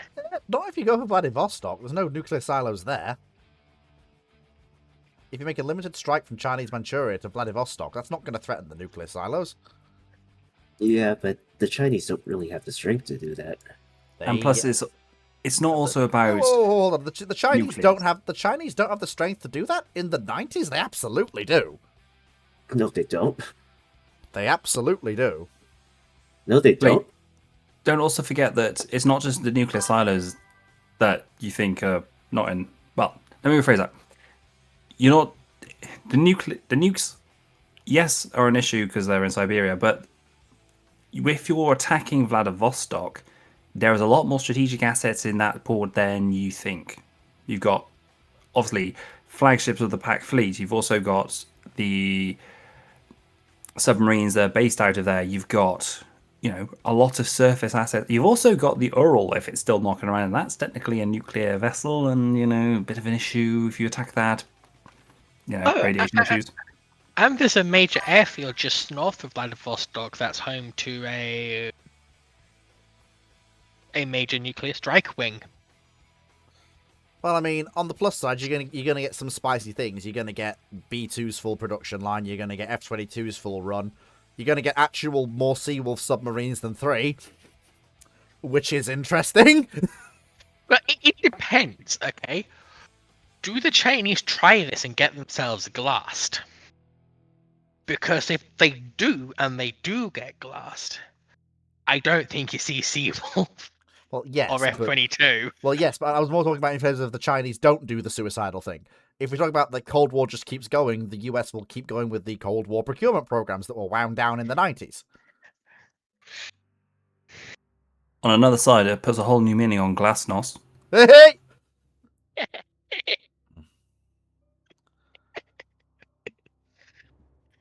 Another thing. Everyone loves a dad joke. Tomcats don't get canned. Oh my god, yeah. Oh, you're going to see the US fleet the D.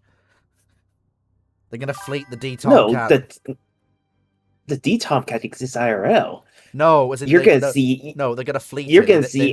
They never fleeted it. No, they did. No, they didn't. They never fully fleeted They the D. absolutely fleeted the Ds. They did not. Fleet. The last fly demo they did in 2006 was with a bunch of Ds that has been in service for 10 years. Yeah, but they never managed to fully replace all the Tomcats that were in active service at any one time with the D variant. They never planned to. That was the plan. That was not the plan. The plan was to replace all the A models. The ones that were actually 30 years old. Well, no, they wanted to replace the Bs as well. No, they don't need to replace the Bs yet. You kind of do. Why would they need to replace the Bs? The only thing the Bs have issues with is that they're still using the old avionics from the A's. Exactly. The airframes were still perfectly fine. They don't need to replace the Bs. They could upgrade the Bs if they really want to spend the money. That's what I mean. Yeah, you fleet the D. That's what I'm saying. You fleet the D. You get rid of everything that isn't a D, or upgrade anything that can be upgraded into a D. No. By that stage, they wouldn't even do that. In the early 2000s, the Ds wouldn't need. They would probably be throwing out the Ds for the new ASFs. The what? The planned replacement for the Tomcats, which is Advanced Strike Fighter. quote unquote Tomcats. Advanced Strike Fighter. What the hell is that? Well, there we go. It's hell of a thing. It didn't go anywhere, right? Yeah, because Tomcat got canned. That means you might get the Flying Dorito as well, A12, which would be fucking funny. Perhaps. I mean, the British are going to get 3 super carriers out of this, which is lovely. And there's going to be a lot more F-22s around, and F-35 is still coming, obviously, as well. Happy days. Who knows? We might get more Trafalgars. And a Stu. Do we get F-35 Meteors? What? You get a faster F-35 program.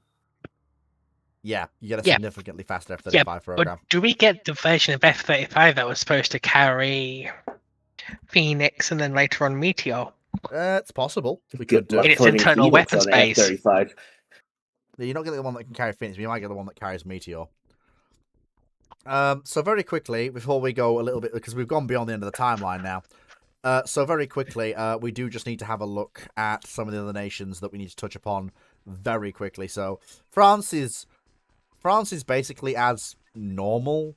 Maybe if they're replacing 3 carriers, they're probably going to want 2 Charles de Gaulle's rather than 1. They probably still build 3. Why would they shrink? Because they shrank. It's not like they're because they shrank historically. They went from 2 to 1. Yeah, but that's because there's a peace dividend. It's true. Yeah, so yeah, they probably would get 3, which would be good for the French Navy.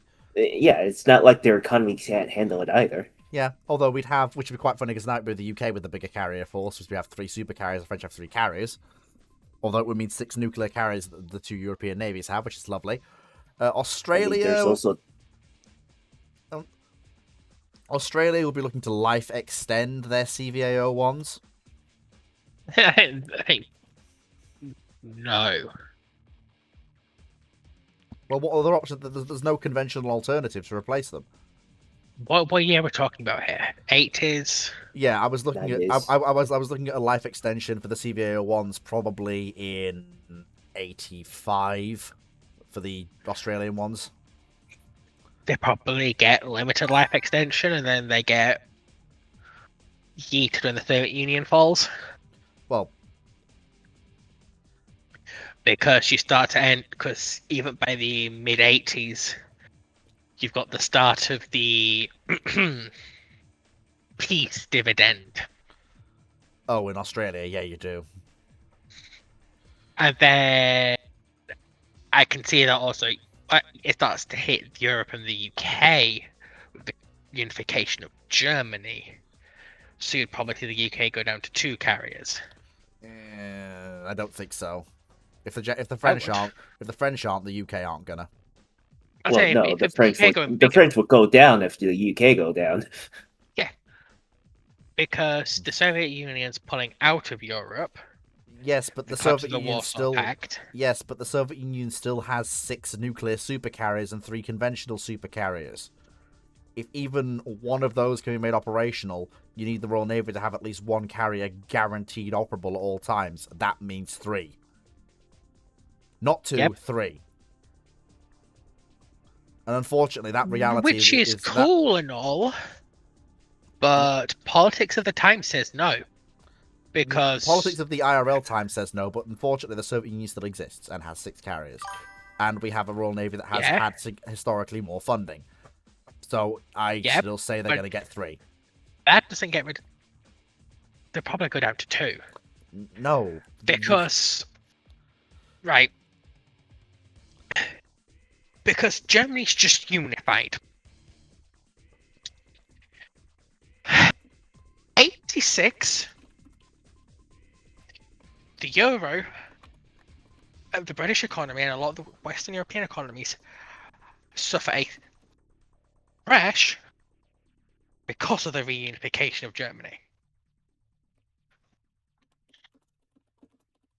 So combine that with an economic crash and downturn, and a reduced need for them, given the collapse of the Warsaw Pact, I can very much see you going down to 2 carriers. Because it comes, how do you justify 3 even bigger carriers? Now you've got less money, no empire, and your main threat you're countering against is collapsing and pulling out of Europe. How do you justify it?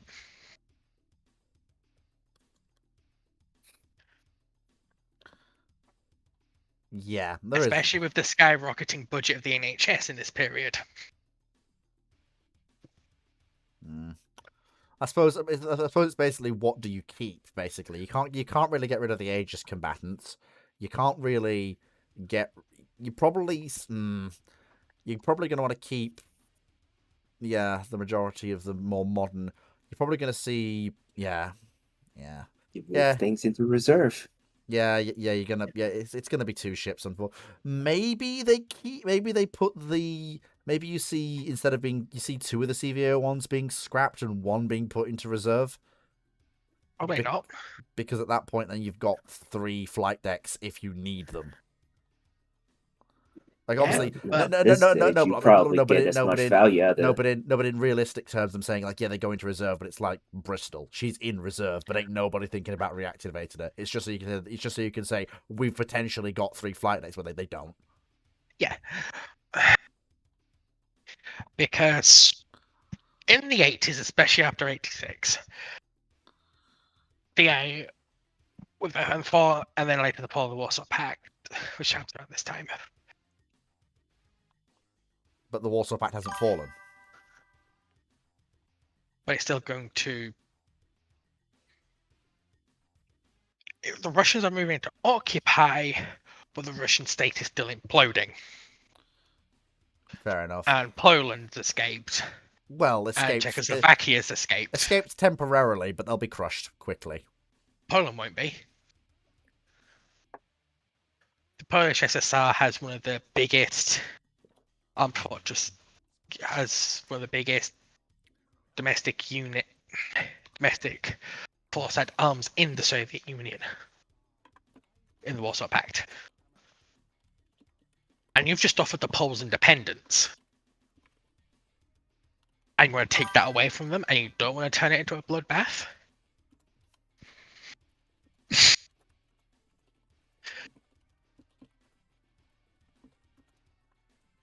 But you've also, unless the Russo-Chinese conflict goes nuclear, Well, which we haven't, well, each other is going to be one.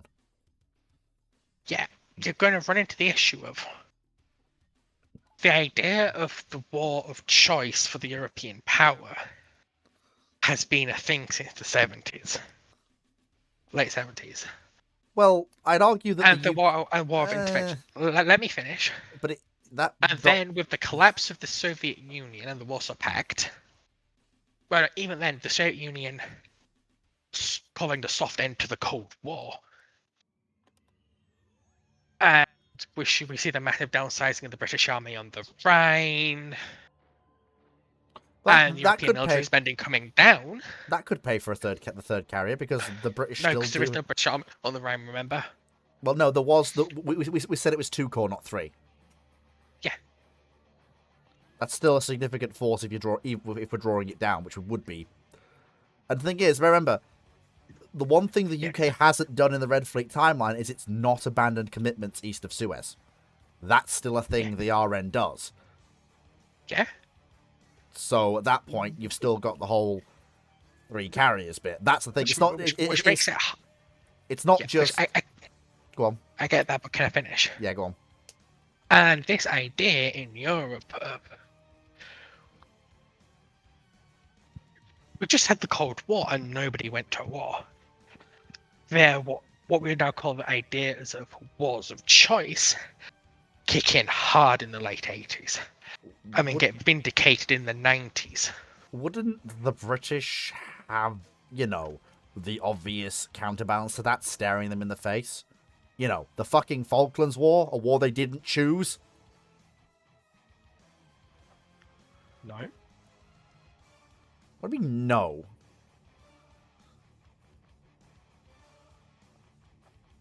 Because they didn't historically. Yeah, but historically they weren't. Yeah, but historically they weren't ready for it, and historically they actually took losses doing it.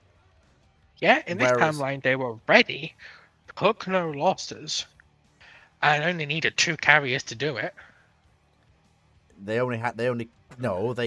needed 4 because then they could send 2.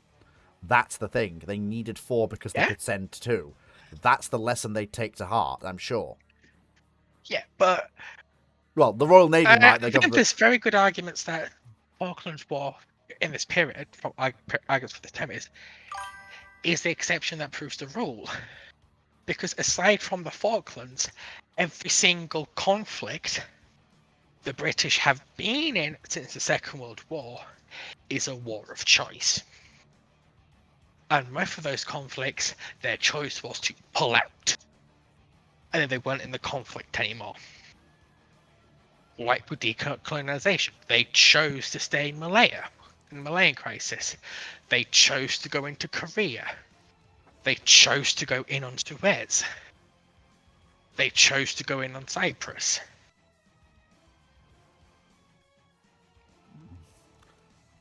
So, the big threat's gone. All our wars of choice. Our economy is declining and is in a massive slump. Why would we buy 3 carriers when everyone else is downscaling their military, including the Americans? So why don't we just build 2? We'll save money. I mean, I suppose. And the NHS expenditures ballooning. I mean, honestly, I would be angry at that, but at that point, given you've already got 6 Aegis ships already in service with the twin arm launchers, 200,000-ton super carriers is not a bad force for the peacetime era. I'm gonna be honest. 2 nuclear-driven super carriers is not a bad force. I kind of wanted to have my lovely 3-cup number, but I mean, we could do 2 super carriers in the mid-90s into the 2010s. I think maybe even long. Like the thing is, and these ships will be built with like a 50-year lifespan in mind, like a long life. Well, they're the QEs. Oh no, they're more than the QEs. Yeah, but more like the projected lifespan of the QEs. Yeah. And the whole life of the QEs. James, are there any plans you know for big RN cattle bar carriers? We're talking full-on RN super carriers. Have we ever drawn up anything like that? So, I'm pretty sure there was a design for a nuclear version of the QE. But, obviously, that didn't go anywhere, did it? No. Obviously, there was also the Casso Bar version of the QEs I know about. Apart from that, we didn't really draw up anything that was that big. Obviously, the 3 largest designs we've ever had were, of course, the QE, the Malta, and the CVA-01. Yeah. That was it, to be honest. So yeah, we're looking at this would be just something completely new for the RN. But a pair of So James, out of the escort fleet we've got, so by the end of the Cold War, assuming these carriers come in 1995, we've got the 6 Type 43 Aegis destroyers for the Royal Navy with their 8-inch guns as well. We've got the 8, probably the 8 to 12 Type 82s with Sea Dart.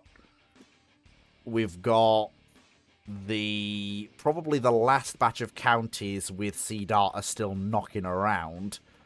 We've got Type 21. We've probably still got 23 coming in, which is replacing the Leanders and some of the other frigates as well. Basically, we've got apart from the expanded 82s and the 6 Aegis 43s, but obviously not having 42, James, if you've got the unenviable task of cutting this Royal Navy for, admittedly it's not as bad a peace dividend as we had historically, but it's still a peace dividend, what are you gonna cut? And the goal is obviously to try and protect our 2 carriers with decent ASW and air defense. So obviously you kind of... And that's the pressure I'm going to state that you need to cut it by 35% of expenditure, which is a very light peace dividend compared to what the Royal Navy actually got. Damn it, Foxo. Let's say this is so I'm just going to let me be detailed. So this is so you need to cut 35% of expenditure. The year is 1995 in terms of active units. It's as historical. The only difference is all the CVA-01s have gone, apart from one that's in reserve. You've got all of the 82s active. You've got all of the 40, well, active, in their cycles of active, reserve, whatever. You've got all the 43s with their Aegis facilities, still twin arm. You've got all the 82s. You've got the last of the batch to see. You've got the Sea Dart counties. But apart from that, since those are the ships that are changed, everything else is as historical. And you've also got the larger Royal Fleet Auxiliary as well. Right, okay, so first things first, I would kill the counties. The counties are going to the scrapyard. Fail to Chile, question mark? Possibly if they want them, but if not, they're going to the scrapyard in the sky quickly. Because if you think about it, they are large ships. They are not... Well, you can't really refit them anymore. They are... The refit I gave them to stick the Sea Dart on it was probably the best thing you could do with that hull without having to completely redesign the ship. So, yeah, she's off. She's going to be killed. She's off. Sayonara. Bye-bye. Now, in terms of the actual assets that are decent, the 83s are staying. 82s will go to the scrapyard. Really? Yeah. I thought in 1995 you'd want to keep at least those Sea Dart combatants around. No. I would get rid of the 82s. Is it because we've got the 43s with Aegis? Yes. Okay. Because there's no point. So the Aegis destroyers are going to have SM2s and SM3s and hopefully SM6 when they come out. So there's no point keeping Sea Dart around if you're going to have a system that's much better, that has more common missile systems with everyone else. So yeah, everything with Sea Dart is going to be ditched. Obviously, Aegis destroyers, they'll get refitted with Mark 41 vertical launch silos, which brings us one in line with NATO's capabilities, especially with the Americans, so we can take the SM missile systems. Because you said that we only had twin arms on them. Yeah, they were built with twin arm. Yeah, well, these will get refitted to have VLS. Okay, because that'll make us much better. We're going to carry more missiles.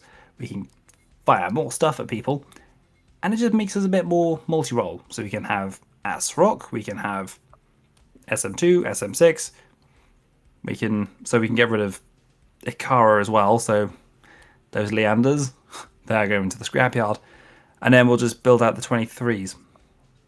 So we'll have the normal run of 23s, and we'll supplement those with 24s.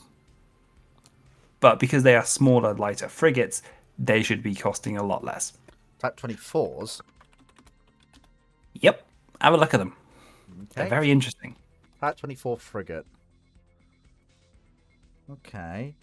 Type 24 multiples. Okay, it looks like it's got a single 4-5 forwards. What was it supposed to have? There we go. So it's supposed to have a 4-5, 4 Seawolf twin launchers, 2 pairs of quad Exocet launchers, 2 30mm mounts, 2 Mark 32 triple tubes, and 2 Lynx helicopters. Damn. Okay. But what were they supplementing again? So these would be your general purpose frigates. I thought that was the 23's job. No, the 23 is a She is an ASW platform. Right. So these will get rid of the 22s. So these will replace the Type 22s. How many are you thinking of procuring? Because you're still going to... It's going to be a 1-for-1 replacement. How many 22s were there? So let's have a look. 1 second. I'm just going to check. I want to say 12, maybe. There were... no, there were 14 built. So 14 of these, 1-for-1 replacements. Okay. They're a smaller ship, but they'll be better for the new economy and the new role that the Royal Navy will start to play in this timeline. Mm-hmm. And also, they're not the size of a cruiser, so it kind of makes life a little bit easier. And the taxpayer doesn't start screaming when you say, I want a ship that's about 150 meters long. Yeah, your complements 160 compared to 222 at best for the Type 20. Yeah, that's a massive decrease in crewing cost.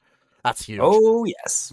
So, yeah, and plus they're a smaller ship. They're only 123 meters long, which you can also retrofit that design to be a little bit better. So you can, instead of having the small little Sea Wolf missile launchers, you can just have vertical launch silos in multiple locations. It'll be very similar to the M-class frigates of Europe. So the Karl Dohrmann class frigates, that type of design. Yep. And you can probably also stealth them up slightly. Where is it? Where is it? I saved it. Where is it? Show me the frigate. Oh, there we go. Oh, no, I need to save it. Whoops, daisy. Did I save it? I'm sure I saved it. I'm fairly certain I saved it. Anyway, carry on. Carry on. Carry on. So that's why I'd go with the frigates. Then, in terms of smaller ships, because we're going to have to have small ships, I would make corvette-sized vessels similar on the lines of the Vosper Mark V, but a massive update. So you're taking the Elvans that Iran have, but make them more British, more modern, but make them so they're not a 50-year-old design. to make them much better. That way, that can protect the UK itself. The 24s can be more of this general purpose frigate, so we can. They're the ones that are tooling around the Falklands, the Caribbean. Yeah, exactly. The forward deployed units. And of course they're going to be vital since we have never retired from east of Suez. That's somewhere where we are. They're ideal for that. Exactly. And then obviously you have your 23s, which will be the ASW bastions for the Navy and for the UK, and of course NATO. And then obviously then have your 83s, which are your air defense destroyers. I would probably look at maybe with the reduction of the amount of ships we have, well, air defense units, I would probably look at making an 84. Well, sorry, you're calling it the 43. So we'll go along the lines of that.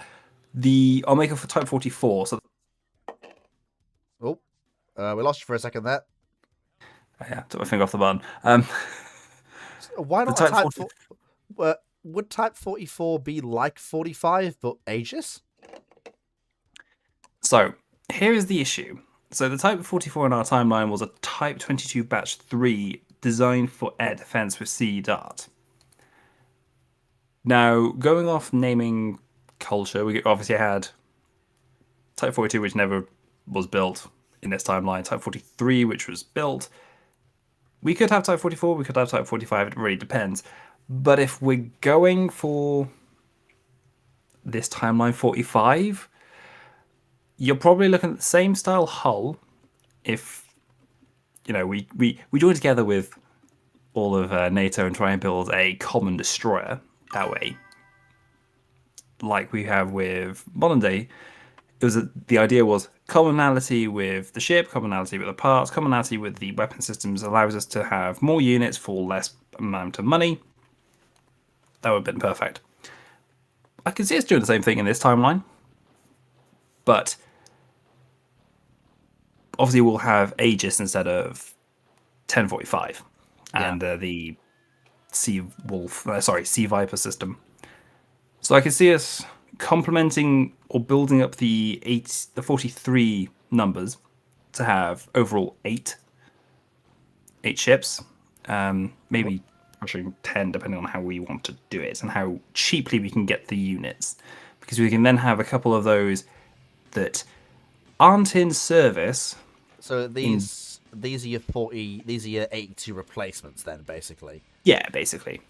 There'll be better ships, but they'll also be cheaper than an 82, because don't forget how many people have to be on an 82.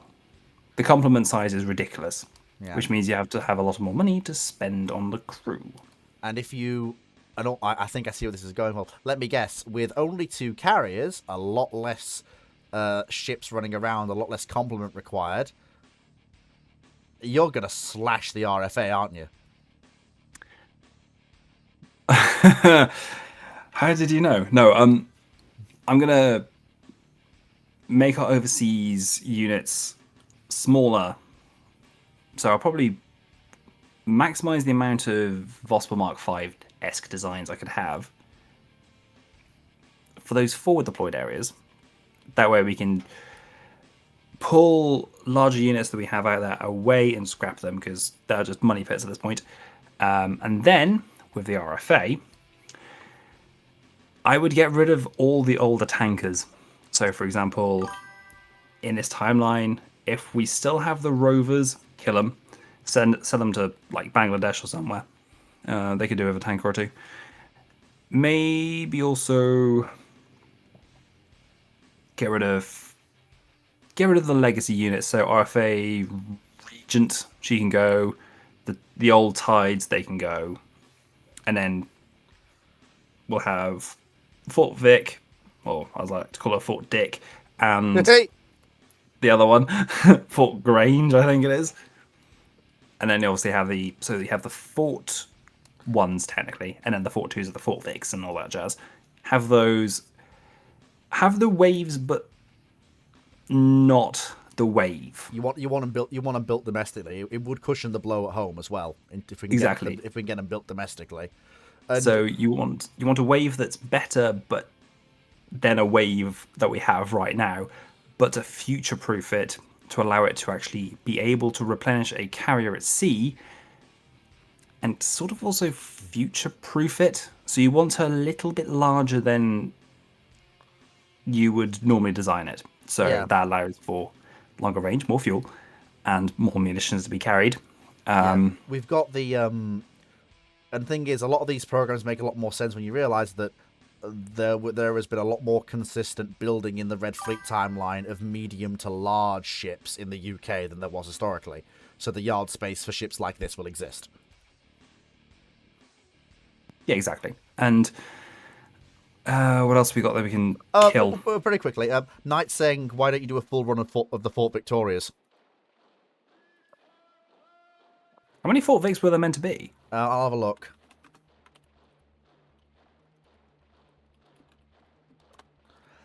Because in reality... there were supposed to be 6. They only built 2. Right.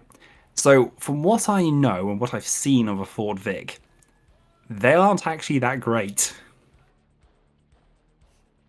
So I would actually have a modified Fort Vic that is better in every single way that you possibly could make her. Yeah. Yeah. RFA Argus would be, if we have her, she could be gone. Send her to the scrapyard. She's old by this point, so sod her. No one likes her. She's a brick. Can you tell this man is ex-Royal Navy? Yep, fuck that ship, and fuck that ship. You don't need them. We haven't touched on submarines yet. Oh, don't worry, I'm going to get to those in a minute. Keep going. The Leaf class tankers, because they're all ex-merchant vessels anyway, yeah, they can go. We won't need them. What we can do is instead have a larger tanker, a couple of larger tankers which have less crew, of course. Bring them on more along the lines of merchant navy standard of crewing. But this time make them double skin hulled, which will be in compliance with MARPOL at this point anyway, but you get the idea. And then we'll just forward deploy those to different places so we can have the fleet refueled from a tanker. Bit like what Fisher used to do and whoever's taken over that contract now. Now, in terms of submarines, the C-Class, S-Class, Dreadnought, and the R-boats will get removed. V-boats, I would actually build 6 of them. Yeah. Yeah. And obviously have the standard CAS-D type of thing of continue at sea deterrent. And I would actually keep a diesel boat squadron. Because as good as a nuclear boat is, they are flipping expensive to build. They take a very long time to build. If you have a couple of diesel-electric attack submarines, they are kind of cheaper and easier to build. And they, yeah, granted, they have to snorkel all the time, but they haven't got a nuclear reactor. They can actually be mass-produced quicker. So would you That's just, what I would do. So would you just build out the entire upholder run, all 12? Because they were yes, but I wouldn't go for the upholder. I would actually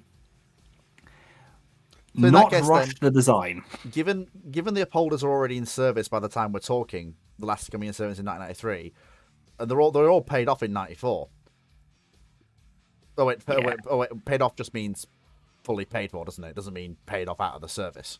No, paid off means gone. Oh wow, they didn't last long. Jesus. No, and there's a reason for that. Because they were a bad design. Because the Navy kept on changing what they wanted. So basically, you're gonna have to build an upholder successor then, knowing what you've learned, basically. Yeah. So what would you build? I would build the SSK successor. Might it not be worth working with the Australians, given that we have closer Commonwealth naval ties in the Red Fleet timeline? What, to have a 1990s AUKUS without the US? Yeah, basically have a 1990s Commonwealth diesel submarine AUKUS, a combined boat for the Australian, Canadian, and British navies. It would be really good. And I would personally go for... See, if I could, and Astute was going to be the same SSN that she is, I would try and make a diesel version of her. Because if you think about it, the Upholder was a diesel version of the Trafalgar class, basically. That's true, yeah. So if you have a diesel Astute, same systems, just diesel. Who knows? It's not a bad idea. But I'm no sun dodger, so I can't really tell you if that's a good idea or not.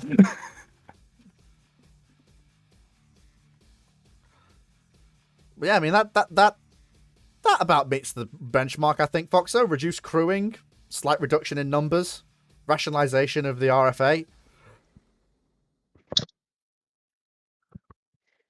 In my reckoning, that's not 35% of costs, though.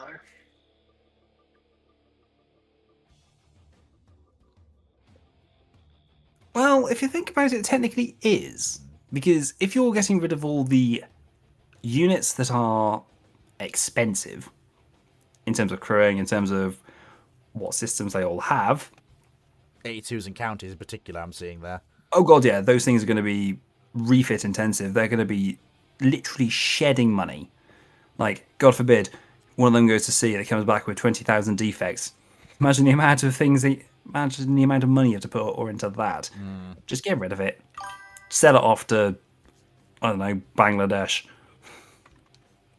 That'll be fine. That will recuperate some money and allows us to pay for something else that's a bit more cheaper and a bit better. Understandable. And also, when you get rid of half the RFA fleet back in the day was actually massive. Now, granted, I know there's many people who love the RFA that say the RFA should be kept in a massive state, but when you've got a fleet reduction this size, there's no point in having a fleet that big. Even if you are operating east of Suez, what you need is an efficient RFA, not a small one. Yeah, which is what you've done. Yeah, you need a fleet that can do what it needs to do, and also have assets in reserve that will allow you to surge those assets in case you need them. And also getting rid of RFA Argus is also a good idea because, well, she's a piece of shit. RFA Argus? Yeah, do you not know what RFA Argus is? Not off the top of my head. Please don't tell me it's that Argus. Please don't tell me it's that Argus. It's that Argus. That Argus. Yes.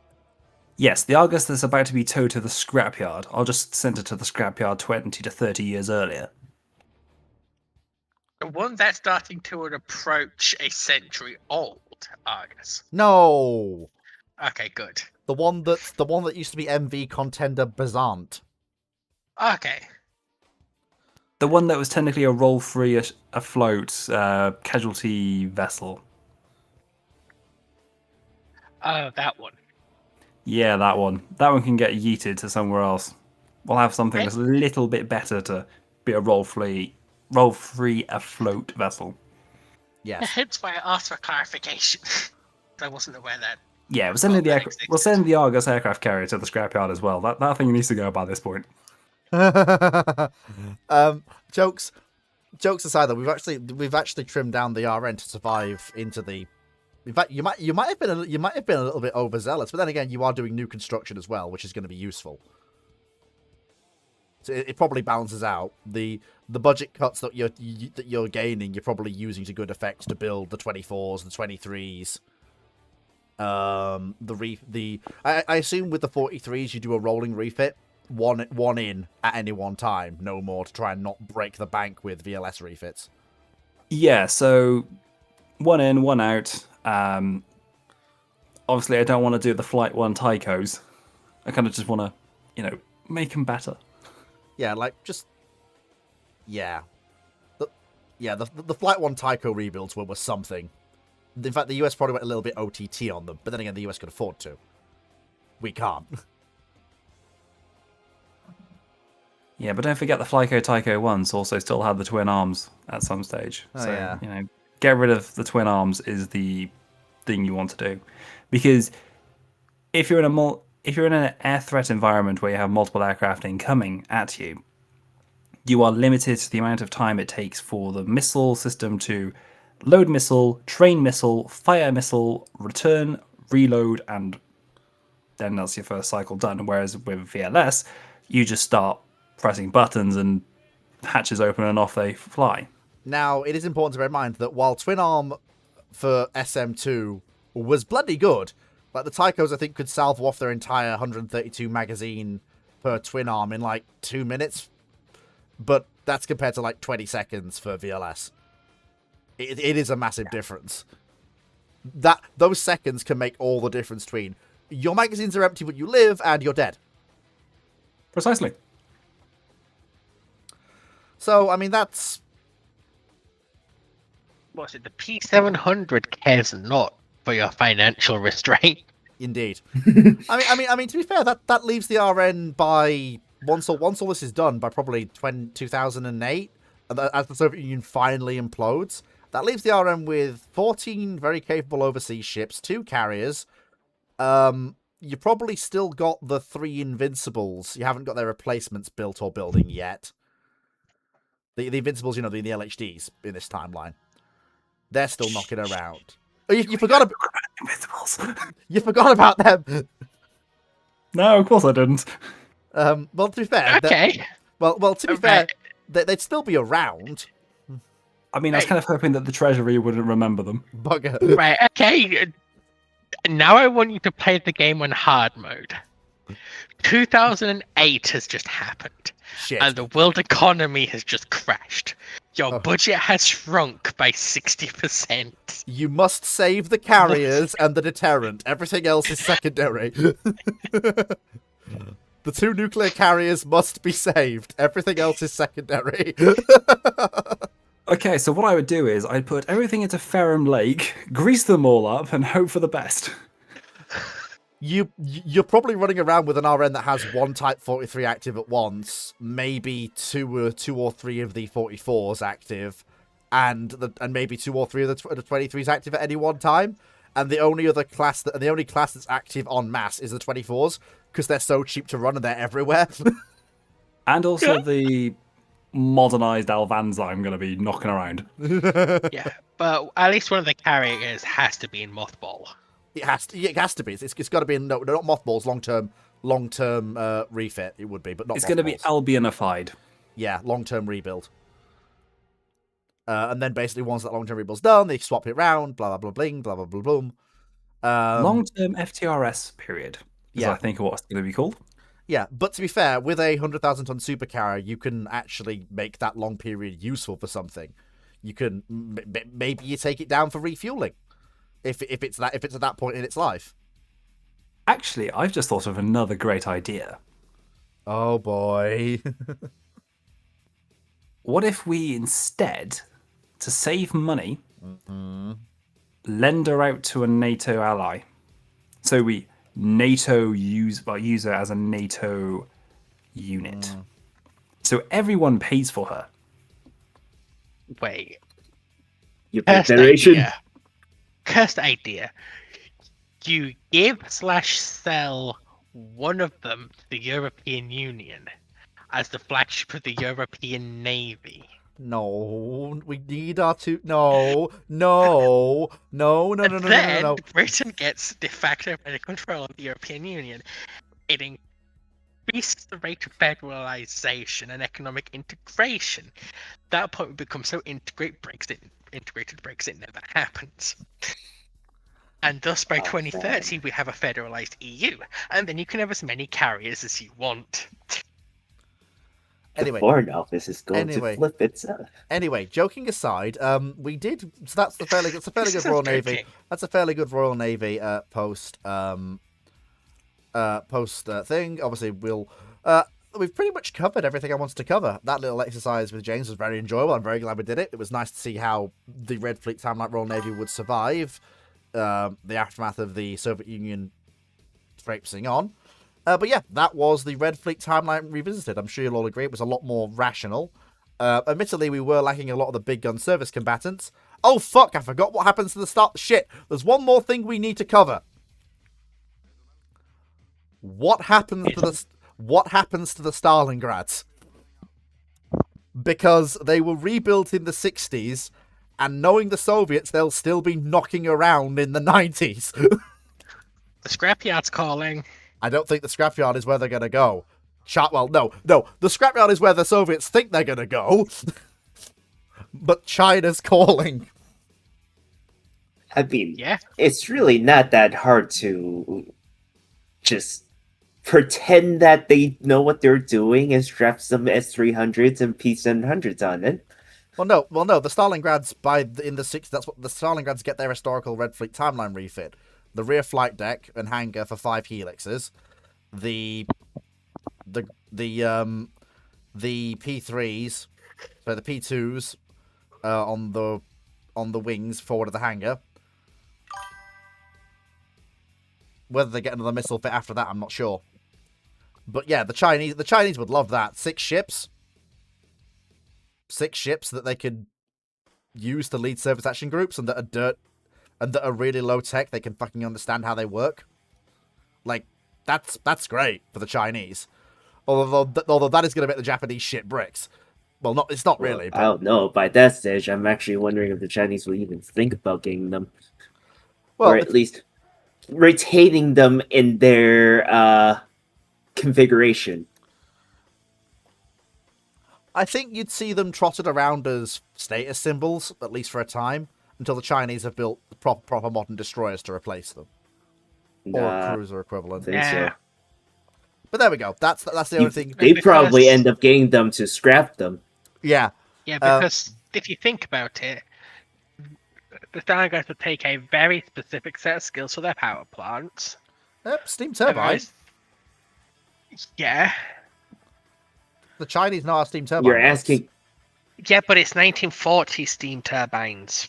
The Chinese know how those work. You're asking a 1990s Navy to run steam turbines. The Chinese were running steam turbines in the 1990s. A large portion of their fleet was oil-fired steam turbines. There's generational difference, a massive amount of generational difference there. Have you met the wonderful Chinese MacGuffin known as the Luda class, a class of destroyers from the 60s through to the 90s that have 9040 steam turbines? Yeah, but fleet. We can both agree that relatively low pressure destroyer turbines are very much a house pet compared to 1940s high pressure Russian steam turbines. Possibly, yeah, I'll admit. That has been running for a very long time. Okay, yeah, that's true. The Chinese would have to scrap them. I mean, the only nation that would be dumb enough to take them on for the actual role they're supposed to do. Hi, India. Oh, India. No, you're selling the Indians too low. They will take one look at them and come to the same conclusion as the Chinese. We'll probably get more money off them scrapping them. Yeah, that's true.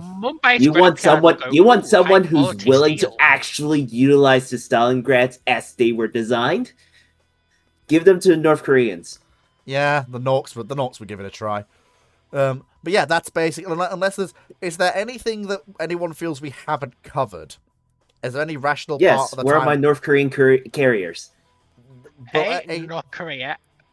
B, the North Koreans only got the money and the availability to really start messing around with an ocean-going navy in the aftermath of the Russo-Ukrainian war.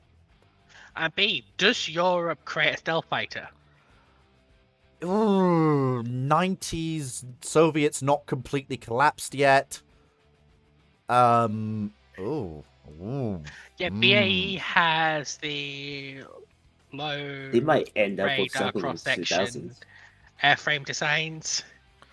If the French Soviets working on if the Germans. Soviets don't end up collapsing before 2005, you probably see something fleeted. Well, not fleeted, but at least brought into service. Or I further know. along enough, it's Stealth not worth them bucks. buying into 35. Yeah. Supersonic stealth bucks. Well, the RN has to... Well, the UK kind of has to buy into 35 because there's no stealth carrier aircraft apart from that forthcoming. Well, not really. If the British is developing their own stealth aircraft, there's nothing stopping them from continuing expanding their development. Apart from the exponentially... apart from the cost of... So we know they're in testing. We're talking first generation stealth like F-117 level stealth here. In the 90s, BAE got the aerodynamic models, the low visibility hull airframe models, and the radar absorbent tiling. But no matter how hard they tried, the British government wouldn't give them contracts to actually build a serviceable aircraft from their design work. That would then later be sold to the Americans. Hmm.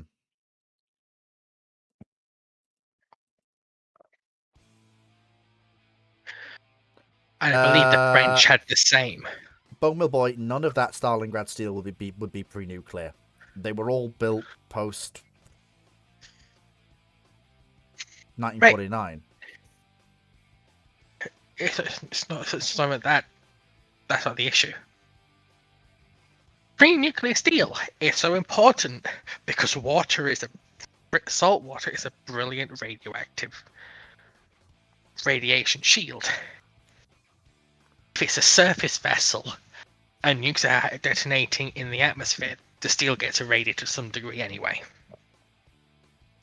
Because atmospheric radiation.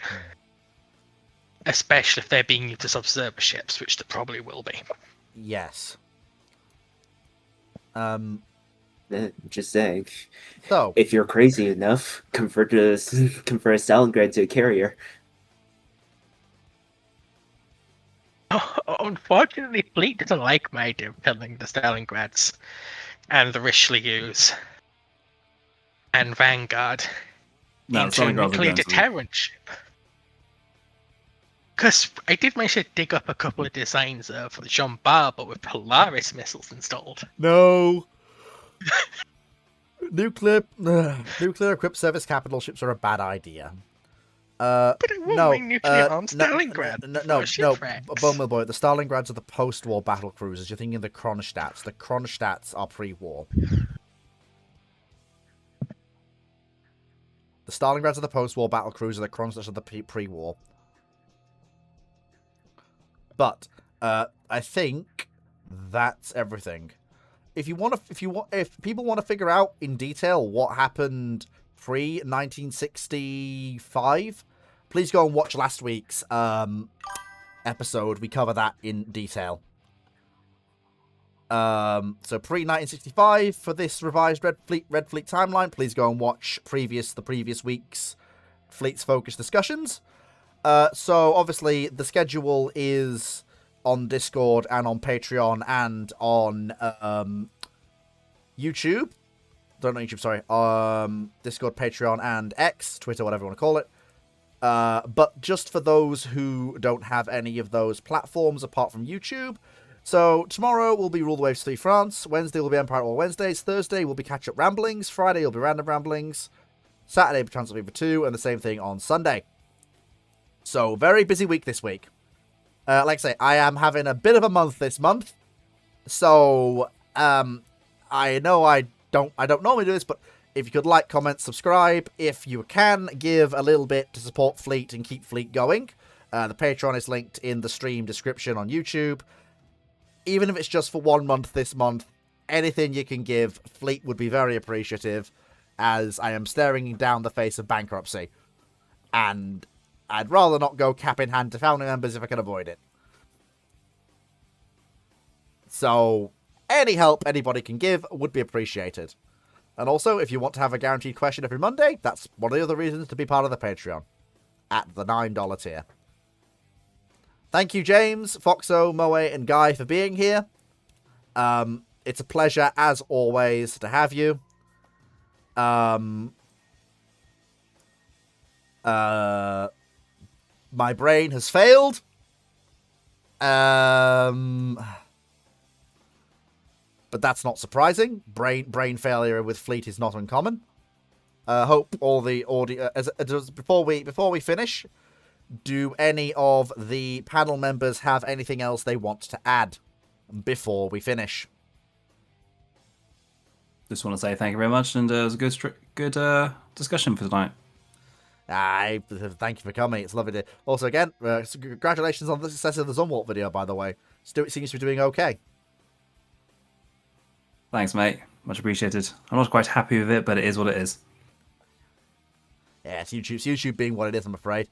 But I'm trying to steer. I've put out the things on the Twitter and the Discords, trying to throw people your direction. Muchas gracias, my friend.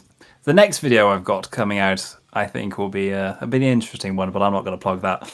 Yeah, no. Besides, you got to keep mum. You got to keep the secret. Spoil the surprise. Anyone else? Foxo, Moe, Guy? Anything you people want to add before we head off? Not in particular. Yes. I'd just like to remind people to subscribe to Fleet's OnlyFans. There is no It's called OnlyFans. There is no OnlyFans. Anyway, so Guy, you had something you wanted to add? Yes.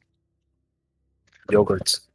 Okay. If anyone loves the time machine, tell me. Yeah. I've already got a curated list on who I need to assassinate to get Tornado 2000 adopted. Okay, so with yogurt and a time traveling assassination plot as our final standoffs, thank you so much, everyone.